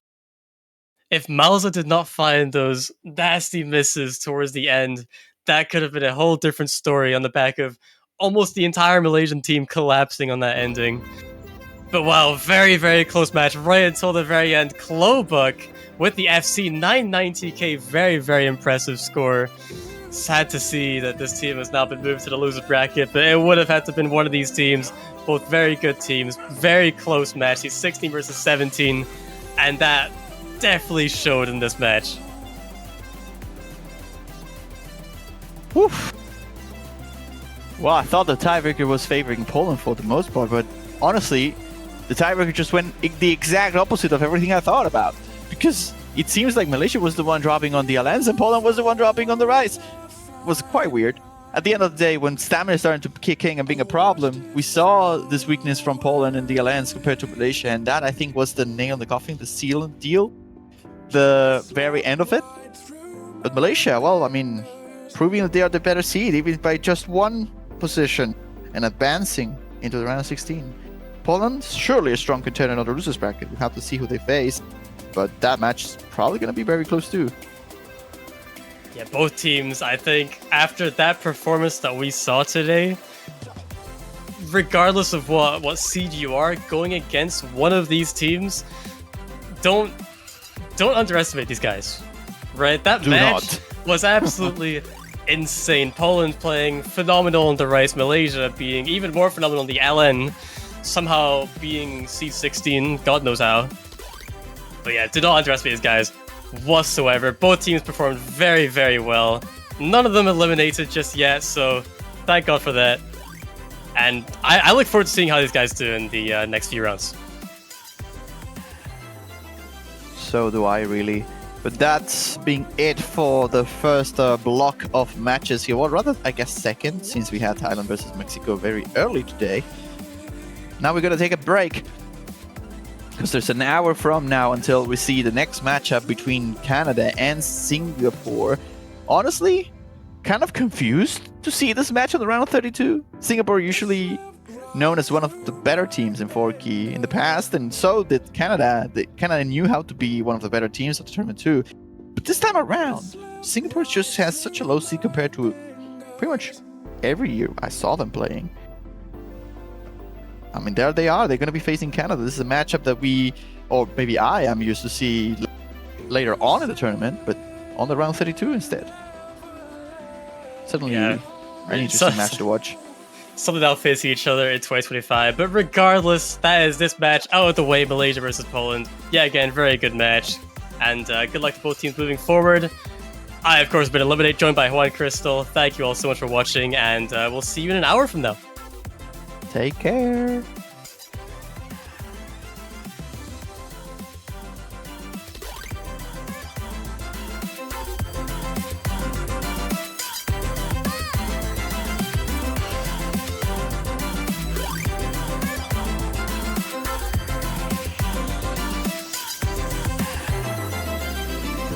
It never worked out fine. I watched it fall away.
All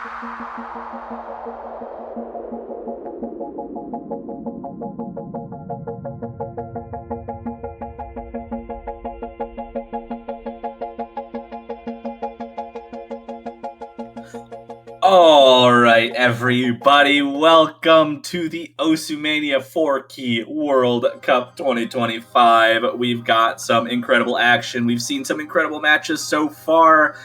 Already seen a tiebreaker between Malaysia and Poland, but for now, we're going to see our number 2 seed, the United States, versus Denmark, our number 31 seed, to see who survives in the winner's bracket and who gets knocked down into the loser's bracket. My name is Toph Daddy. I'm joined here by Pataraj. How's it going?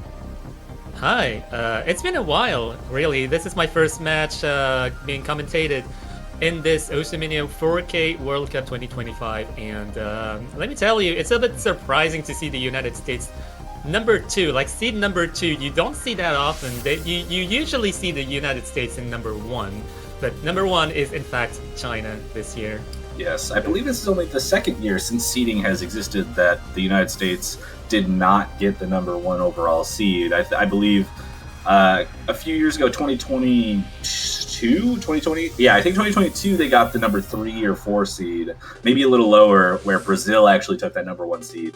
And this year, of course, China taking the number 1 seed. So maybe a little bit unexpected, having a little bit of an underperformance on one of the early round picks, having some troubles holding consistency with the combo being their undoing here. And maybe that's a good sign for Denmark here. If the United States is not able to hold as good of consistency when it comes to the more accuracy-based picks, this could definitely be a point of attack here. Yeah, so if stage 1 is the stage to look out for on this round of 32, it is definitely somewhere that Denmark can strike. Speaking of Denmark, shout out to Denmark for qualifying in the first place. It's not a common country that we see within the tournament scene, really. But I think we've seen them over the years in 4DM especially. Yeah, absolutely, but very good to see them here. Just need to get into the lobby here. I'm assuming that rolls and bans are happening right around now. Yeah, just sit tight and grab your snacks, as it is not quite starting yet. It is only starting for the players themselves, but the action will start after we've gone through the protect bans and picks. Yeah, just getting everyone ready to go. It looks like everyone's been swapped into the right spots. Just waiting a minute or two to make sure that everyone, we got our captains ready to go and get these rolls underway. So outside of that, I'm curious to hear your thoughts just about the expectations, I suppose, of these two teams. You know, we've already said a bit of a piece on the United States, number 2 seed compared to what maybe most people expected being number 1. So potentially having some competition to kind of worry about, certainly, especially with China's performance from last year, and Denmark making the cut. How do you feel Denmark's going to do through the rest of the tournament? Yeah, from the little information that I have over Denmark, I would say Denmark will try and strike their strategy towards the rice category. I feel like they have a fair amount of sharpshooters, and it tends to be the case, especially for round of 32. I feel like the top 32 countries are definitely able to sustain the physicality that the overall round of 32 Rice is providing, and definitely counting on some chokes from the United States, because the United States is also very, very strong in accuracy in their own regard. Yeah, absolutely. And, you know, we mentioned the potential issues that we saw from the qualifiers there. United States only kind of hiccup was on that Rice 1 pick, the easier of the Rice picks, where they just weren't able to get the full combos there. And if they end up seeing that kind of result, you could see Denmark potentially taking advantage of that. They just got to make sure that they keep their accuracy in a place where those misses will be within striking range, you know? Speaking of striking range, Denmark's role is definitely not going to be in striking range of the United States. Poor 12, 94 versus 12. It is definitely a resounding win from Denmark for the rolls, so they will get to protect first. Yeah, and they will get their first protect. You said that they're going to probably focus on that Rice, the sharpshooter accuracy. I'd almost expect one of the tech picks to be the protect in that situation. The Nomad, or sorry, not Nomad. I'm too fixed on other modes. I was going to say one of the tech picks, Rice 4, 5, or 6, but they are going to protect the Rice 3, which is one of our consistency-based selections. So going with, definitely still sticking in that sharpshooter accuracy range, but maybe not where I would have expected given the United States' performance on the qualifiers. Yeah, speaking of which, a pretty major change for round of 32 this year around is that we've got a Court Jack / Jack oriented pick this time around, because the SVs do not exist in this edition anymore. So they are being replaced by, well, they have been replaced by other picks, namely one Rice and one Hybrid. The first ban is going to go towards LN2. The Protect from the United States also went into the Rice category, surprisingly enough. Tech, as you've pointed out, which is a little bit counterintuitive, I guess, given what we've said so far. Yeah, a little bit of a surprise, but the United States knows what they want. They know what they want to do early on, and we say that they had struggles potentially on the Rice 1 pick in qualifiers, but that shouldn't take away from their just pure ability. But we do see that ban on LN3 as well. We could be seeing just a full Rice match right here, given the comfort levels of these two teams, and Denmark immediately going to go with their Protect, that Nomad 3 coming out immediately. Well, I mean, it's definitely a respectable strategy. It's a valid strategy. Sometimes you save your Protect for later. Sometimes you just go with it right from the get-go. And Denmark just chose to go for it right from the get-go.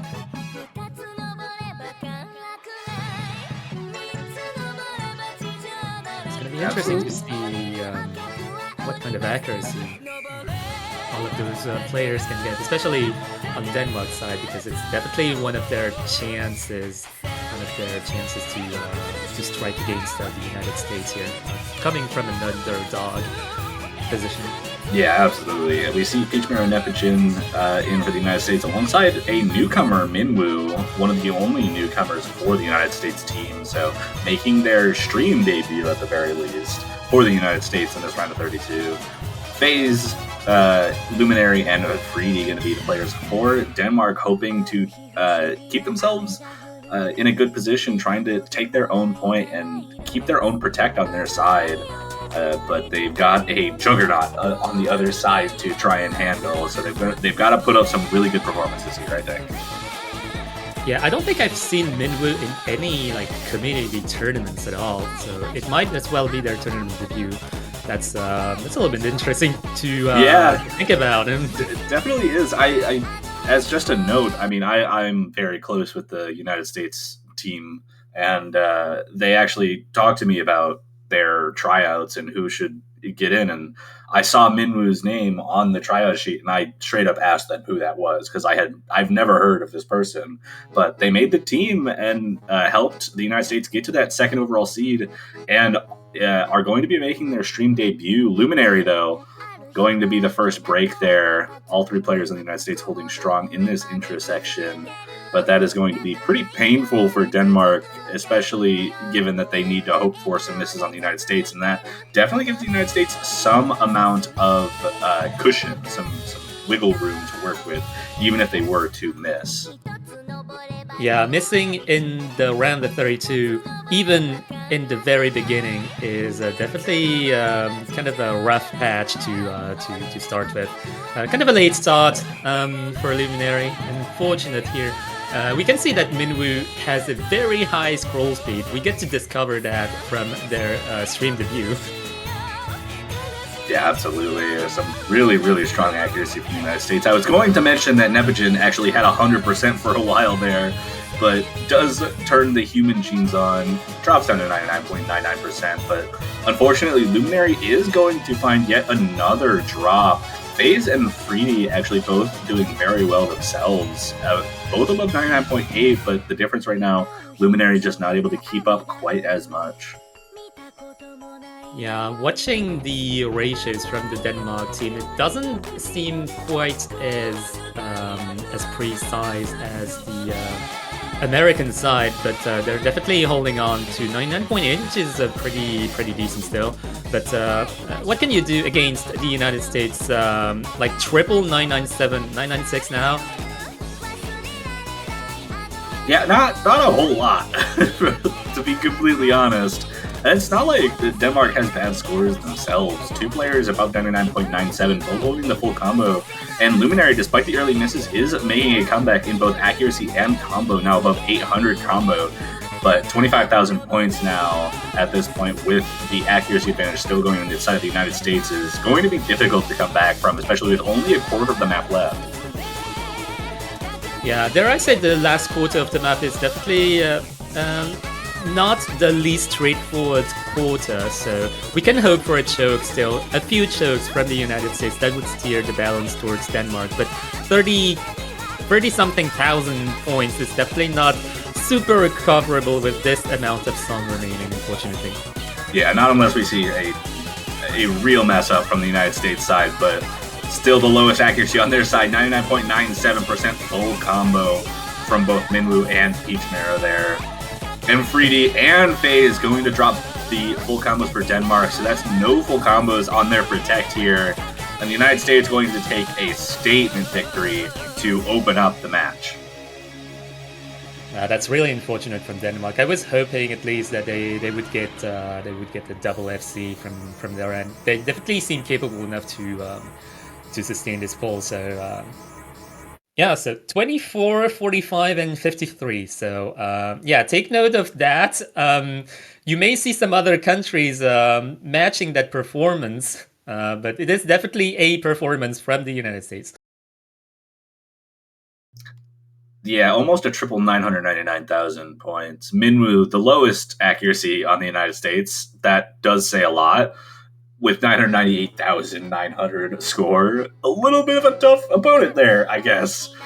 Unfortunate for Denmark, but there's really not that much you can do against that. And the jump stream pick going to come out as the selection from the United States, sticking it right back to the sharpshooter accuracy with Heaven Station.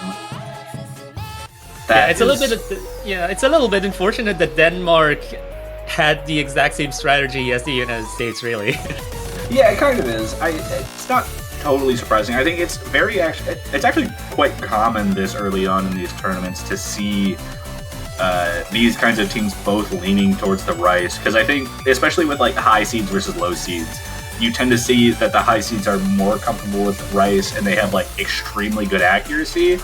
And the lower seeds tend to be less comfortable with long notes and just want to give themselves the best opportunities. So you will commonly see a lot of rice versus rice matchups just because of how the comfort levels shake out.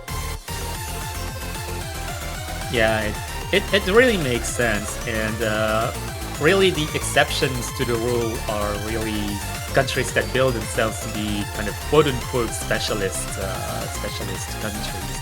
The Netherlands comes to mind. Like historically, the Netherlands has been a LN-oriented country. I can also think of Malaysia that has been LN-oriented as well.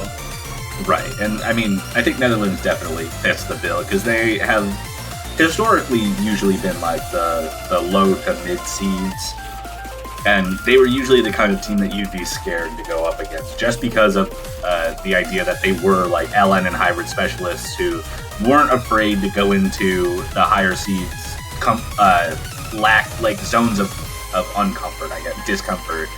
And but in this case, unfortunately for Denmark, this might just be a comfort zone for both teams. And when you're against the number 2 seed, it's a big hill to climb. Yeah, absolutely. Like usually, the very top of the seeds don't really get much weaknesses to exploit this early on, and they tend to advance pretty easily. But sometimes, just sometimes, something slips through, and that's what we've noticed in especially community tournaments.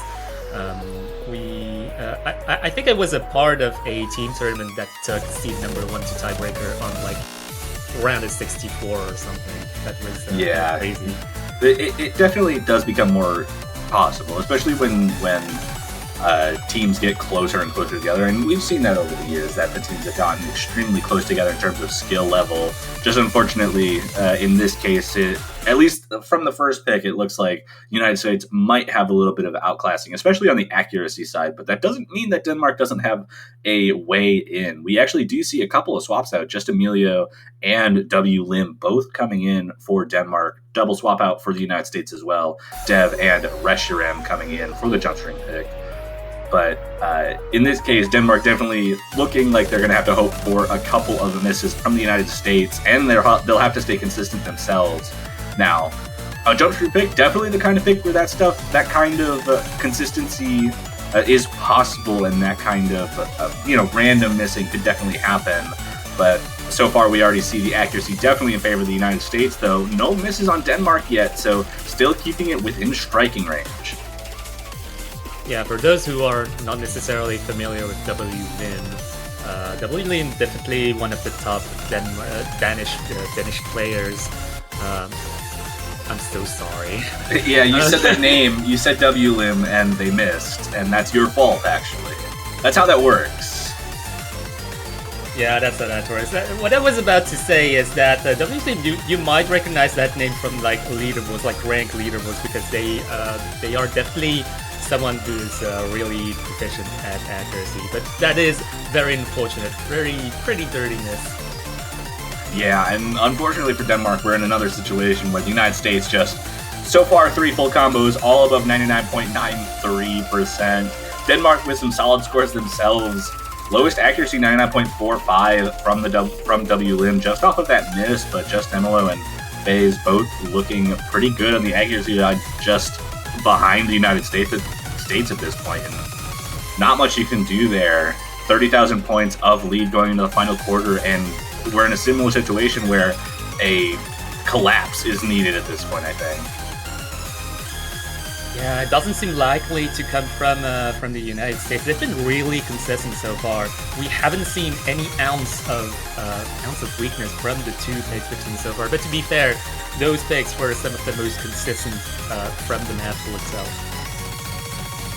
Yeah, for sure. So remaining left in the rice pool, maybe not anything super comfortable for any of the picks. So remaining at least, we do see the first 200 coming out from the United States.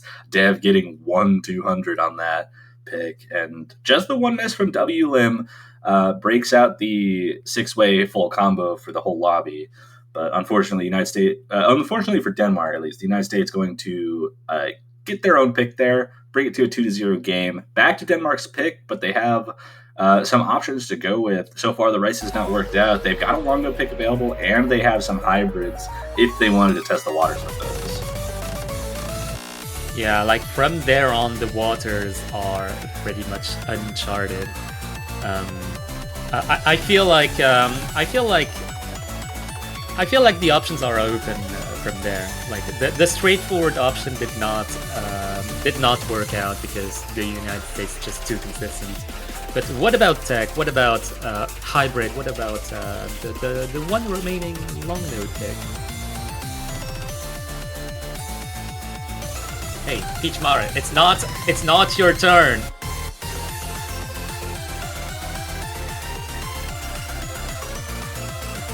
Just revealing their hand right now. So we are to assume that the United States is going to pick rice for after Denmark has made their pick right now. A little bit of a confusion moment here. Always confusion. United States trying to pick. Nepogin trying to tell Denmark how to pick rice for. Oh man, it happens to everyone eventually. Oh well, you gotta keep in mind that a tournament match is a high adrenaline environment, so you usually tend to be a little bit excited, like more excited than you'd expect from yourself. Oh, for sure. I definitely feel that, especially after having Rice 3 and Rice 2 back to back. It almost feels like it could have been anyone's pick going for Rice 2. And there it is, Rice 4 gets picked anyways! No way! They're I actually don't know if I like this pick, knowing, like, coming from Denmark, at this point, you know that the U.S. wants to pick it. I don't know if this is the strongest idea, but it ends up the pick anyways. I mean, just to make the statement they're not scared. They're not scared of the United States. Yeah, no, they meant to pick Rice 4. Well, let's go for Rice 4 anyways. Let's go for it. I mean, they're taking their offer. Yeah. Or maybe Nepogen just has some really good charisma. That's telling them to pick Nomad 4 Rice 4. I keep going into other mode commentary.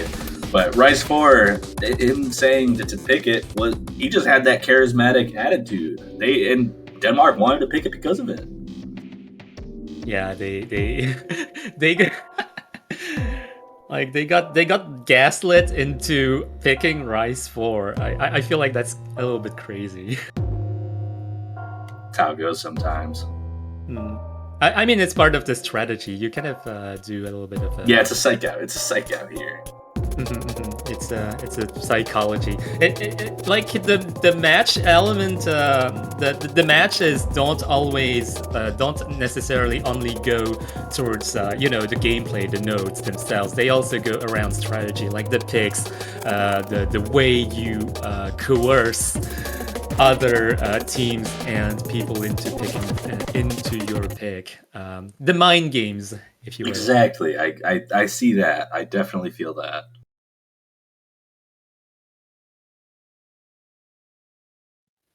I love tournaments. They're always so fun to see kind of like a glimpse into the minds of the players. We see our first tech pick coming out. It's going to be Cold Storage, our Rice 4 here. Opening patterns going well for everybody so far. Accuracy definitely in favor of the United States out of these opening bursts, but not by a whole lot.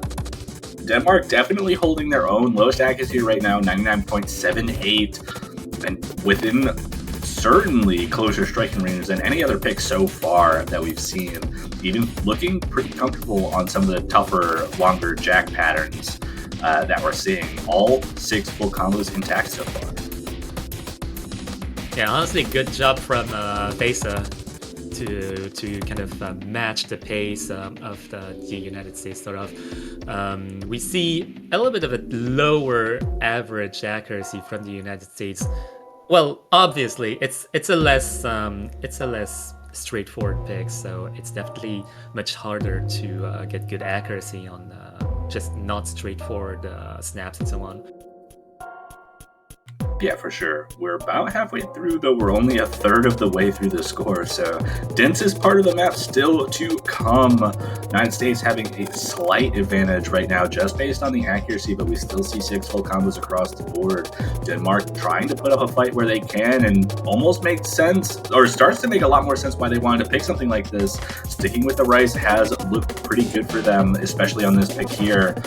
Despite the United States still holding on to all the full combos, it's still relatively within striking range. About 13,000 points of difference. One miss could mean the difference between a close match. But WLIM is going to be the first one to break. The United States now a little bit of wiggle room to work with. Yeah, they already had a little bit of wiggle room from Freddy, just dropping from 99.8 to 99.6. Unfortunately, some late hits here and there. It's really hard to kind of sustain this erratic map. Like the bursts are very hard to control, but the United States is still all above 99.9, so it's definitely really challenging to for Denmark to catch it as the song ends and WLIM misses again. Yeah, and there's the ending of the map. WLIM unfortunately finding another break towards the end, but 2 full combos for Denmark yet again, 3 full combos for the United States, 3 V1 double S's, just showing their dominance on this pick. Dev this time getting the MVP in the lobby and taking yet another break point for the United States. Yeah, I gotta say, Dev is definitely a one kind of monster in terms of early game proficiency. And combine that with Neptune, who is basically good at every single stage. Minwoo, for their first performance, for their first match, is definitely showing what they're capable of. Not necessarily carrying the team, but definitely providing a very, very solid support to the United States. Yeah, absolutely. But it is the United States pick. Denmark stealing their own pick from before. And also 3D trying to steal the United States pick this time. Yeah, we're picking Rice 4 once again. And Rice 5 comes out. We got Tsukumayo, Kansete, Kuyashiwa. More of our speed tech pick. Yeah, kind of more of a dumpy structure mapped from this guys. So the mania players who may know this guys' tech dump maps from the ranked section might find some familiarity in this pick. For sure, we see Dev, Pikachu, Nepogen staying in, Phazon, W, Lim staying in. Oh, but Minwoo on Denmark now. Kind of a casual adopt here.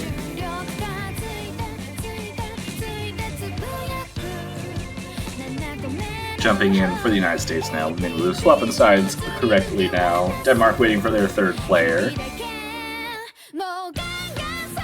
Looks like just Emilo is in the lobby right now. Might be their third player for their swapping in. Yeah, Denmark seems to have their Rise tech.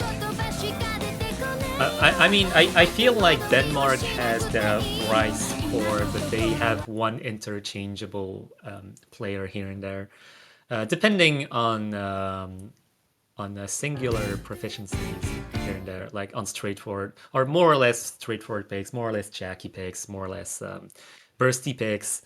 It's not only Rise, Selens, and hybrids that necessitate, switch ups.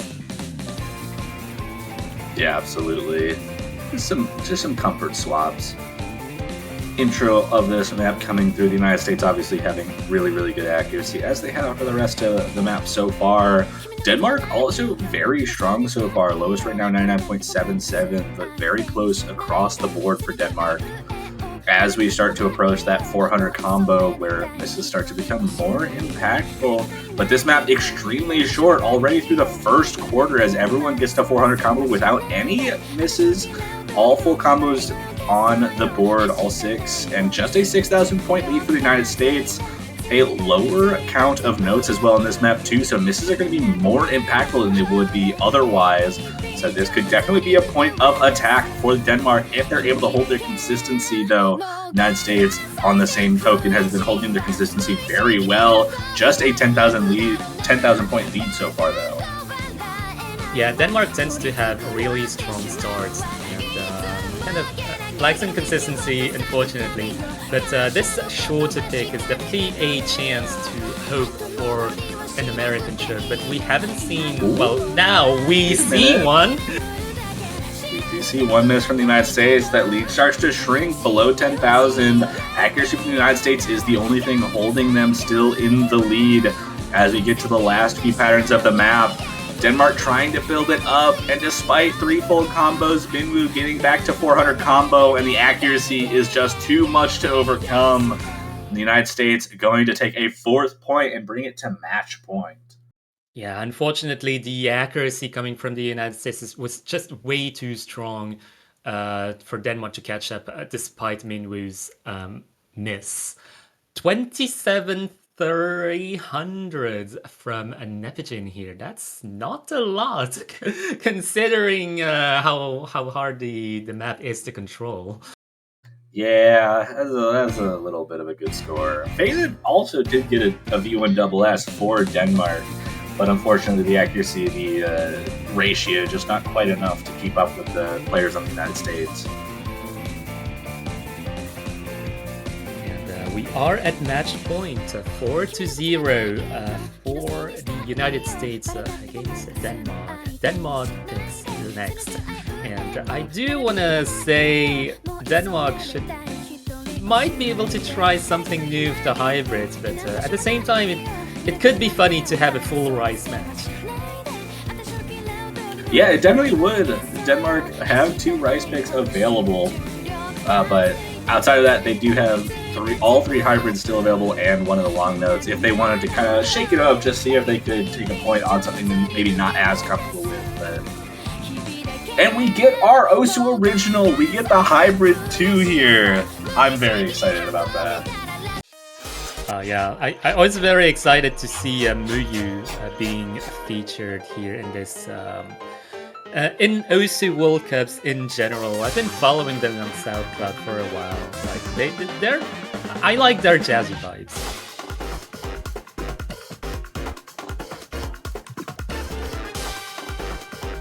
Yeah, it definitely is very jazzy. Has some interesting rhythm throughout. Certainly a fun song. I have like certain thoughts about it where it just sounds like alien music almost. It's very silly, but it's really fun. Yeah, it's very whimsy. It has a very whimsy approach, which I didn't quite expect coming from Muyu for a World Cup here, but quite interesting approach, really. Yeah, absolutely. We do see Minwoo dropping out, as well as Dev, Peach Marrow, Neptune going to be in for the United States. Hello Sun making their stream debut for this tournament. We do see some common names for Denmark. Feza, Wlin, and Just Emilo looking to try anything they can to take a point from the United States. Need to get their own pick here if they want to stay alive in the winner's bracket, but the United States looking extremely strong so far. Yeah, it seems that Minwoo is only meant for rice picks. This time hybrid is going to be a mix of rice and long notes. So Hello Sun, definitely proficient in both sides of the coin, especially over the years. We've seen Hello Sun, I think, start with kind of a rice-oriented career, but as the years went on, definitely improved a lot on tournament-oriented maps as a whole. Yeah, just thinking about their abilities and skill sets in general, I almost see them as like a mini Neptune, which is a scary thought to have, thinking that the United States has 2 players like Neptune on their squad. But one way or another, we do see them swapping in for the first time. All 6 players getting into this intro quite well. A little bit of a lower accuracy from Denmark as compared to the previous pick. Same thing with the United States, but no one with any misses yet. All 6 full combos intact. United States just with a slightly better accuracy so far. Yeah, I think what Denmark has to do here is just maintain the combo strategy, hope for a HO coming from the United States. We've seen that the United States is definitely not invulnerable to misses, as we've seen on Minwoo's side on the previous pick. Yeah, absolutely. Though, so far, looking very consistent for both sides. There's definitely a map where misses come pretty easily. You can see the really awkward patterns throughout it. Some shield-based LN patterns, which are always pretty difficult. And Just Emilo going to be the first one to break, unfortunately, for Denmark. Yeah, that was a fairly clean miss. And another clean miss from Wlim here. Not that much accuracy drop here, but the combo break, especially halfway through the map, is definitely gonna hurt Denmark's chances to catch up, especially as we're reaching 30,000 points of lead for the United States on the match points. Yeah, absolutely. Very sharp for the United States. And the last full combo on Denmark does fall there for Feza. The accuracy lowest on Feza as well, but one way or another, it's going to be difficult for them to recover here with all 3 full combos still intact at 99.88% or above for the United States. Just a strong performance as Denmark continues to find a few misses on this hybrid pick. Yeah, no, it's a little bit unfortunate to see Wlim miss that much on matches. It might come from nerds, it might come from hardware issues even, but yeah, it's a little bit uncharacteristic to see them falter here.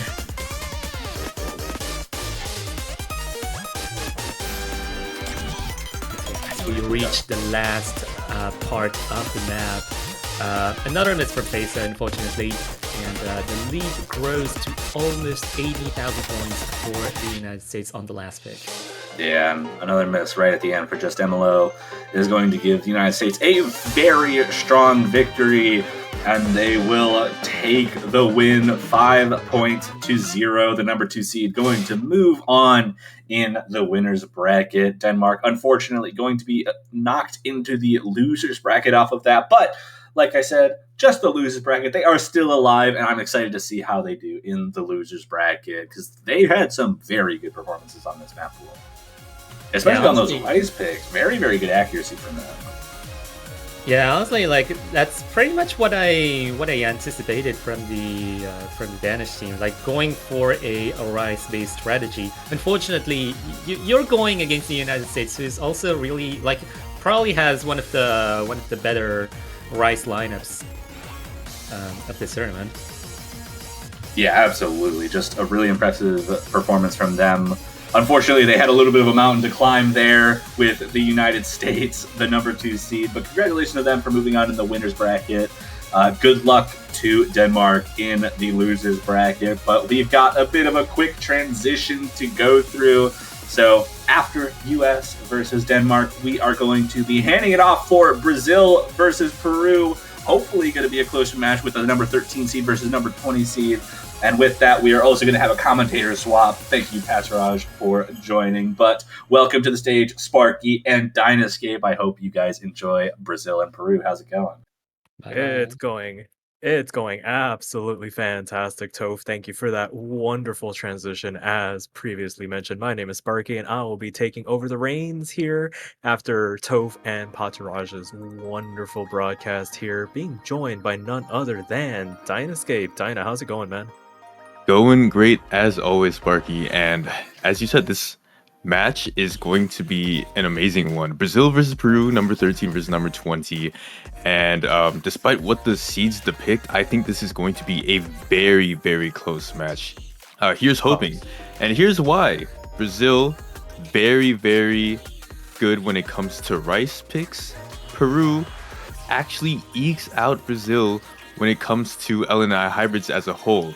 So what we should see here is a classic RC versus LN hybrid matchup, and I really expect them to just be trading points over and over again. Yeah, that's always the expectation, and I mean these two go way back in terms of overall competitive matchups, and I mean Brazil has been a long-standing country in the realm of 4Key. A lot of new faces, a lot of players coming over from like that 40M squad from a couple years back, getting the promotion onto the main roster overall. And Peru really starting to stake a claim for themselves as one of these like dark horses slash like if you take them a little too lightly, they start pulling out some of these wicked results. If you take them. If you don't take them seriously enough, and like you mentioned, with that Allen versus Rice dichotomy that we might see here, it'll really come down to what these bans are going to be. We could be in for quite a bit of a intense back and forth, especially considering the seeding much closer than the match prior. Oh yeah, 100%. And Brazil pretty much maintains their seed from last year around that 13 area. Peru, however, I believe is the biggest glow up of this year's MWC, where last year they were seed number 31, they were almost relegated, and now they're pretty comfortably, in that mid-seed range. And so part of that reason is because of the pretty much core of Peru, which is Dendro, Anku, and Yokmao, formerly known as Lolito, as they protect Rice 1. But they are supported by some pretty good players in Zingo Tripas, Eric 2, and Sophie the Koi. For the side of Brazil, a lot of what you'll see, at least on these Rice picks, are going to be team captain Miwiki and Aegis Fangirl. But the reason why Brazil has seeded so highly, as they usually do every year, is because they have that malleability in being able to have that third man slot being filled by pretty much many different people and many different categories. Yeah, absolutely. And already right out of the gate, we get the protects here. Peru rolling that 100, so basically guaranteeing themselves that first protect and going for the Rice 1. Little surprising, followed by Brazil's Rice 2. And the ban coming up from Brazil, unsurprising, going to be in that lower half of the map pool, maybe more akin to what we were expecting. Maybe might have predicted an LN ban, but Hybrid 3 is a pretty good one as well. And we just have to wait to see what Peru decides to get rid of here. I know we've been seeing some pretty ridiculous scores on stuff like Rice 3, with the top 2 being protected if they wanted to stick with anything. But LN3 actually going to be the ban for Peru here. Yeah, pretty much it goes against everything that I've been saying with Peru. And I mean, honestly, maybe they're just better on Rice when it comes to early game. But yeah, you know, it could be anything. Absolutely. I mean, with this early game Rice, we have so many players in this tournament that are just such good early game accuracy players that it's no surprise that cobbling together 3 players that can essentially 995 plus K some of these Rice picks lends itself to maybe trending towards it. And we're actually gonna start off with Rice 3, the aforementioned map that has had some pretty high team scores overall. I mean, we saw the United States not too long ago just absolutely knock this map out of the park with a ridiculous team score, with Denmark not too far behind. So we'll have to see who decides to step up to the plate here for this first pick in this match. It's always trying to get the nerves out immediately, and what better way to do it than with a very high tension style of pick. Exactly. I mean, when you are playing a core jack map in the early game, it really does feel like not only an FC is the bare minimum, but also you have to gather up a team score of like average 995, like you said, 996, 997 would be great, especially for some of these mid seeds. That really does seem to be the bar right now. And Brazil fielding, again, Miwiki and Aegis Fangirl, 2 anchors that you'll probably see on almost every map. Art LOL DXE, one of the Rice specialists for Brazil, also being their 3rd man. And on the side of Peru, you've got Denju and Anku, and then Eric 2, also their pretty much 3rd man specialist for Rice. Yeah, this is going to be one of those where it could either end very early if somebody finds a miss, or we could see it go down to the absolute wire.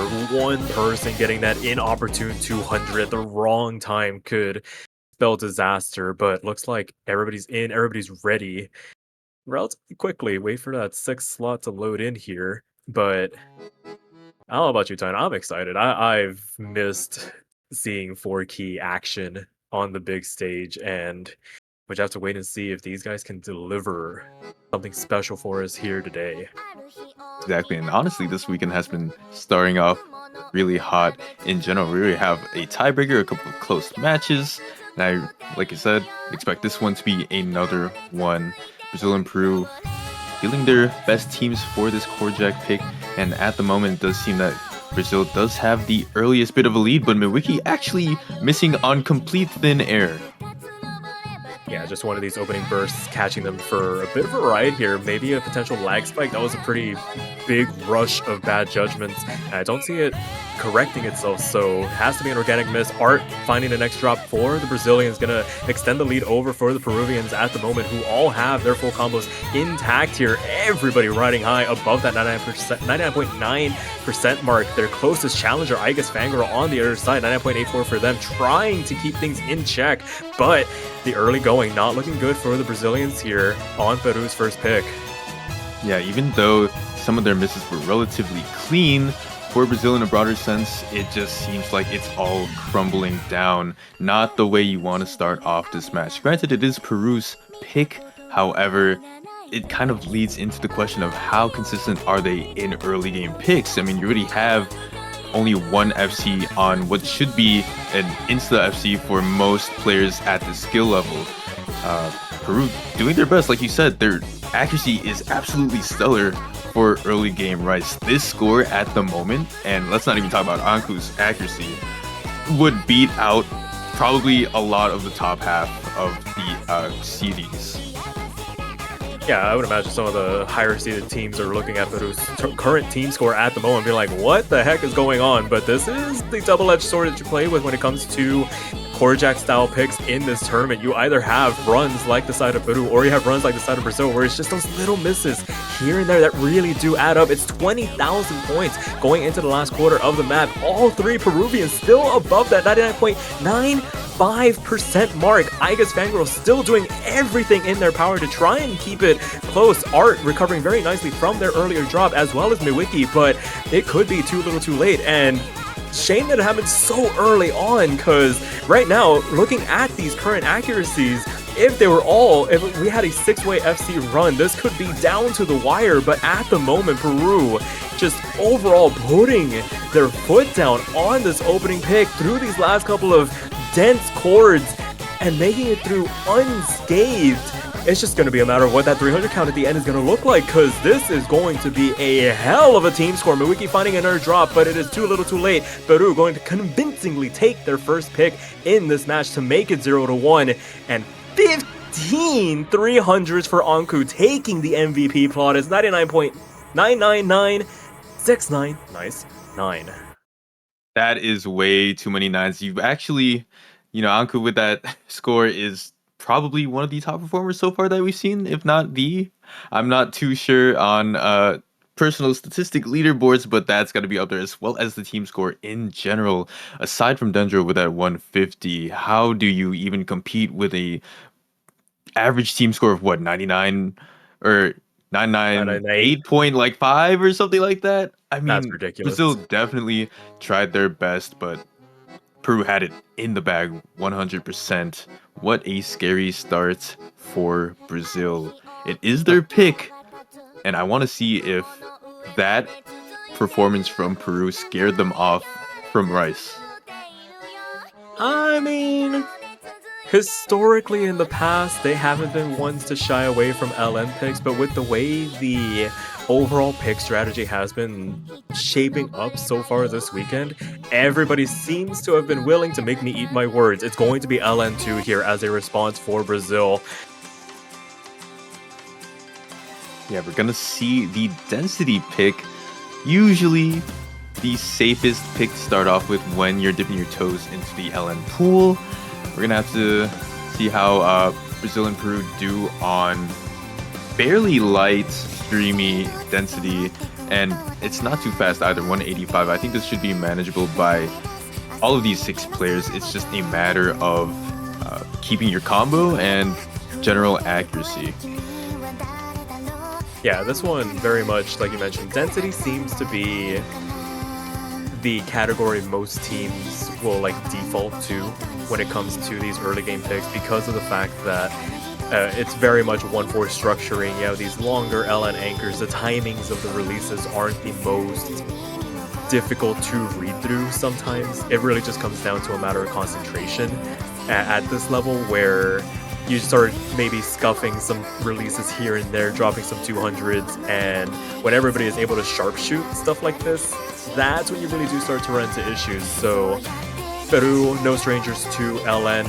We're just going to see what their overall team balance is going to be. We see Sophie checking in for them to back up Anku for the moment, seeing who their third person is going to be. Boris and Zikuri coming in for Brazil to back up Miwiki, and Lalito is going to come in for Peru to round out that roster, as Eric checks back in as well. So just finalizing who those 3 are going to be, and checks in, checks out. Yeah. What is it? Just 6-7, 6-7, 6-7. Just keep going. No, who's firing? I'll wait till the map in. starts. I'll wait till the map starts. But as it stands, this feels right, seeing Lalito in on an LN style pick. But just to see how the other 2 perform on this one. Potential breakpoint opportunity, perhaps, but Brazil's resilience over the years has shown that they will absolutely put up as much of a fight as they can, make it as feisty as possible, and make you work for some of these picks. Oh yeah, and I mean, with Peru having Lalito in here, who I think reverted their name change from Yokomao, that was at least their name during the registration period. This serves as yet another pivotal anchor for Peru. Lolito is definitely one of those players who can play anything, and you can expect them to have not only consistency but great accuracy that can rival a lot of players on these top teams. So definitely watch out for them when you're looking at the right side of the screen. As for Brazil, I believe this is Bori's debut for Brazil, as I want to say that they're a new player and this is their first year. So we're going to have to see how they do with the nerves stacking up against them. One last change as Eric 2 switches out for Dendro. This is more in line of the roster that I expect for Peru to have on an LN pick. And I think we are good and finalized. No more checking in and out. No more 6 and 7. Yeah, we're fully locked in. The rosters are set. I think it was just a matter of trying to get Dendro into the lobby. Perhaps that was the hold up here. Maybe just some connection issues. You know how it is, trying to get everything situated here. But it looks like the players are ready. It is going to be Miwiki, Zikuri, and Boris for Brazil on their first pick, going up against Aleito, Dendro, and Sophie the Kui.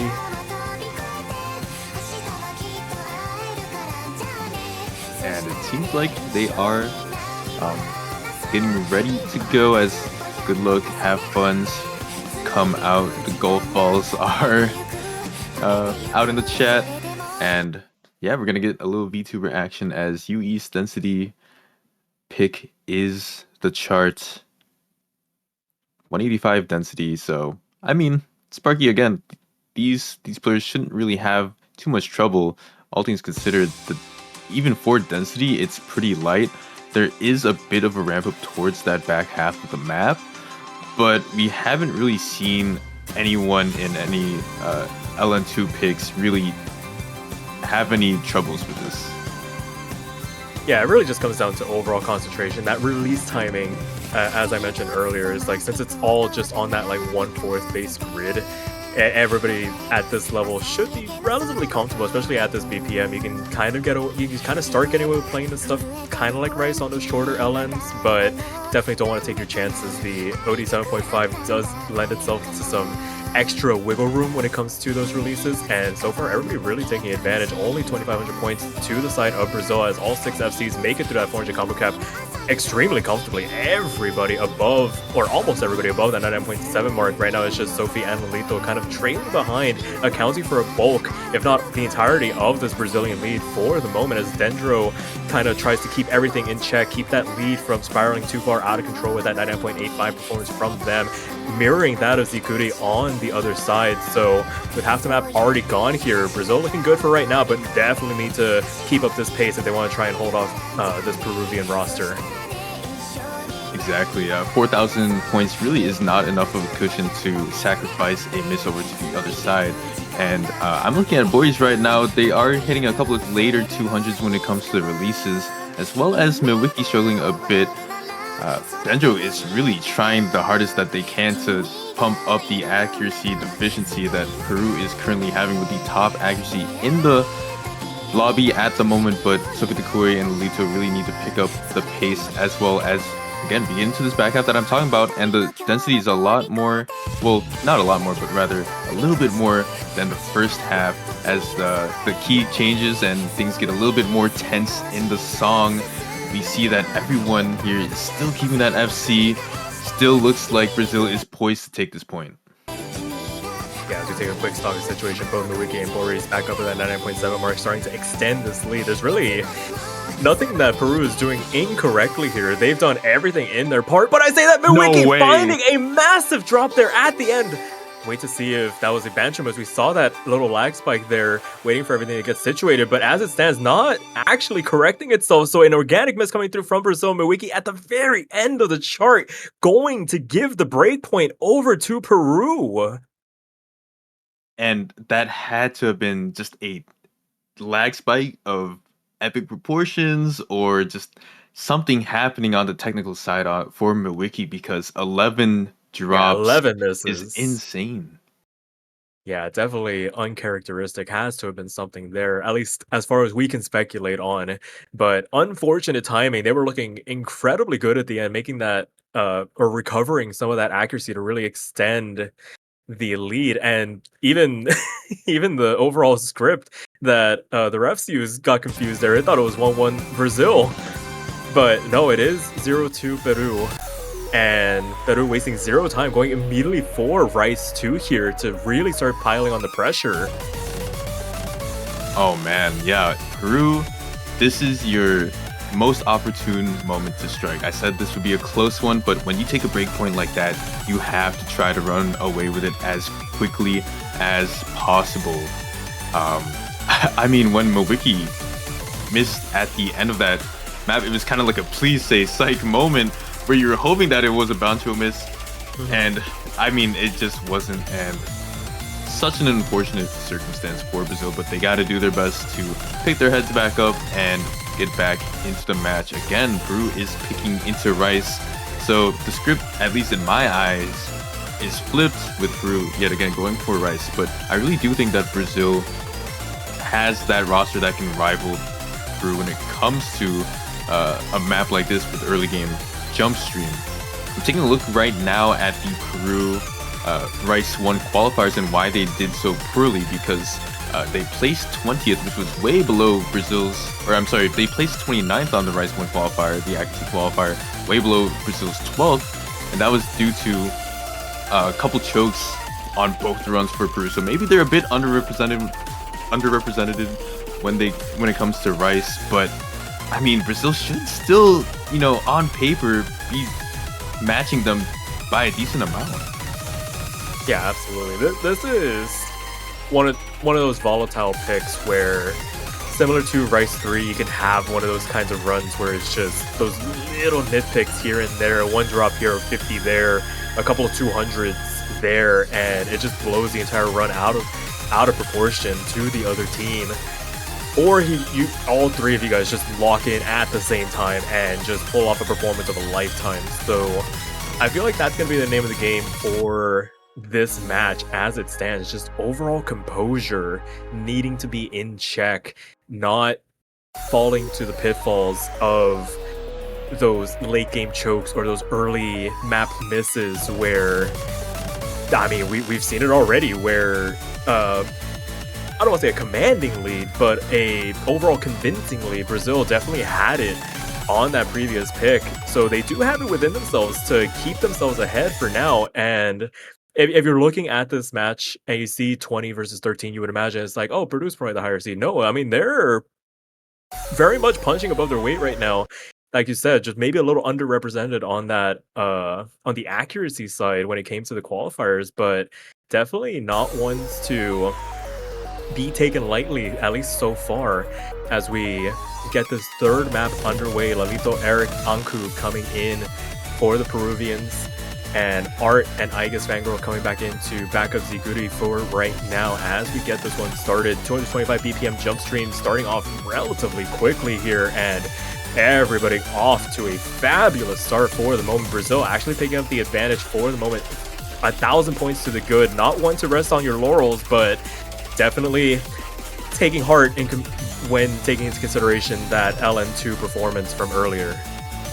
Exactly, and even though this jump stream is only 225 BPM, and with the length being pretty short, I think the main thing you want to look at this chart is the bursts that come up in between some of these sections.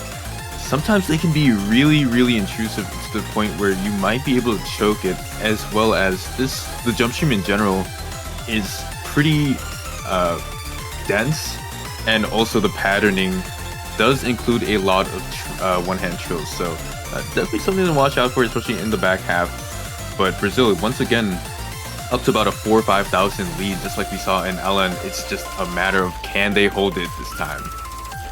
Yeah, third map left to go here, increasing their lead to the tune of about 6,000 points. All three of their players above that 99.9% mark. Next closest would be Anku for the side of Peru. Lalito and Eric not really putting a foot wrong here, but trailing behind a 10th and 2/10 respectively to their Brazilian counterparts, accounting for the bulk of the 7,000 point lead. A quarter of the map still left to go here, driving right back on into this intense jump stream, a couple of breaks here and there, taking stock of the situation before Diamond Rat back on in, adding some hands just for good measure as well.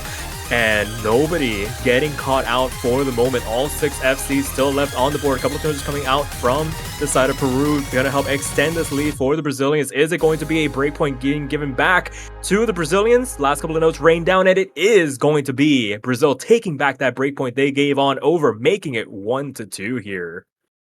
And this is more the speed that I was expecting from Brazil. 2 DDPs by both Zikuri and Art LOL DXE, I guess with a very good supporting score with a 997 as well. Unfortunately for Peru, they do fall. Anku does top the leaderboards with a very good 998.5 exactly, but Lolito and Eric just had kind of a accuracy difference between the second and third players for Brazil. So now it's kind of back to the drawing board for Peru as they figure out, hey, maybe we shouldn't pick Rice too much, because that was like you said, a pretty convincing lead, just like how LN was before that unfortunate miss by Miwiki. So with Brazil up to pick next, I think they should feel good about going into Rice 1, because I want to say that that was their protect. It's just a matter of, do they want to pull the trigger right now? Yeah, now the shoe's kind of on the other foot, where Peru immediately shotgun one of the 2 protects immediately after getting that LM point. Does Brazil answer back by picking one of the 2 protected pick? But no, it's going to be Rice 5 actually. Just complete 180 going down into the more technical picks of the Rice pool. Maybe just going to add some discomfort to the side of Peru with something a little bit less, dare I say, standard in terms of overall pattern structure. It's only definitely much shorter in the grand scheme of things. Yeah, almost TV size. This is the vocal dump pick of the pool, and I kind of like this from Brazil. You know, you're at kind of a deficiency in terms of score. You're down 1-2, but you have a good amount of picks behind you or in front of you after this one. So if you can perform really well on this, the dump pick is kind of that weird spot where you can really just flex into anything else in the Rice pool if you're able to secure this pick. They should feel pretty good about any other Rice pick in the map after this one. For Peru, I think their game plan, aside from the obvious LNs, is they might want to start going into the hybrids, because right now, you know, with how Rice 2 went, I didn't like it so much. I think Peru should really start, you know, going a different route for their points. You know, you're already up 2-1. I think you have to play to the qualifier seeds and see how the other team does. You know, just start dipping your toes into other avenues other than Rice. Potentially, maybe just some misplaced confidence after that opening pick went so well for them. So maybe Brazil shaking off some of the nerves as well, just kind of really focusing in on what they were good at, what got them that 13th seed. So gonna have to wait and see what the response is. Can Brazil notch this up, or can Peru continue getting these breakpoints and continue the streak? I mean, we saw some pretty lengthy breakpoint streaks already in this tournament, so see if we can start a fresh one here. Current count 2 going into potentially 3 as we dive right on into it. Anku Dendru, Lalito going up against Art, Zikuri, and Igus Fangirl on the other side. Yeah, this map featuring, yes, it is a vocal dump, but a lot of difficulty also kind of comes from the mini jack and gluts that you'll see throughout in transition, layered to the percussion. And so when you're kind of switching in and out of different styles of Rice, it can be kind of hard to get good at, and we kind of see that with some of these players. Art LOL DXE even taking a miss to start with. And so now Peru have the upper hand, and with the way that the team score is looking on the side of Peru, it's looking pretty good unless Lolito drops and drops again. Yeah, that's a pretty nasty drop as well, down into that low 99% mark. Arts, by comparison, much cleaner, already right back up to that 99.8% mark, back up with that 400 combo cap as well. Gonna start recontributing full credit to their overall team score. And right now, Zikuri and Aigus really holding on to four as Alito continuing to struggle on this pick. Overall, the density really ramping up, catching them out every so often. And the fact that they haven't been able to make a really convincing recovery run in response as well is going to help bolster this lead for the Brazilians. Already a quarter of the map left to go here. 17,000 points to the good. It's one of those risks when it comes to these shorter picks. Looked a little bit dicey there for the moment when Art lost their FC, but able to really stabilize and grow this overall advantage. So no risk for the breakpoint going through. We ended at 2, and Brazil ties it up 2-2 here. Oh yeah, and man, I have to say, not a performance that I expect from Lolita, but I really do feel like it's got to be like keyboard troubles or something, because Lolita very much so a physical player, able to do anything, and especially towards the mid game, they are very much an anchor. So Peru, happens. yeah, it does happen, and so these inconsistencies. It is a team game, so if one of you mess up, it might be just over for you on the point. And so with Brazil going up and securing the tie 2-2, Peru go back to the drawing board and go into their protect of Rice 1. How do you feel about this pick, Sparky?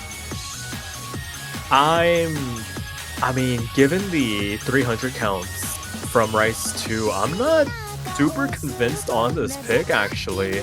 The fact that we have Brazil just getting these like double, close to triple, double-digit perfect counts on these Rice picks. I mean, sure, Rice 3 kind of an anomaly, but they did have sub 100, 300 counts. It was just the misses that really were their undoing on that pick.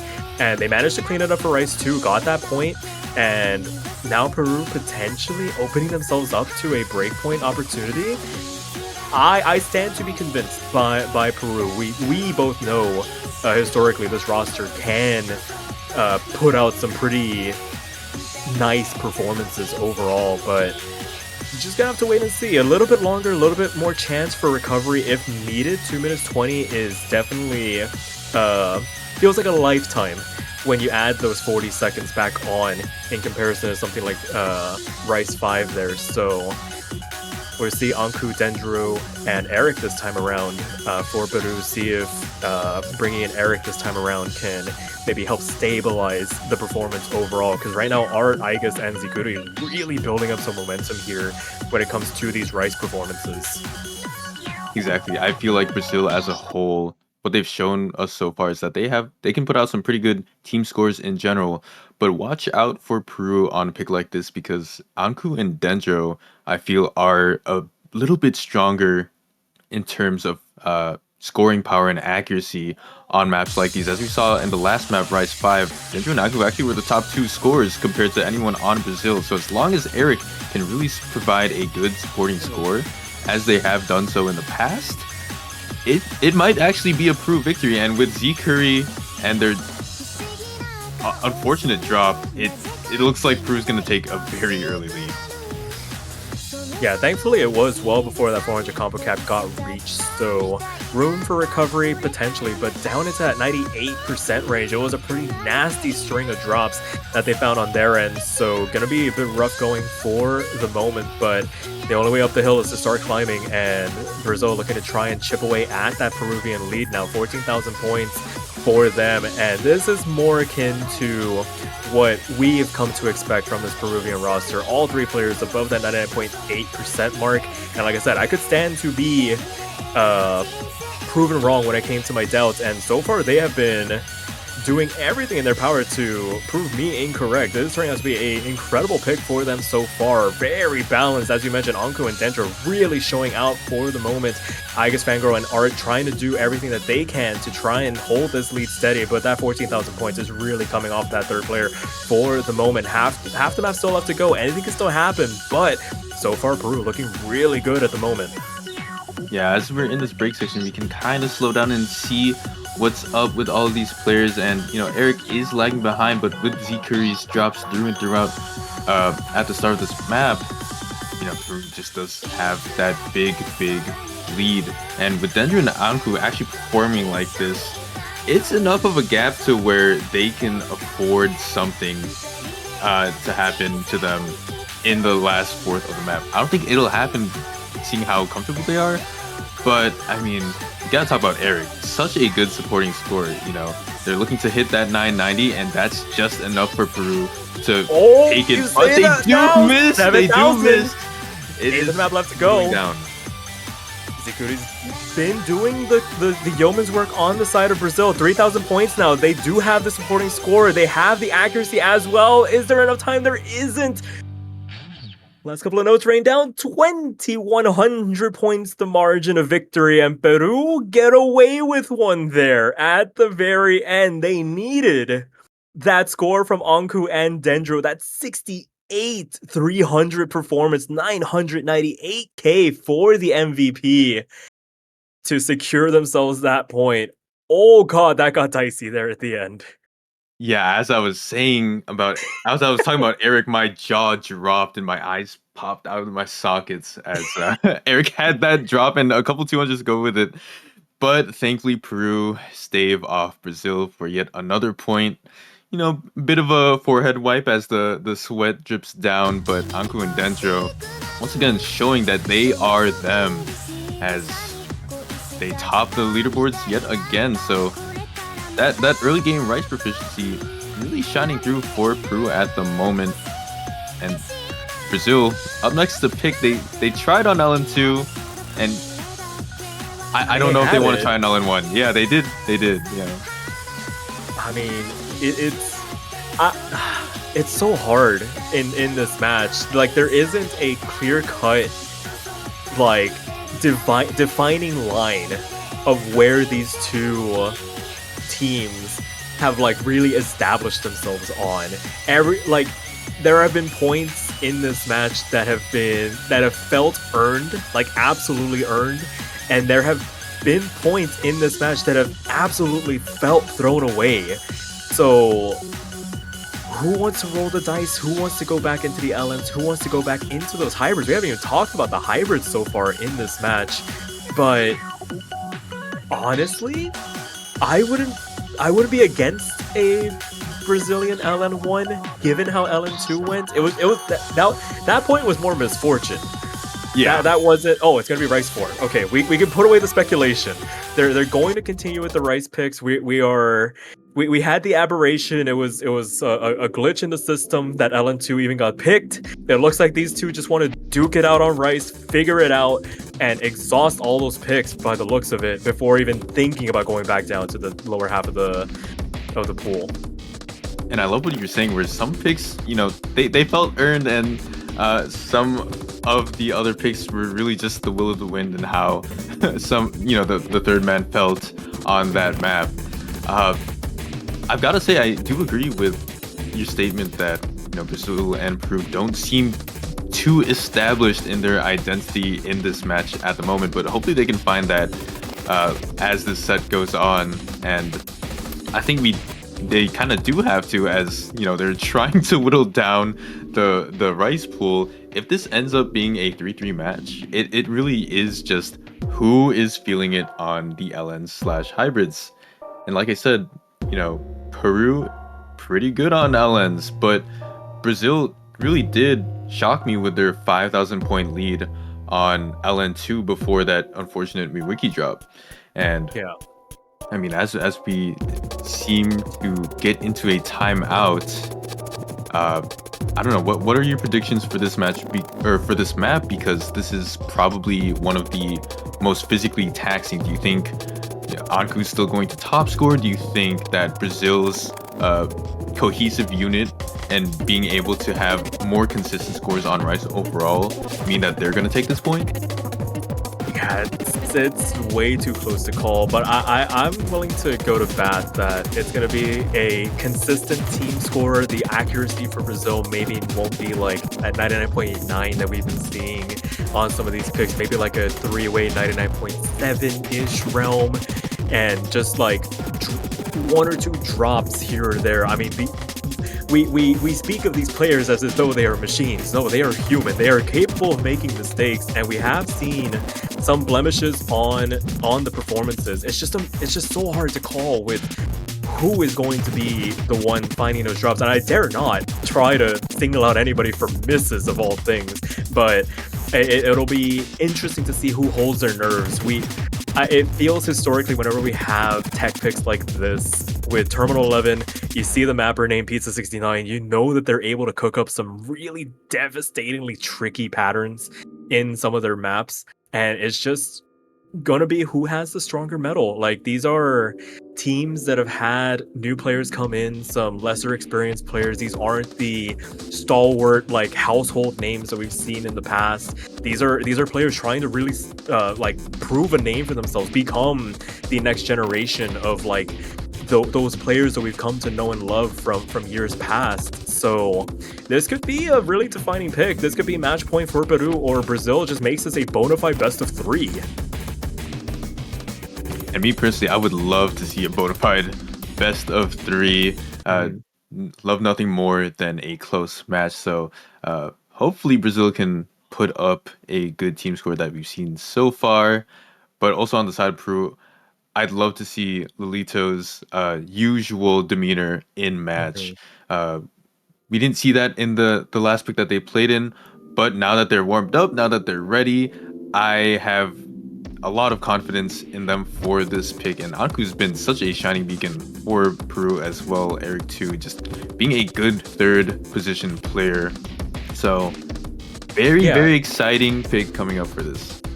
Absolutely. Everybody's had their moments to shine in the sun across both teams so far. And right now, we're seeing a very intense back and forth as the players begin to climb up to that 400 combo cap, begin getting full credit for all of the judgments that they've been putting down. And so far, nobody has put a foot wrong. As I comb through the playfield, it's just, 0.1% separating a couple of players here and there, 99.9s. For 4 players in this lobby so far, just separated by 0.5% are Igus, Vanguard, and Lalito for the moment. This is way too close to call for an introductory style. We're going into the second third of this map, and it is under 500 points. Yeah, this is where it really starts to ramp up, right? So now we're going to have to see these players be tested on more physical sections. The bursts are a little bit faster. The mini jacks in between, they get more dense, and so Brazil actually a bit of a lead now, up to 1,000 points, and that's really off of the back of Lolito having a 99.7. You see all of the other 5 players around like 99.8 and 9, but because Brazil, like you said, have that better team score, they're gonna have to run away with the lead here as we get into this last third of the map. Right, you are 3,000 points now, the Brazilian lead for the moment. All 3 of the players well above the 99.8 mark, really making a bulk of the difference. Anku still standing head and shoulders above everybody else. Even all 3 of the Brazilians so far trying to fend them off single-handedly at the moment, with Eric close behind, trying to lend themselves to support. Lalito starting to lag behind a little bit here, 99.65, and that's really where the bulk of this lead is coming from at the moment. 4,000 points now in favor of Brazil, and 8th of the map still left to go here. It is still anybody's game, though. A miss this late on could prove disastrous for either of the teams for the moment, as these patterns continue to get trickier and trickier, starting to get some little broken jump streams here and there. These bursts starting to rain down as well, but so far it is still Brazil holding the nerve for the moment, but are finding a drop here at the end, starting to swing the lead back on over to the side of Peru, inside of 1,000 points, and Peru at the 11th hour steals it and makes it a match point situation. Not what you want to see at all if you are a Brazilian player or fan. I mean, that is just the second point given to Peru in the final seconds. And so with Peru going up 4-2 and it being their pick, Sparky, how do you get up the mental if you're a Brazilian player?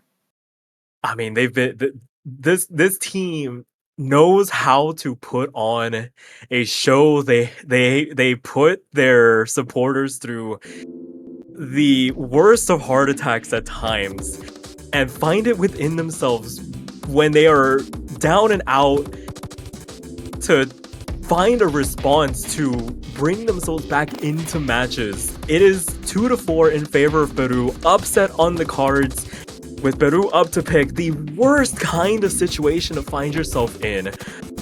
And yet, I don't know what Peru can go into. Brazil looks so good there on Rice 4 until the very end. This could very well be 4-2 the other way.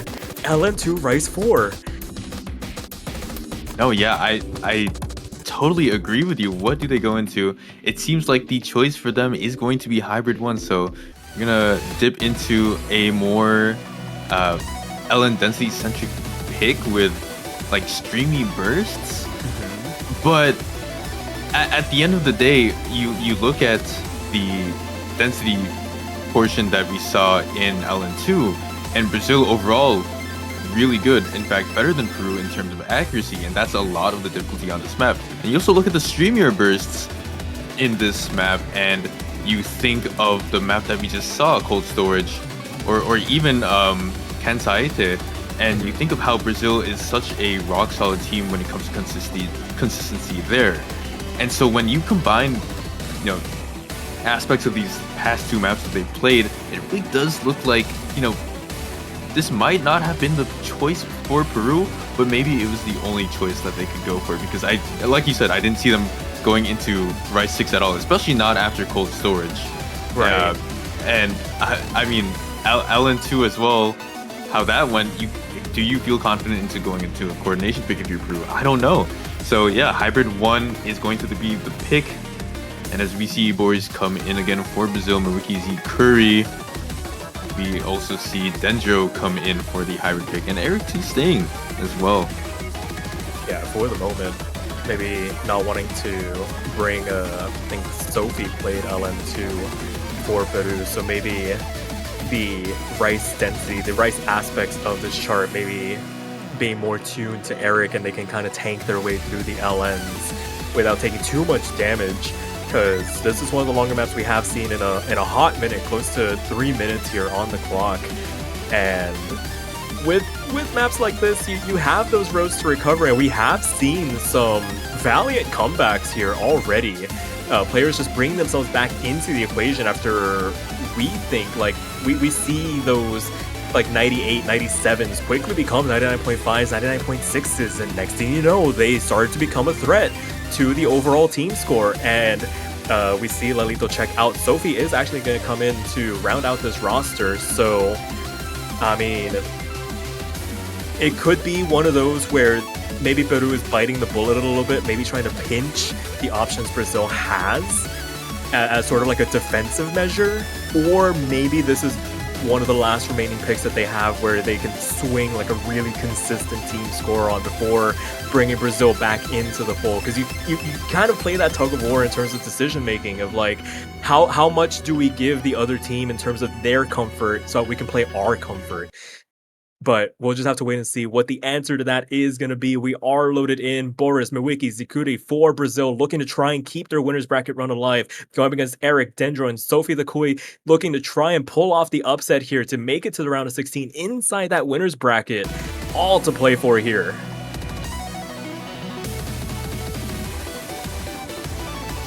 Pretty good start from both teams. In general, it does come at you quite quickly. Decent amount of burst, and the ramp up into the 400 combo cap.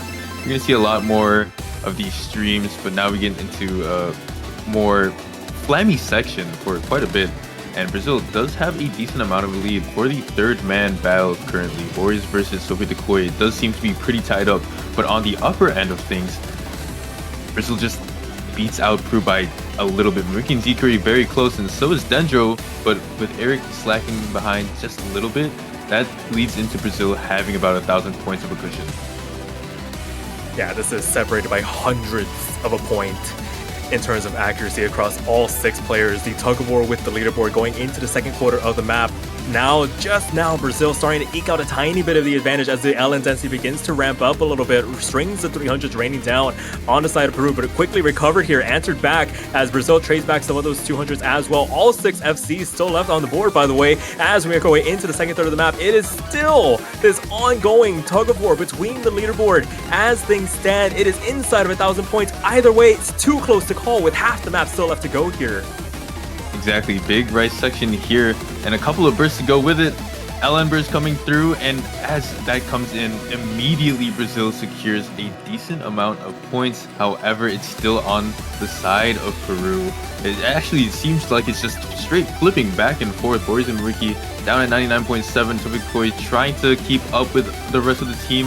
Dandro and Z Curry, the anchors for Brazil and Peru. How is this gonna end? The LN density once again coming out, and it feels like Brazil just kind of has the edge on that. But is there enough for Brazil to secure lead? Can they be consistent enough to not throw away yet another point and continue this match? Oh, I don't even think it's going to be in their hands. As it stands, it is still way too close to call it a quarter. The map still left to go here. Dendro doing everything in their power to try and keep Peru in this with a fighting chance. The lead is growing, 2,000 points in favor of the Brazilians. Quickly wiped away as these bursts begin to rain down, as Banjo tries its best to try and keep up with what is going on the playfields. We're coming quickly to the end of this chart. All 6 FCs still left on the board. A last major string of core stream raining down here. A couple of bursts running down as well. Gotta watch these last couple of notes. These last couple of races could make all the difference. Gotta make sure that you do not let things go. And Brazil, 1,300 points, the margin of victory for them to keep themselves alive in this match. Make it 3-4 and make it their pick once again. And that's what I want to see for all these maps. So many times we've seen, a miss at the very end. My heart was actually stopped at that very ending. I really was praying for Brazil to not miss. And a lot of the times we see kind of a stomp, kind of like at Rice 3. But no, this is a true classic South American showdown. As absolutely. I mean, within 2,000 points for I think this is the first time we've seen of this caliber of closeness. And Brazil securing that point means that they could potentially go to tiebreaker on their terms. They just need to close it out. What map do they want to go for? Oh, this is such a hard pick. Man, I would not want to be in their shoes so right now trying. too. Yeah, we have Hybrid 2, which is wildly different than LN1, which is so wildly different than Rice 6. What could they potentially go into? They've looked good on the LN so far. Like, the Hybrid was going well. Peru just finding it within themselves to keep pace with that overall, that tug of war notwithstanding. But, I mean, overall, they managed to eke it out at the end. If it were me, and thank God it's not me, I would go for LN1 here. I would have to agree with you 100%. Not only on this hybrid did they show that overall they have better accuracy, as long as you don't throw misses at the end, you should be fine. Rice, Cosmic Crisis did look good maybe a couple of points ago. Right. But right now, you gotta strike while the iron is hot. And it's hot in the LN department, right? So you have to, in my mind, go with LN1. Exactly. But it seems like they're taking their time with it. It's like stocks are up on the LM picks right now. It's gonna be Hybrid 2! Okay, split the difference. We can't decide either way. We're just going right down the middle. Hybrid 2, let's run it. Alright. Tiebreaker or bust. Here we go.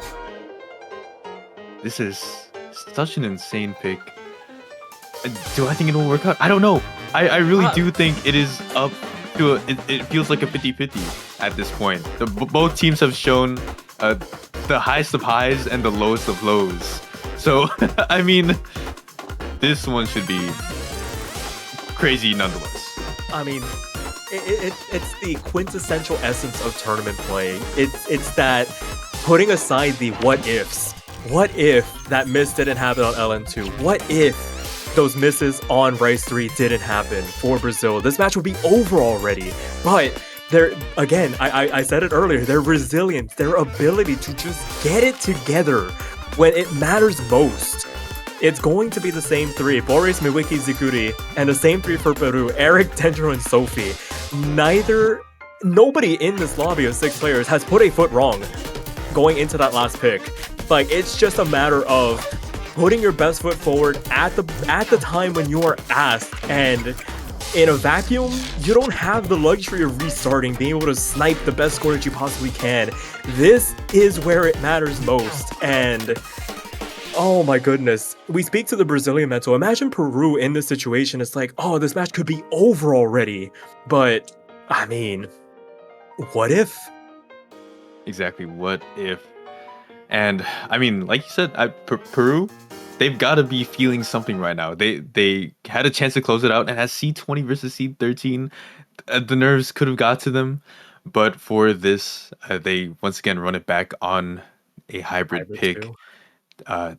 Two players to watch out for on either side, Zikuri and Denjo. They were very, very close together in terms of accuracy. And then on the other end of the spectrum, all of the other four players were actually insanely close within each other. I think within 2,000 points or something like that. Eric, Lolito, Zikuri, and Miwiki and Boris. So even though the landscape has changed in this charts, it's still hybrid nonetheless at the end of the day. So definitely watch out to see any discrepancies in accuracy.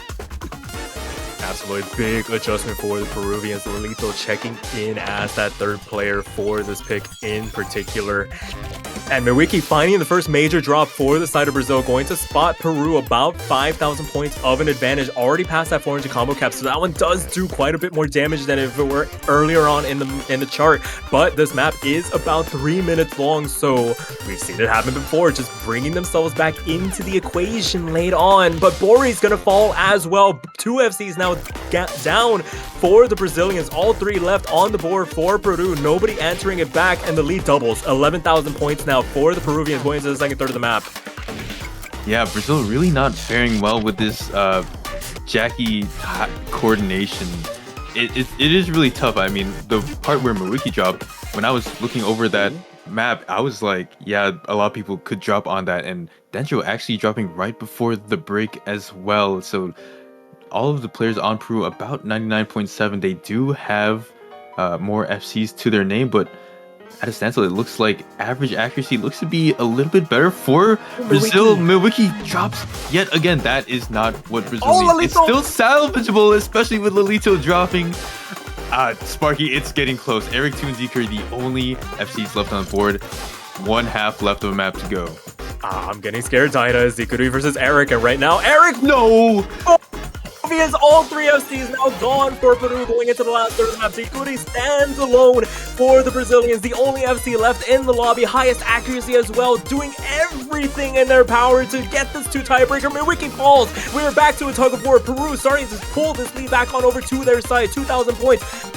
Almost all 3 of their players now back up with that 400 combo cap, looking to try and get this match over and done with. They don't want to go to tiebreaker here. They've been on match point for the better half of this match already.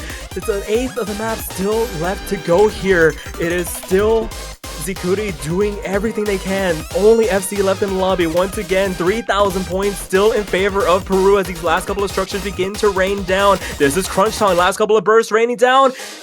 Last couple of streams as well. Are we gonna see any last second drops? I don't think so, but as things stand, it looks like it could potentially... I don't even want to say it at this point. It's going to be Peru closing this match out 3-5, causing the upset. 1,900 points, the margin of victory. And oh boy, did they need all 1,900 of those points. 100%. That map, what a fitting way to end it. I mean, just complete back and forth through and throughout the entire chart. Had you on your toes the entire time. No one knew how it was going to end, and everyone held their breath within those final 100 notes. But at the end of the day, Peru securing the victory over Brazil, and not a result a lot of people expected, huh? I mean, this had the makings of a bona fide classic, and I feel like it lived up to the billing. Like I said, Peru has really eked out themselves as a potential dark horse in coming up to this moment and proving it here. Do not sleep on this team, making it to the round of 16 on the winner's side. And Brazil, I mean, again, that question of what ifs on some of those picks, and I mean, to their credit, managed to really put up a hell of a fight. I would not want to play them next weekend or any other weekend in this tournament if they manage to continue on through in this tournament. But I mean, hats off to all the players. Definitely one for the books. That was a heck of a match, and what a way to close out this tiny block of back-to-back matches. But for us, I mean, we've only got 20 minutes till the next one. We've got so much more round of 32 action this weekend with the final match of the Saturday block of matches. It's gonna be Great Britain versus Venezuela in about half an hour here, so plenty of time to maybe catch your breath from all the high octane action we have seen so far. Dinah, I mean, I am borderline speechless at what we just witnessed. What do you think? I think that was a crazy amazing match. I mean, we called it at the start. It lived up to the expectations, and both teams did really well. Brazil's going to go down to the losers bracket to face Guatemala. Peru, riding on that high, is going to face seed 4 number Hong Kong, so definitely a match to watch out for next week. But as for the next match, like you said, Great Britain versus Venezuela, 25 minutes from now, be there or be square. And speaking of squares / other four-sided shapes, there's a certain rectangle you can get on your profile, Sparky, if you want to tell the viewers about that one. Oh boy, I've been chomping at the bit trying to get to this moment. Yes, if you love what you just saw here and you want to lend yourself some support to the teams, any of the 32 teams that are playing in this year's 4Key World Cup, you can go over to the OS store and get yourself a banner. Yes, a banner for your profile for the low cost of $2.50 USD. You can show your support for any of the 32 teams that have made it into the bracket stage of this tournament. And if you're indecisive like me, you can get as many as you want. You can have all 32 teams if you want, or you can just pick all of your favorites. If you're indecisive, if you're somebody with commitment issues, or if you're somebody that just has a lot of money to burn, why not pick yourself up a banner and just show your support to all the players that really, really put it all on the line here to bring you guys some really, really entertaining matches. How does that sound, Dinah? That sounds amazing. I definitely had to check your profile. Yes, you and I both have our own banners. We hope to see many more supporting your favorite team, supporting your favorite game. But that's going to be it for us for now. 20 minutes until the next match, so hold on tight, and we'll catch you in the next one. Take care, y'all.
重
ね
Hello, everybody, and welcome back to another match in the Osumania 4K World Cup 2025, round of 32. After seeing an absolute banger of Brazil versus Peru, we are back again, this time with United Kingdom seed number 5 versus Venezuela, seed number 28. My name is Dynascape, and joined with me in the commentary booth is none other than Eliminate. Eliminate, how are we doing? I'm doing pretty good, you know, seeing your own country fight for their spot in the World Cup, especially getting seed 5 when considering last year. I think actually they're doing better this year than they were last year. Last year, I believe they were seed 6, correct if I'm wrong? I believe something like that, yeah.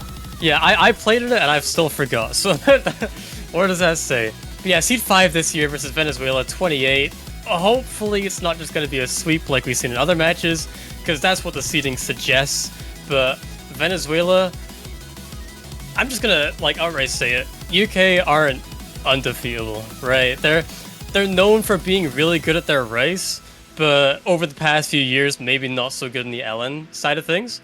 But with the new addition of say Hi coming into the roster as well, who's very good at late game and can also help out in the LN field as well, might make things a bit tricky for Venezuela, but overall, you try your best, right? Exactly. Remains to be seen, and I'm counting on you for any tidbits of info for the United Kingdom. I do know that they are extremely physical. They scale super well into the late game, especially when it comes into the rice category.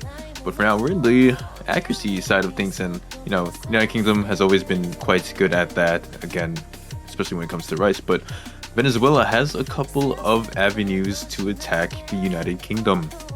Mostly looking at LN. Sure, maybe in the qualifiers they didn't do as great as the United Kingdom in LNs, but by far it was their best category, all things considered. And I mean, we've seen it through and throughout this weekend. Players missing a lot of team chokes in general. Maybe Venezuela can snag a point or two down when it comes to LN. Yeah, and one thing that should be noted as well, Venezuela, when looking at how they performed in the qualifiers, their seed across every single map is almost the same. So this team is very, very consistent across the board. They're very well versed. They can, I think, just play whatever at the level that they're at. So I think abusing maybe UK's, it's not an inability, but maybe their weakness in LN might be the way to go if you're Venezuela here. 100%. And getting on with the protects and bans, we've got an LN3 ban from United Kingdom, Rice 3 ban from Venezuela. All totally makes sense. And here we are with a Rice 1 pick. Eliminate you. You grimaced at that. Tell us why. Pretty shocked to see Venezuela picking Rice into UK in general, as well considering the fact that UK, as we discussed before, are a very dominant Rice team. So immediately going into Rice 1, the speed map of all picks as well, knowing that UK, they have Ting Momentum, Zubin, now Hi for the more physical picks, I think is going to be, this is a very, very, very risky pick from Venezuela. 100%. Just in case anyone was a little confused, Spaniard Dude is Ting Momentum, had that post-registration name change, so hopefully that doesn't confuse anyone later on in the rounds. For Venezuela, got Insidious, Yuyuka Fangirl, two players that you will probably see time and time again throughout these maps. They do seem to be very much so the anchors for Venezuela, as well as Senor Dark, who is one of the flex players for Rice.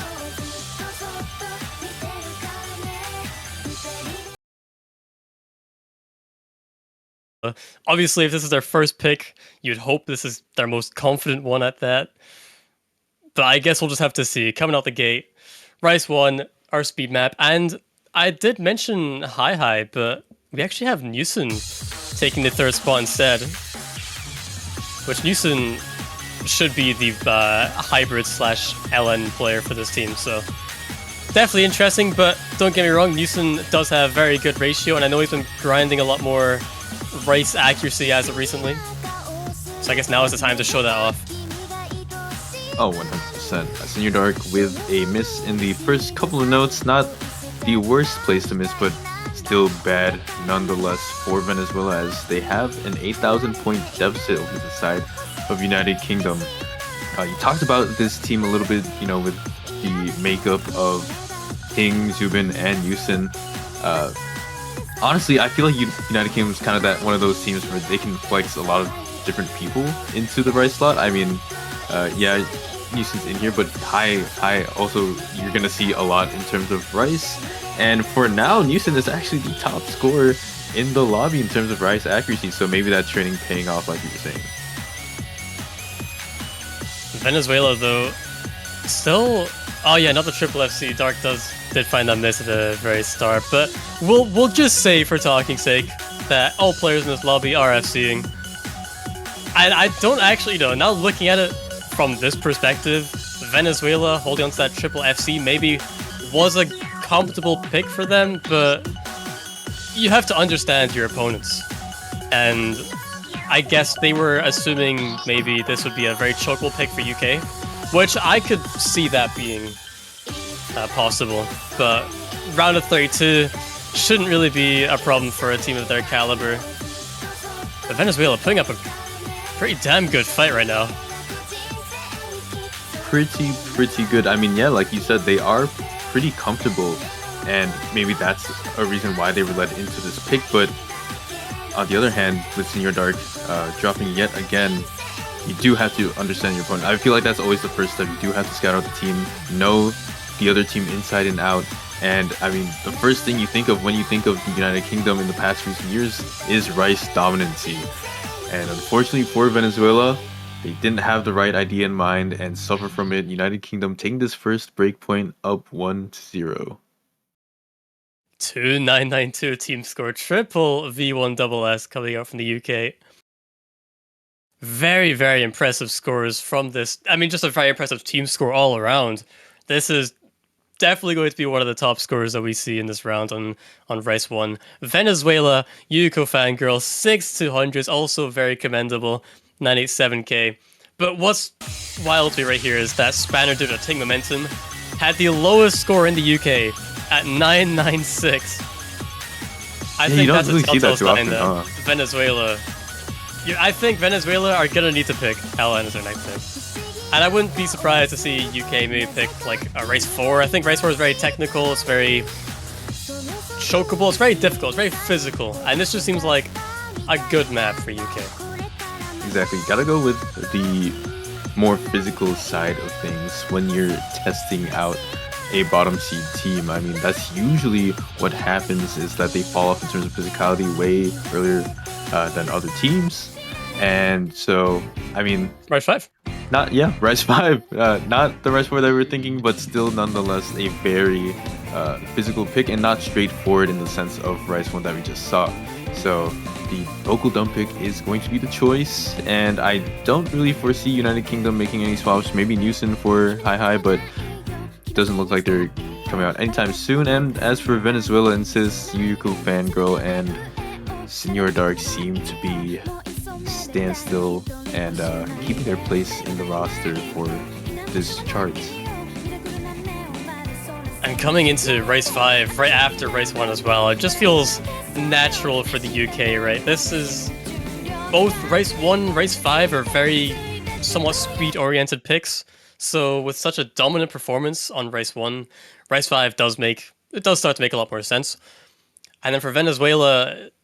I think they're going to start to have quite a few more options once this map's out the way, because the other maps in the pool, maybe Race 6, but the other maps in the pool aren't really like Race 1 or Race 5. So maybe we can give them the benefit of the doubt and just say maybe they're not super comfortable on these types of picks. Exactly, and once again, an early drop from a member of the Venezuelan team. This time it's on the side of the Citis. And that's not going to spell any good for them, as United Kingdom yet again take up a free 8,000 point lead before anyone even reaches the combo cap.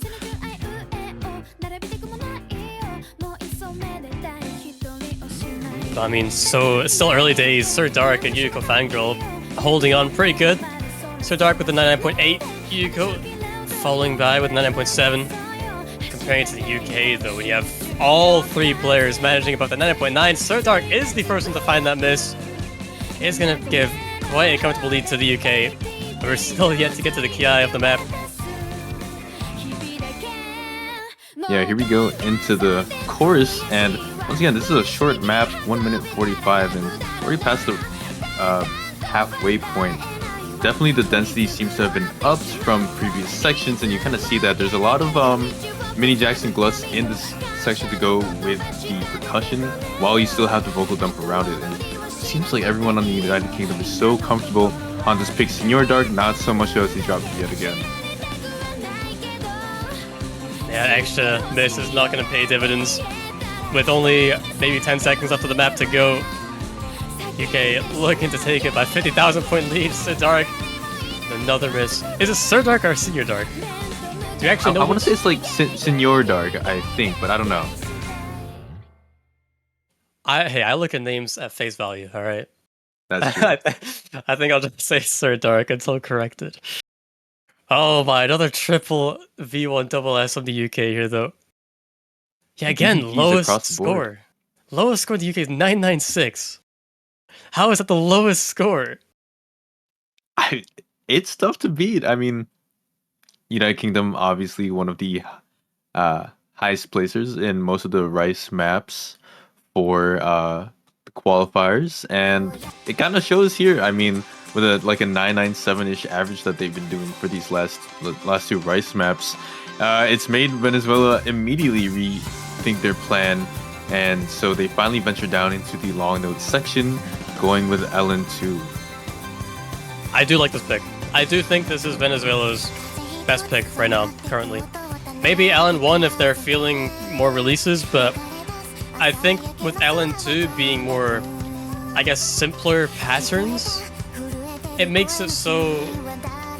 I think it's just, the easier the map right now, the less chokeable it is, and Venezuela is struggling to get those combos in. And if Jump Stream LN is kind of your forte, then this is definitely a really good map, and probably should see some higher combos in this one, I reckon. Yeah, and I mean, at the level that this density is, very much so should be handleable by all 6 players. Venezuela is subbing in their LN specialist Melanopop instead of the previous Senior Dark. And as for United Kingdom, we have the appearance of the team captain Miniag, the LN/hybrid player for the United Kingdom. Really feels like the glue of the team. Yeah, Miniag, very, very good long note player. I'm expecting some high scores from him in this match. So he's the one to look out for. But Venezuela looking to get their first point on the board here versus Seed 5. Can he do it on LN2? If we're going to see a dominant performance in LN2, then I think maybe some strategies are going to need to be think about again. But when you're going against the UK, that's probably pretty challenging to just do right on the spot. Oh yeah, definitely. But I mean, the strategy seems to be working for now, as Spanner Dude does take a very early drop. With how things are going though, in terms of accuracy, it just does not matter. It's actually looking quite bad for Venezuela at the moment. They didn't have the greatest starts to this map. Everyone pretty much under a 99.7, which is what you want to shoot for when you want to get a 990. However, on the other side of the United Kingdom, I mean, even with Spanner Dude's drop, they're still second best in the lobby in terms of accuracy, and Mini and Newson absolutely killing it as well. Super high accuracies from them, and we're getting into this pre-course now. It's pretty much a wash at this point. United Kingdom just has such a huge advantage, and I don't really foresee them taking a big drop even in this course that's here. Still entirely possible though. I mean, Venezuela do have those combos versus UK, where Spanner Dude did find that miss at the very start. And I know combo cap is 400. As long as all players are above that, the lead shouldn't change at all, and unless ratio battle, I guess, which is exactly what we're seeing right here. 20,000 score difference on the back of ratio and 200 count alone. But with only a third of the map left to go, it is still possible for Venezuela here. They are holding on combo, which, as I said at the very start, this is why it's a good map for them. But just the accuracy, it's just really hard to match against this powerhouse of a team. 100%, and the density is upped in this last section here by just a little bit. We'll have to see if any chain misses are going to arise from the side of the United Kingdom, because really that is what is needed for Venezuela to take any foothold into this map. Doesn't seem like it. We get into these Trilly LNs, but no avail to Venezuela. Ending section here is very, very light, and it does seem like United Kingdom is going to take a commanding 3-0 lead over Venezuela by the tune of 45,000 points. 45,000 points, but it's worth mentioning that was actually closer than the other two maps we've seen before. So Venezuela, wouldn't be surprised to see an LN1, maybe a Hybrid 2 come out as our next pick, but UK, I mean, this is 3-0, right? This is just absolute domination at this point. They've asserted themselves. They can play Rice. They can play LN. We've yet to see Hybrid, but if you can do Rice and LN, then you can probably do Hybrid as well, right? I think at this point they can just pick probably any map and just, have fun with it, right? Yeah, I mean, they won by large margins in both Rice 1 and Rice 5. And with Rice 5 being that last map that was picked, they should feel good about anything. I know they probably, I was going to say cold storage is probably what they want to go for. Really ramp up the physicality as their potential final pick. So let's hope that this cold storage doesn't ice out Venezuela from making any moves into this match. Yeah, Rice 4 is exactly what we were talking about earlier, which is a pick that we thought would be best for UK. Eventually now picking it as their second. And yeah, I mean, Venezuela, this is going to be a real tricky point if they want to get a breakpoint on this. With this map being maybe the most physical in the pool, arguably, I guess objective, but arguably the most technical, most physical map in the pool. This is going to be a real fight for Venezuela. Abyss actually coming in for the first time this match. Still no high as of yet. Yeah, and we actually do see the appearance of Abyss 0 for this pick. I'm not too well versed. I do know that Abyss 0 played in last year's edition, but I really only know them as usually they like play SVs and stuff like that. Have they been leveling up on Rice, like early game Rice? I'm not so sure actually. I think Abyss is... I mean, I could be wrong here, but I think I remember Abyss being more of a late game player as well. I think UK are just... They've got late game kind of sorted, right? Yeah. And it's probably like them wanting to just, test out different players in different aspects of the Rice category just to, see how they feel in match. But for now, I mean, United Kingdom looking to get to match point with this map. Venezuela. Millennium Pop actually staying in instead of Senior Dark. So we get Yuko, Fangirl, and Sidus with them. Gonna try to get anything they can, but as you said, it is a very tall order. You're playing against the United Kingdom, seed number 5 in Rice, their best skill set overall. So have to see what happens on this one. I'm pretty sure Abyss played MWC last year. I can't quite remember, but I'm sure he did, but he wasn't able to play a single map, so this might actually be his first MWC debut right here in this round of 32 MWC 2025. And Houston actually is the first one to find a miss in the entire lobby. 3,000 points, we're already quarter the way through the map.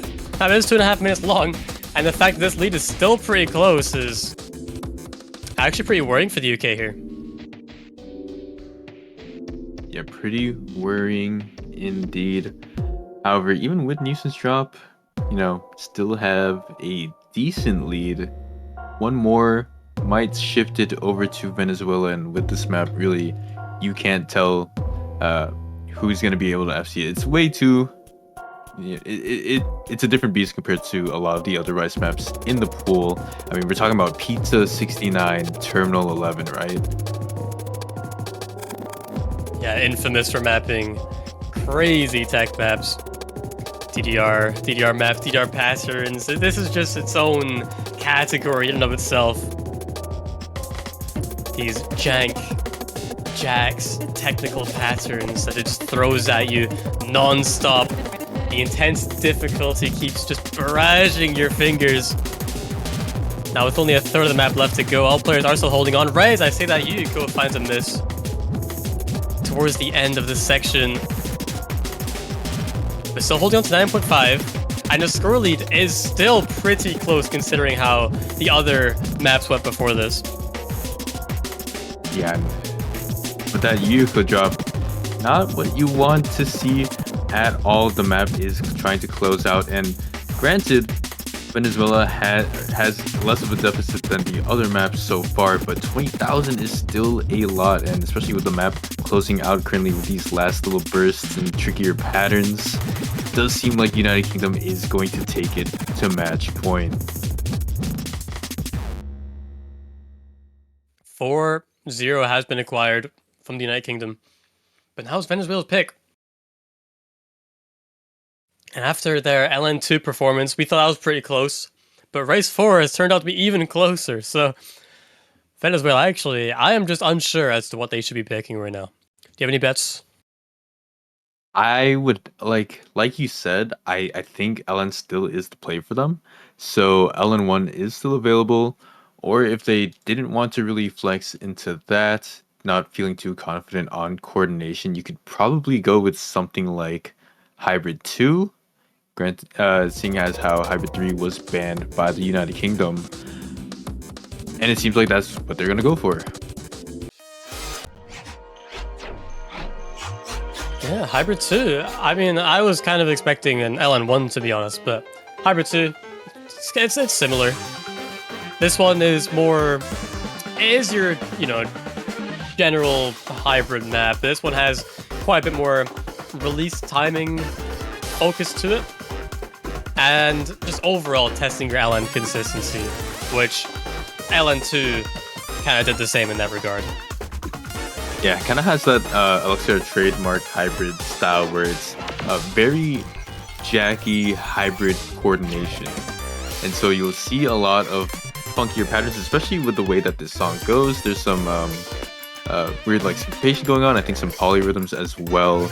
And you've seen a lot of players get mixed up on the patterns where the either the BPM or the time signature / beat is non-conventional.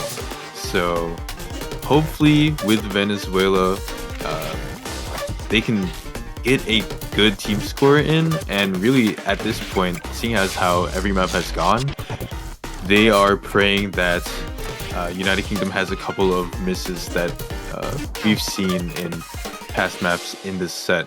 And also, while I'm still talking, at Abyss 0, I did have to check Eliminate.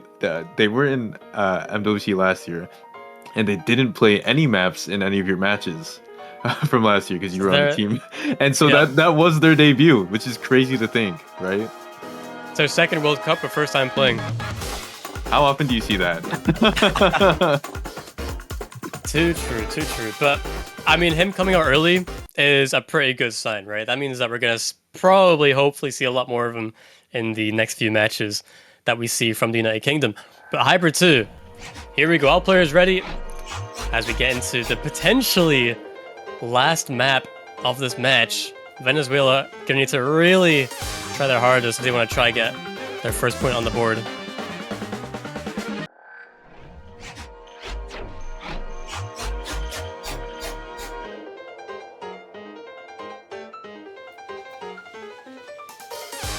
Seems like we got a bit of an internet issue trying to get that sorted out, but it seemed like match needed to be, or at least the map needed to be aborted. Get that all sorted out and we'll restart once everyone's ready. Attempt number 2. Let's not make this a repeating pattern. This doesn't look too good, I will say that much.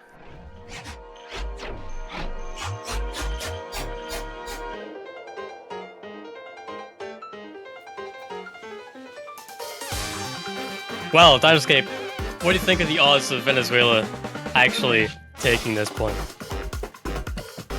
I've gotta say it's to be scathingly honest, it is kind of a far shout, but I don't think you should discount Venezuela's performance in this match at all. I think they put up some really good team scores. I think they've had some people that have performed individually in several of the maps that were shown, and even if they don't win this one, which I hope they do because it's still very much so possible, Venezuela definitely someone to look forward to in the losers bracket if that is to happen after this. Yeah, and talking about how these maps maybe are chokeable and hoping for the UK to miss, we saw the UK miss on the map just before, where Newson found that miss quite early on, and for maybe about half the map, I think it was about 3,000 score difference. So if we see the same thing happen again, Venezuela for sure could take a point here. But then Yuriko finds a miss very early on. Yeah, again, probably the best place to miss if you're going to miss. So that lead isn't as much as we've seen in previous maps. However, there is a lot more to choke on in this map. You know, the pattern that just happened, very, very hard to coordinate. And with all of these jacks intermixed with the hybridy LN sections, pretty much you can accidentally drop an input on any pattern in this map, and it's quite long too, 3 minutes. I believe it's the longest map of the round of 32 aside from the tiebreaker, so an abundance of chokeable spots here for the United Kingdom. Yeah, and even just look at the accuracy difference from players like Insidus and Melina Pop. Between them and the UK isn't actually that far off. I think this mainly is off the back of Yuko finding those early misses, but they have since recovered, sitting now at 900 combo, 500 behind the maximum combo currently. There is still half the map to go. Like you said, this map is pretty long, 3 minutes, so that makes up for 1.5 minutes. This break section is preparing you for what's to come next. Yeah, very, very jack heavy in that transition, and you kind of get like a little beat breakdown here, and that's really shown in the shorter long notes that appear compared to previous sections. It seems like everyone's doing just fine on them. However, Melina Pop even top scoring for Venezuela with a very solid 99.62. Unfortunately though, the lowest accuracy for United Kingdom is in Zubin, still beating Melina by a fair amount at 99.7. And as the map goes on, things look more grim. Big burst coming out in the chart, but no one falters. Eliminate, it's looking tough, and with the Yuyuko fangirl missing, the door might be shut at this point. The door certainly is closing. 42,000 point in favor of the UK with only maybe about 15 seconds of map left to go. It is looking pretty grim. I don't think there is any chance. Even if the UK stop playing at this point, it's too far gone. And all players hit the ending. And that is going to be a United Kingdom Seed 5 taking a 5-0 win versus Venezuela. But Venezuela not eliminated from the tournament. This is only our round of 32, so they've only been pushed down to the losers bracket, which this is just an unfortunate circumstance of how seeding works. So if you're Venezuela, I wouldn't be upset at all. I would look forward to the losers bracket and try to get as far as you can. Exactly. Definitely hold your head up high if you were Venezuela. Especially in that last point. Very good scores. I mean, 986, 97, 963 with 2 misses. Probably would have been pretty good as well. But the winner is going to be the United Kingdom, going on into the round of 16. And in the round of 16, they are going to face the winner of Japan versus Argentina, whereas Venezuela will face the loser of that same match. But With all that being said, Eliminates, I think this was our last match for the big block of Saturday, and we do not start up again until tomorrow at Sunday, where everything starts at 8 UTC with Vietnam versus the Netherlands. Definitely got some good matches to look forward to tomorrow. Once again, congratulations to the UK for moving forward to round of 16, and Venezuela still in the tournament. I look forward to see how you guys do in the losers bracket, see how far you guys could make it. And yeah, with that being said, I guess, I mean, unless you have anything else to say. Yeah, it's just that I definitely support both teams, and if you want to support your favorite team, head on over to the Osu store where you can purchase a banner for your profile. Nice little rectangle that displays all of the teams that you can support. You can buy one, you can buy multiple, you can buy multiple of the same team that you support, and if you pick the winner for the Osu Mania 4K World Cup 2025, that goes onto your profile and it stays on there for the entire year. So once again, congratulations to the United Kingdom for winning this match. Not a pretty big break, so in 11 hours from now, we'll see you in the next one. Take care.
Stop trying.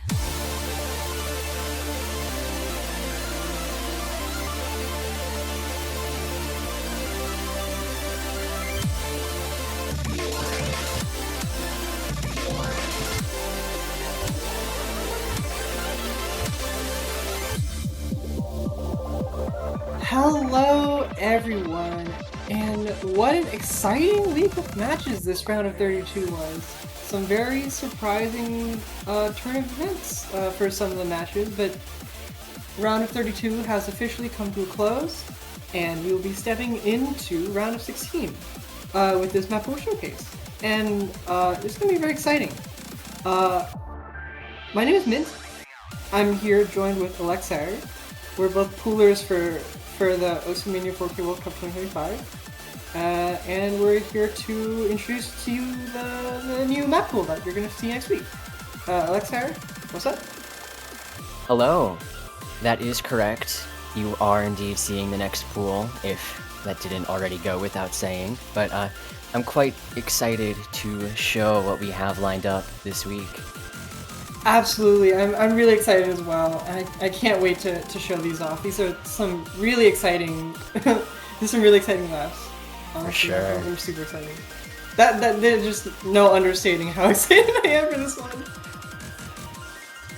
Indeed. Yeah, I guess let's just jump right into it, I suppose. Yeah, no stalling at this point. Yeah, you've already rated this long. Here's Rice 1. This is his world. This is mapped by Valedict and Hylotl. This is going to be our stream pick. These streams, the BPM is 178, but they do clock up to around 312. I think it's 311.5 because the streams peak at 1/7. Yeah, they are the 1/7s, yeah. Yeah. I believe Hylotl did the choruses and Valedict did the verses.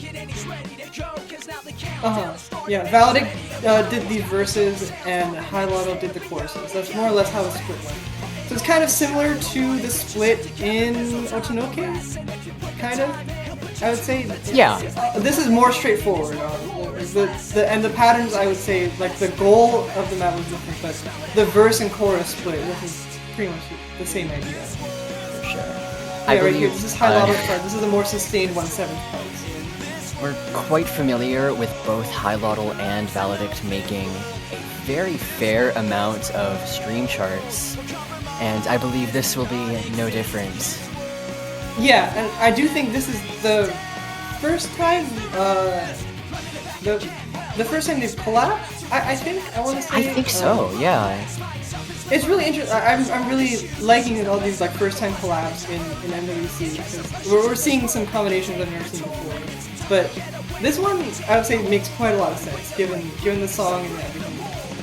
Yeah. I believe the chorus does repeat once, as we see here. Actually, fun fact: it's the second half of the second chorus, and then the first half is the first half of the first chorus. That's how it was cut. Oh, okay. Yeah, I do know it was cut, and I do believe there's also two versions of this song, and this uses the version that's a slower BPM.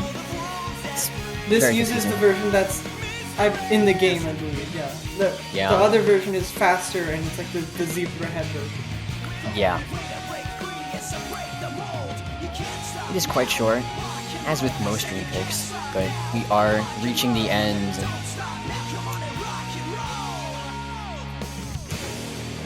Yeah. That's that. Yeah.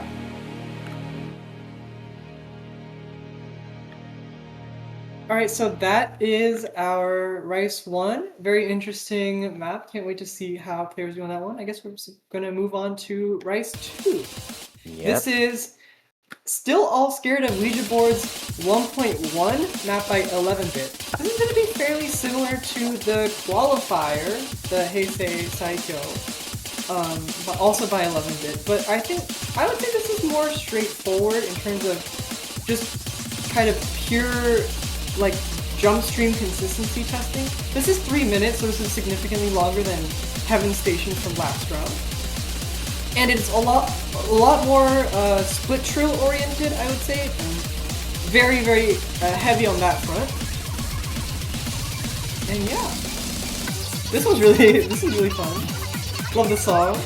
Very, very upbeat, very enjoyable, I would say. Very fun. I mean, I'm sure as we know with 11-bit in qualifiers, this is quite the interesting jump stream map. And I believe if you're just familiar with 11-bit, you know, as I said in the last pick, you can probably know what to expect from such pick. Yeah, I mean, we got a lot of these sorts of like split trills, like one-handed trills, very, very often in the map. This is a very quintessential part of 11-bit's jump streams, I would say. Yeah, for sure. It is also quite the stamina killer as it clocks in over 3 minutes.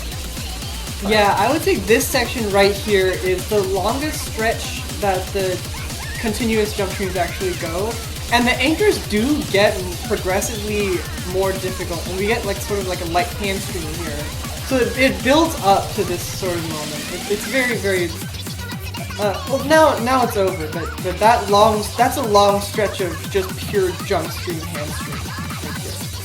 For sure. It is rather common to see the jump stream pick being not too short before the stamina picks comes in, so it's kind of both of, what's the saying? Oh my, best of both worlds. Yeah, for sure, yeah.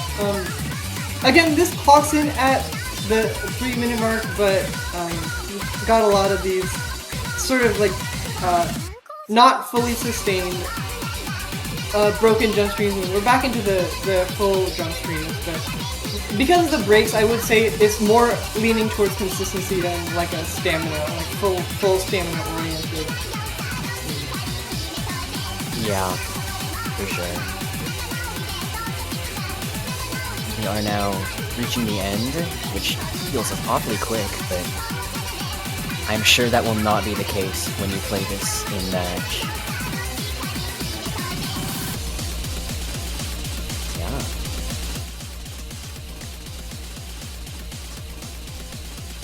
With that, we then go into Rice 3, which is our core jack pick.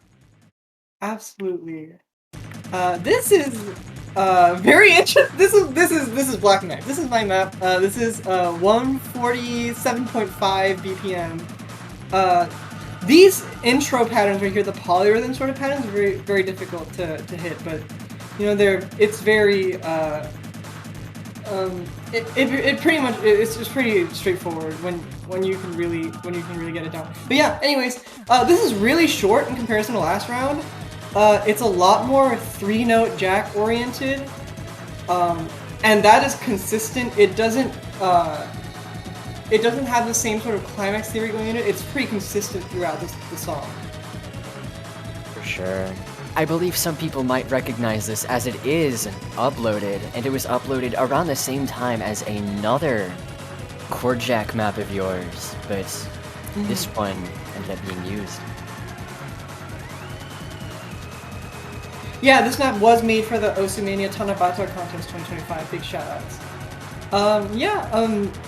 I would say it's fairly intentional that this is significantly lighter than Novore from last round.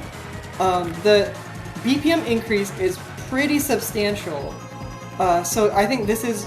Some players might find this easier, but I wouldn't say, like, easier in every sense. It's definitely... It's shorter. It's a lot shorter. It's a lot less, like, consistency oriented, for sure. But we do have these sorts of, like, 1/8 flams thrown into the ending, so that's definitely something to watch out for. Indeed. There's always that one pattern. It becomes quite hard to hit if you're not fully focused. But I believe if you're good at chord jacks, you'll be doing just fine on this. Yeah, absolutely agree. Who knows? And that does bring us to our next pick, which is now much more of the miscellaneous tech, so to speak. Yeah, this is Winnipeg as mandatory scat feed. This is mapped by Biosphere. This is our Rice 4. I want to say this might be the hardest map in the pool. I don't know about you, but that's just my gut feeling. It's very safe to believe that. Yeah, it's 245 BPM light tech. We got a lot of these sorts of like long jacks, broken jump stream kind of vibe going here. Kind of similar to /A/ Happy Arnold, but I would say this is a lot more heavy. it's pretty scary, these kinds of patterns, I'd say. Yeah, for sure. It's very, very brutal. And I believe it is what you expect of this slot, as it's quite... what's the word? Yeah, heavy on one chord. Yeah. But it does have a lot of bursts and mini jacks, as usual.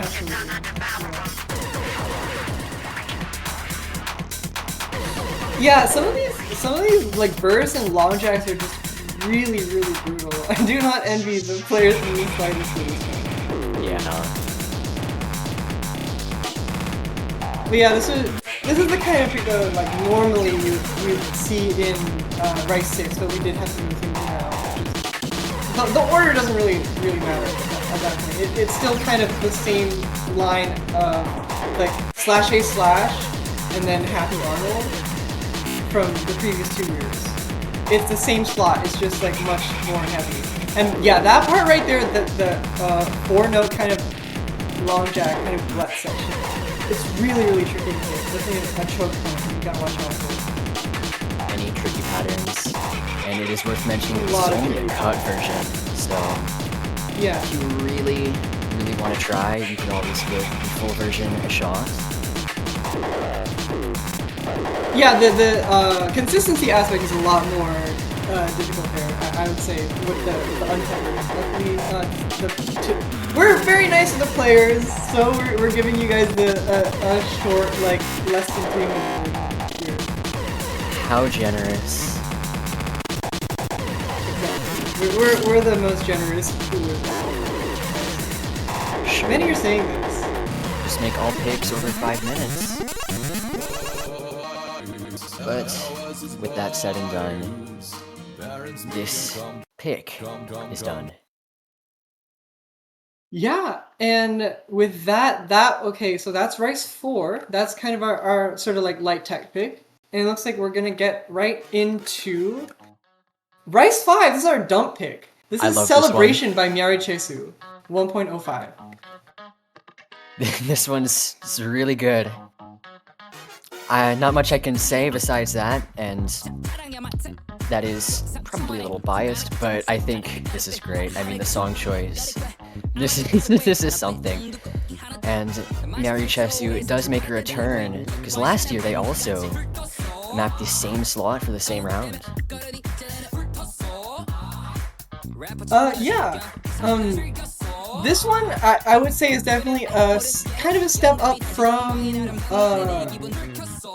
Supernova from last year, and also a step up from Kansai from last round. But I would say it's in the ballpark for sure. It's got, you know, the sort of classic like hip hop dunk kind of vibe to it for sure. You really have that encapsulated in this one map. It's very, you know. It is very, what's the word to describe how it plays? It's quite flowy, I guess you could say. Works very well, especially for the slot. Yeah, absolutely. I would say it's probably on the easier side of the Rice pool, but it's still really tricky just given all the like varied snaps and sort of like you really have to concentrate with some of these patterns, especially this section right here. This kind of like rap solo section, that part is really tricky, but luckily it's very short. Indeed. It's got quite, yeah, as you said, quite the varied snaps, despite being fairly flowy in the sense of, what's it called? Being a dump, or the dump slot. Yeah, for Heck, sure. the dump slot, yeah, I don't know. I think makes sense, and it is on 1.05. Yeah. A little fun fact, I've been asking Miari to map this for maybe over a year now. You got your wish. Finally have this featured. I think it turned out great. It did turn really out great. good. I love this one.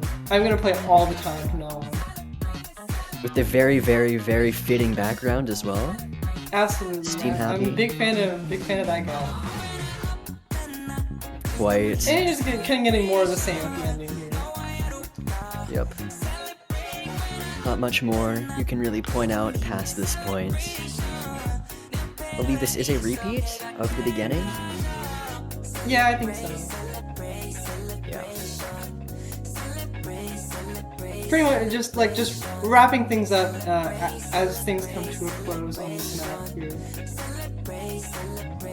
Yep. I love That that does last bring bass us sound. Oh. To the end of Rice 5. Yeah, that's the end of Rice 5, and it looks like we'll be moving straight on to Rice 6. Actually, before that, a little secret to tell you, Alexire. What would that be? Oh, okay. Take it away.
And yeah, that was Shiraku. This was mapped by ODZ0, also known as DZ, also known as Darkstar.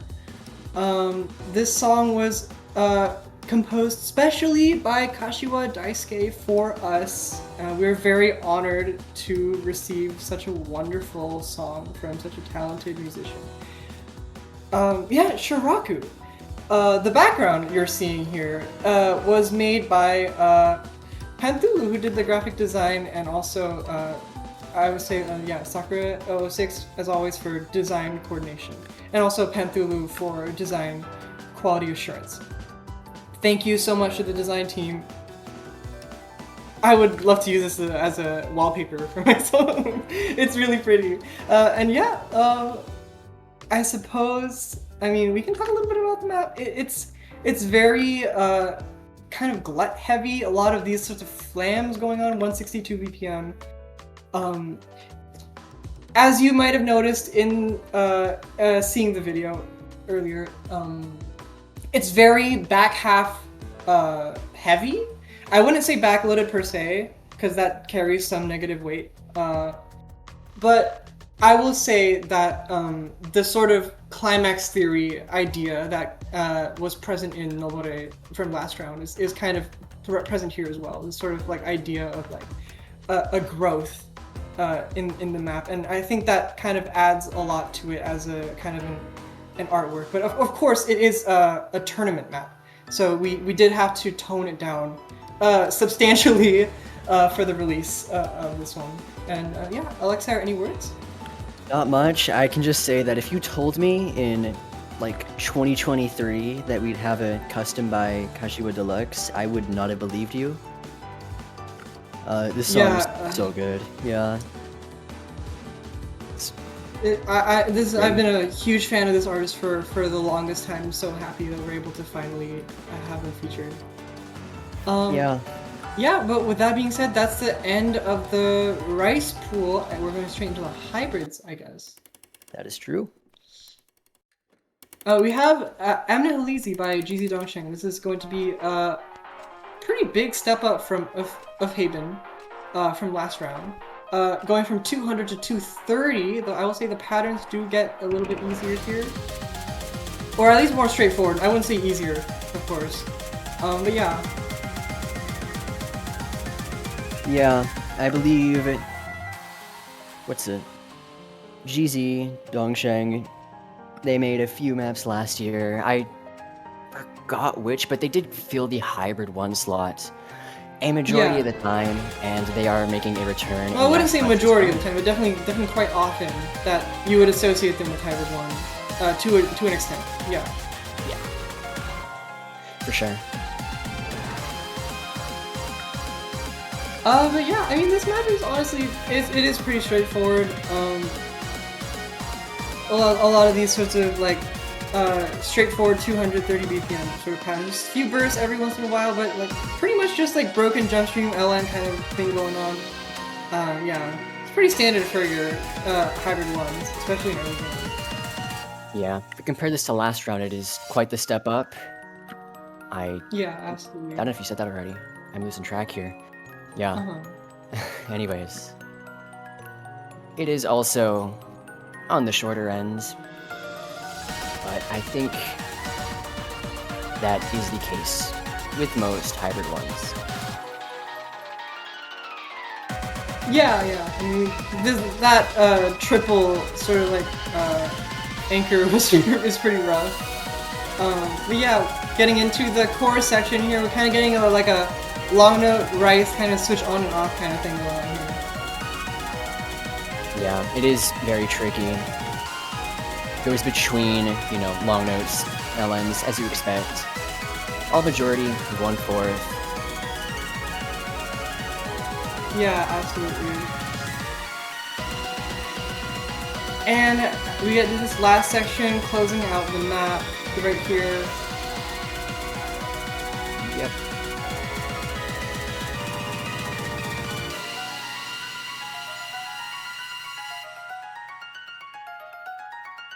That is that. Yeah, and I mean, It's definitely a huge step up from of Haven, but I think it's manageable for round 16 nonetheless. I do think it is very well within round of 16 range. Yeah, it's definitely on the harder side now, whereas of Haven was probably more on the easier side for last round. Yeah. I think that's how I would put it at least. But let us go to our next hybrid. Yeah, another relatively short map. We have Virtual Resort by Toph Daddy. This one's kind of unique, honestly. I can't really think of a map that is too similar. I mean, it is a sort of like light shield-based hybrid, but honestly, it's very different from previous shield hybrids that I've seen at least. Yeah, I do think it's very interesting because it's like, what's it called? The Rice difficulty feels very bursty almost. Yeah. Yeah. It's definitely that's definitely how I put it. It's very bursty for sure. Yeah, it's this section right here. These LN gluts, very tricky for me, but it seems yeah. And very much of a hybrid. A lot of the one-handed sort of stuff going on as well. Yeah. I do think this is the first Toph map we have for this year. Yeah, it's kind of surprising. We usually have one featured a little earlier, but yeah. Wow. Nonetheless, this is yeah. Hello, Toph. Shout I'm sure this isn't the last you'll see. Absolutely.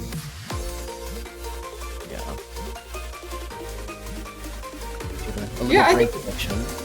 Yeah, those one-handed trills were pretty funny, but yeah, now we're sort of getting into this like bursty section.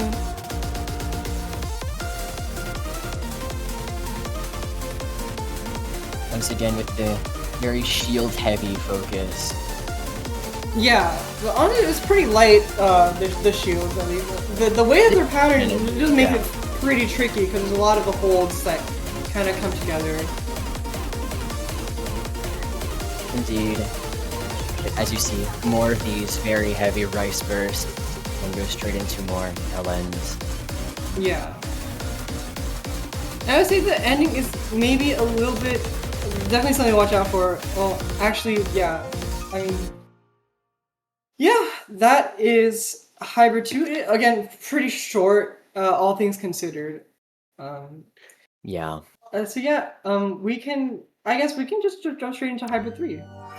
This is is Igaku! interesting.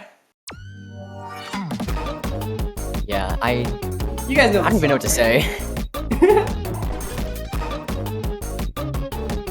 Well, you mapped it, so anything you can say? Yeah, this one, I don't know how to describe it. Honestly, I don't really think that there's any other map like it. For a Hybrid 3, it's especially an interesting approach. I feel like I've never seen this kind of thing in a tournament, really. Yeah, I can't think of any other map to compare this to, honestly. Like, there's just, it's really, really hard to even think of any. We have this pattern right here, the Pope Gadget special. Such a good pattern. Yeah. Very dumpy, as you can see. There's also have some fairly light shields. Yeah.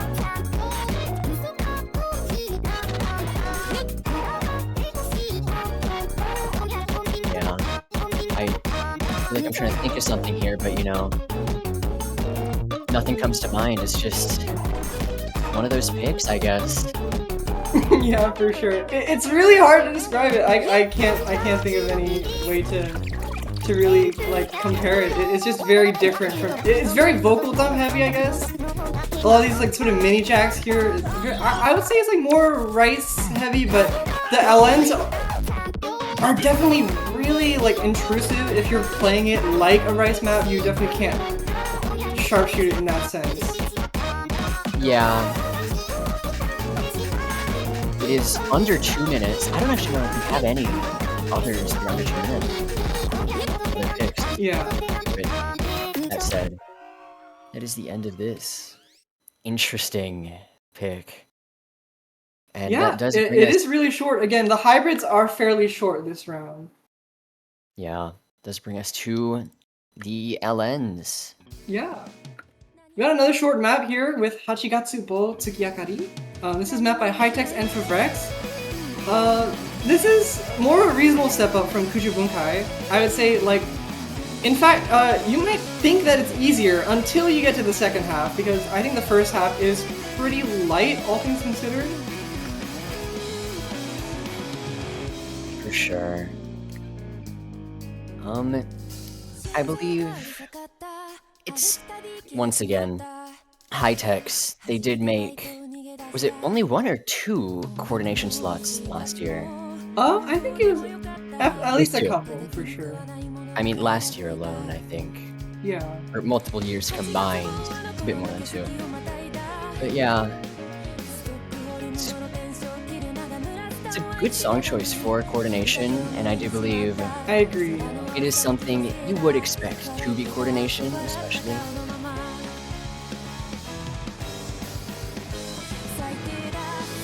Yeah, 220 BPM, it really does fit very well for a round of 16, for sure.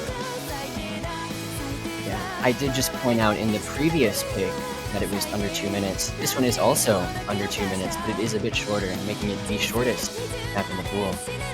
Yeah, I suspect that as the pools go on, we will have longer and longer LN coordination picks. Because that's just generally how it goes. That is how it goes. I mean, we've seen previous years always end up being on the longer side. Yeah, absolutely. For the game. But yeah, here we have they're very short for these 2 rounds. But it does spike a lot here. This part's really difficult, honestly. For sure. And before you even know it, we're already at the end. So that does bring us to our density pick. Yeah. Why don't you start us off with this one? I guess I can. Yeah, this is Origami by XI. Still don't know how to pronounce the name, but I do believe a bunch of different ways at this point. I believe this song is well known for the love set, but well, I think this song is well known in general, honestly. Yeah. This does bring us to a density approach, which is rather interesting, I think, but I do think it turned out well. Yet, I don't think we've ever seen a density pick this short, have we? Yeah, I mean, for a density pick, it's definitely very short. But it definitely packs a punch here, especially in these sorts of sections. You definitely can't let your guard down for these sorts of calmer sections. Yeah, and I do believe the short length does cause this approach to be slightly different. Not in the sense of how they release, but more so the patterns themselves, as they feel fairly tricky to rather hit, rather than I think.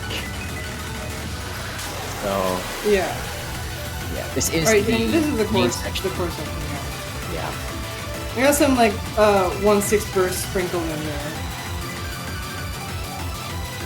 It's interesting for sure. This last section, this section in the last section is the closest thing you get to a break before it goes. Yeah. Back into heavier fencer patterns, but being very short, there's not much you can say. That does bring us to the end as well. Another short pick, but not to be underestimated. Yeah, absolutely. Yeah, that was LN2. I guess we're moving on to LN3. This is anti-safety zone. Oh, we gotta slow scroll speed here. Anyways, this is a GB Rick map. This is actually a collab between GB Rick and UC2. That is correct. I believe the first half was all UC2, and the last half was GB Rick. And I do think this is also the first appearance of GB Rick appearing in the map pool. Yeah, this is GB Rick's first appearance in the map pool. Yeah. Quite the surprise for a first appearance, especially since they're also a playtesting manager. So, balancing quite a few things here. Yeah, absolutely. There's a lot. There's a lot that GB Rick's been doing this year behind the scenes. Everyone give GB Rick a huge shout out. Yes.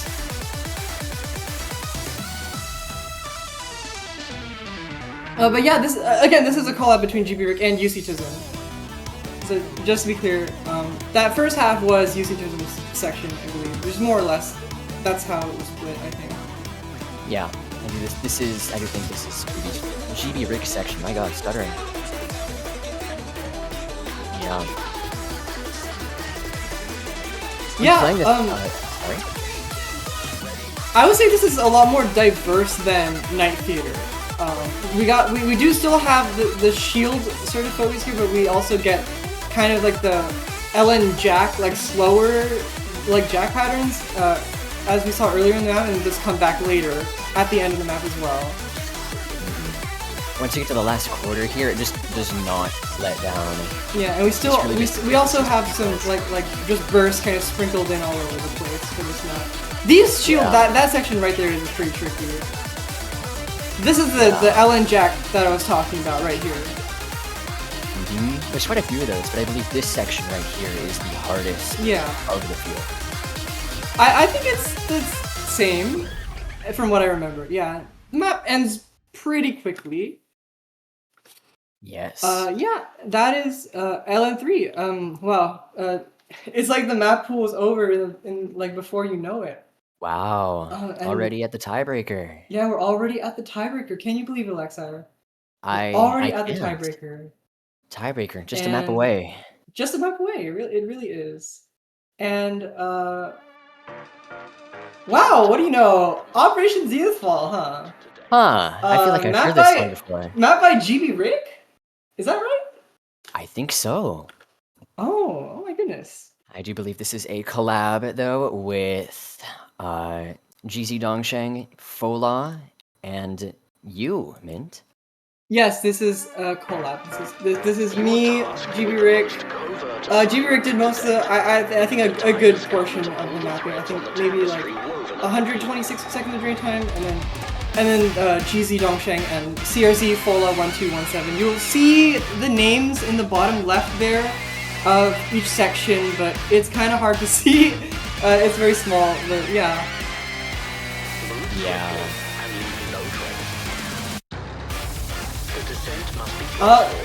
Honestly, like this map has a lot of aura to it. I like it a lot. I think the end result is very, very interesting. Because when I initially heard this song, I felt like it wasn't very tiebreaker-esque for Mania. Yeah. But I think when you compare it to something like Anti-Neutrino, it definitely makes more sense. Yeah, I do think that is the best comparison we have here.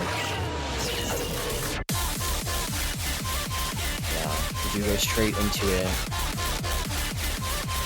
It's got this Hybrid 1-esque feel to it here. Mix of for notes, sure. rice, A lot of the and patterns corn. just feel like Hybrid 1 on steroids, I think.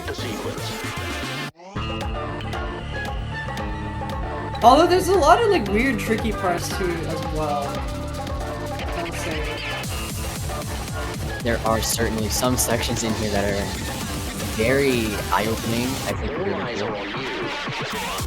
Yeah, some of these, like this part right here, this part is really wonky.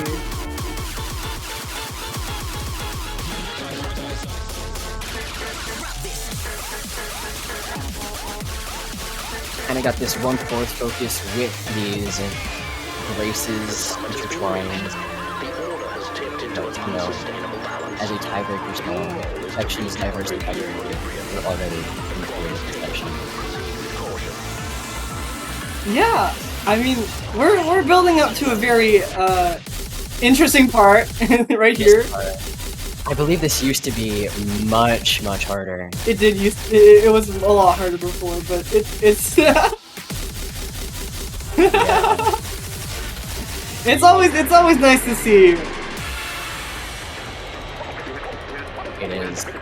It is fairly short, so if that is something you struggle with, it doesn't last too long.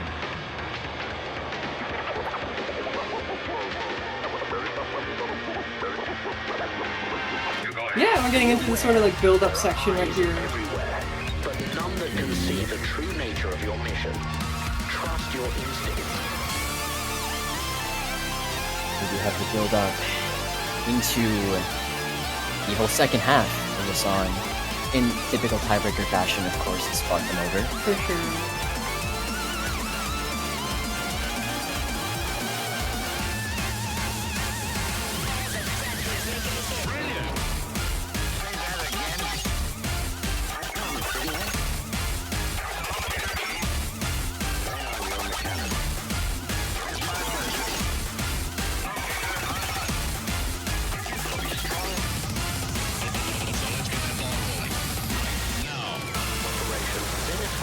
Yeah, we're getting this really intense build-up section here, Rice here.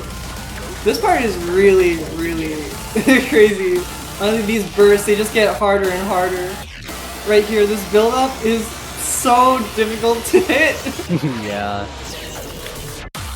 But then we go into the main section of the song. The preview point, as you will.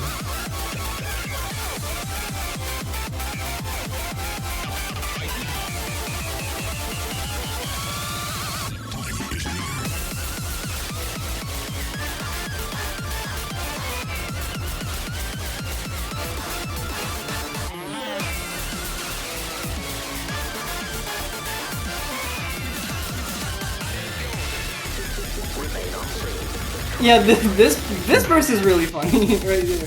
And we're back to this. Of course. It's shorter this time. It's more manageable. That is true. There are still a few hard sections left. Begin the mission. Yeah, we got one more, like, just a repeat of the sort of like the LN chorus, main drop, and then we get some Rice as build-up into the final drop, which is also Rice. What a surprise! It is actually a big surprise, I feel. Typically, Rice sections don't make up the main. I think for Probably speedcore, it's pretty common to have. Yeah, this song definitely does have that. It's the previous section that was all LN, so this time it's Yeah. with the Rice.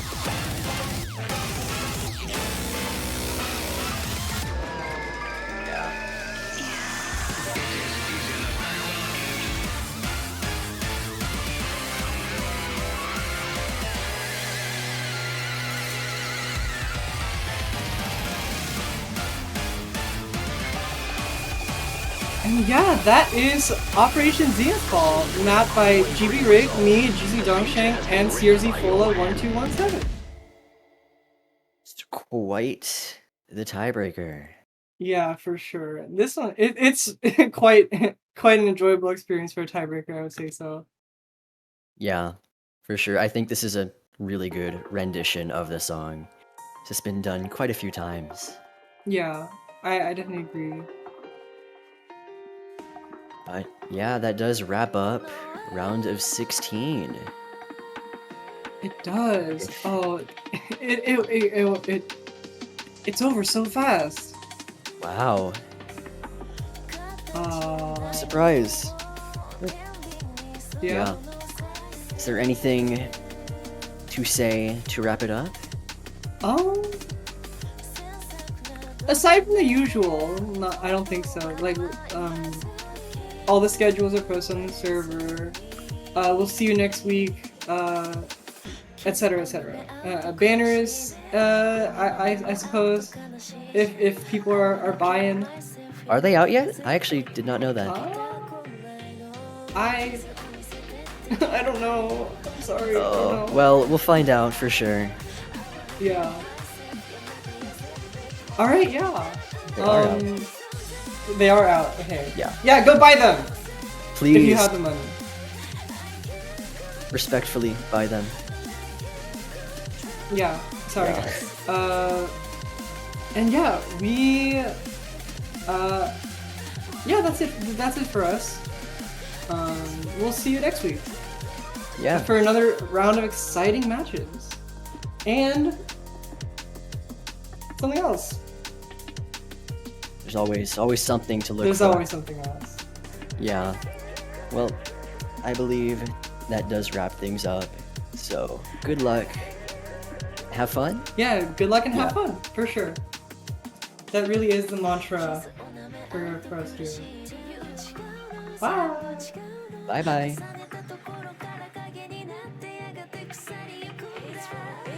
It's from 認めてしまうとしまいだ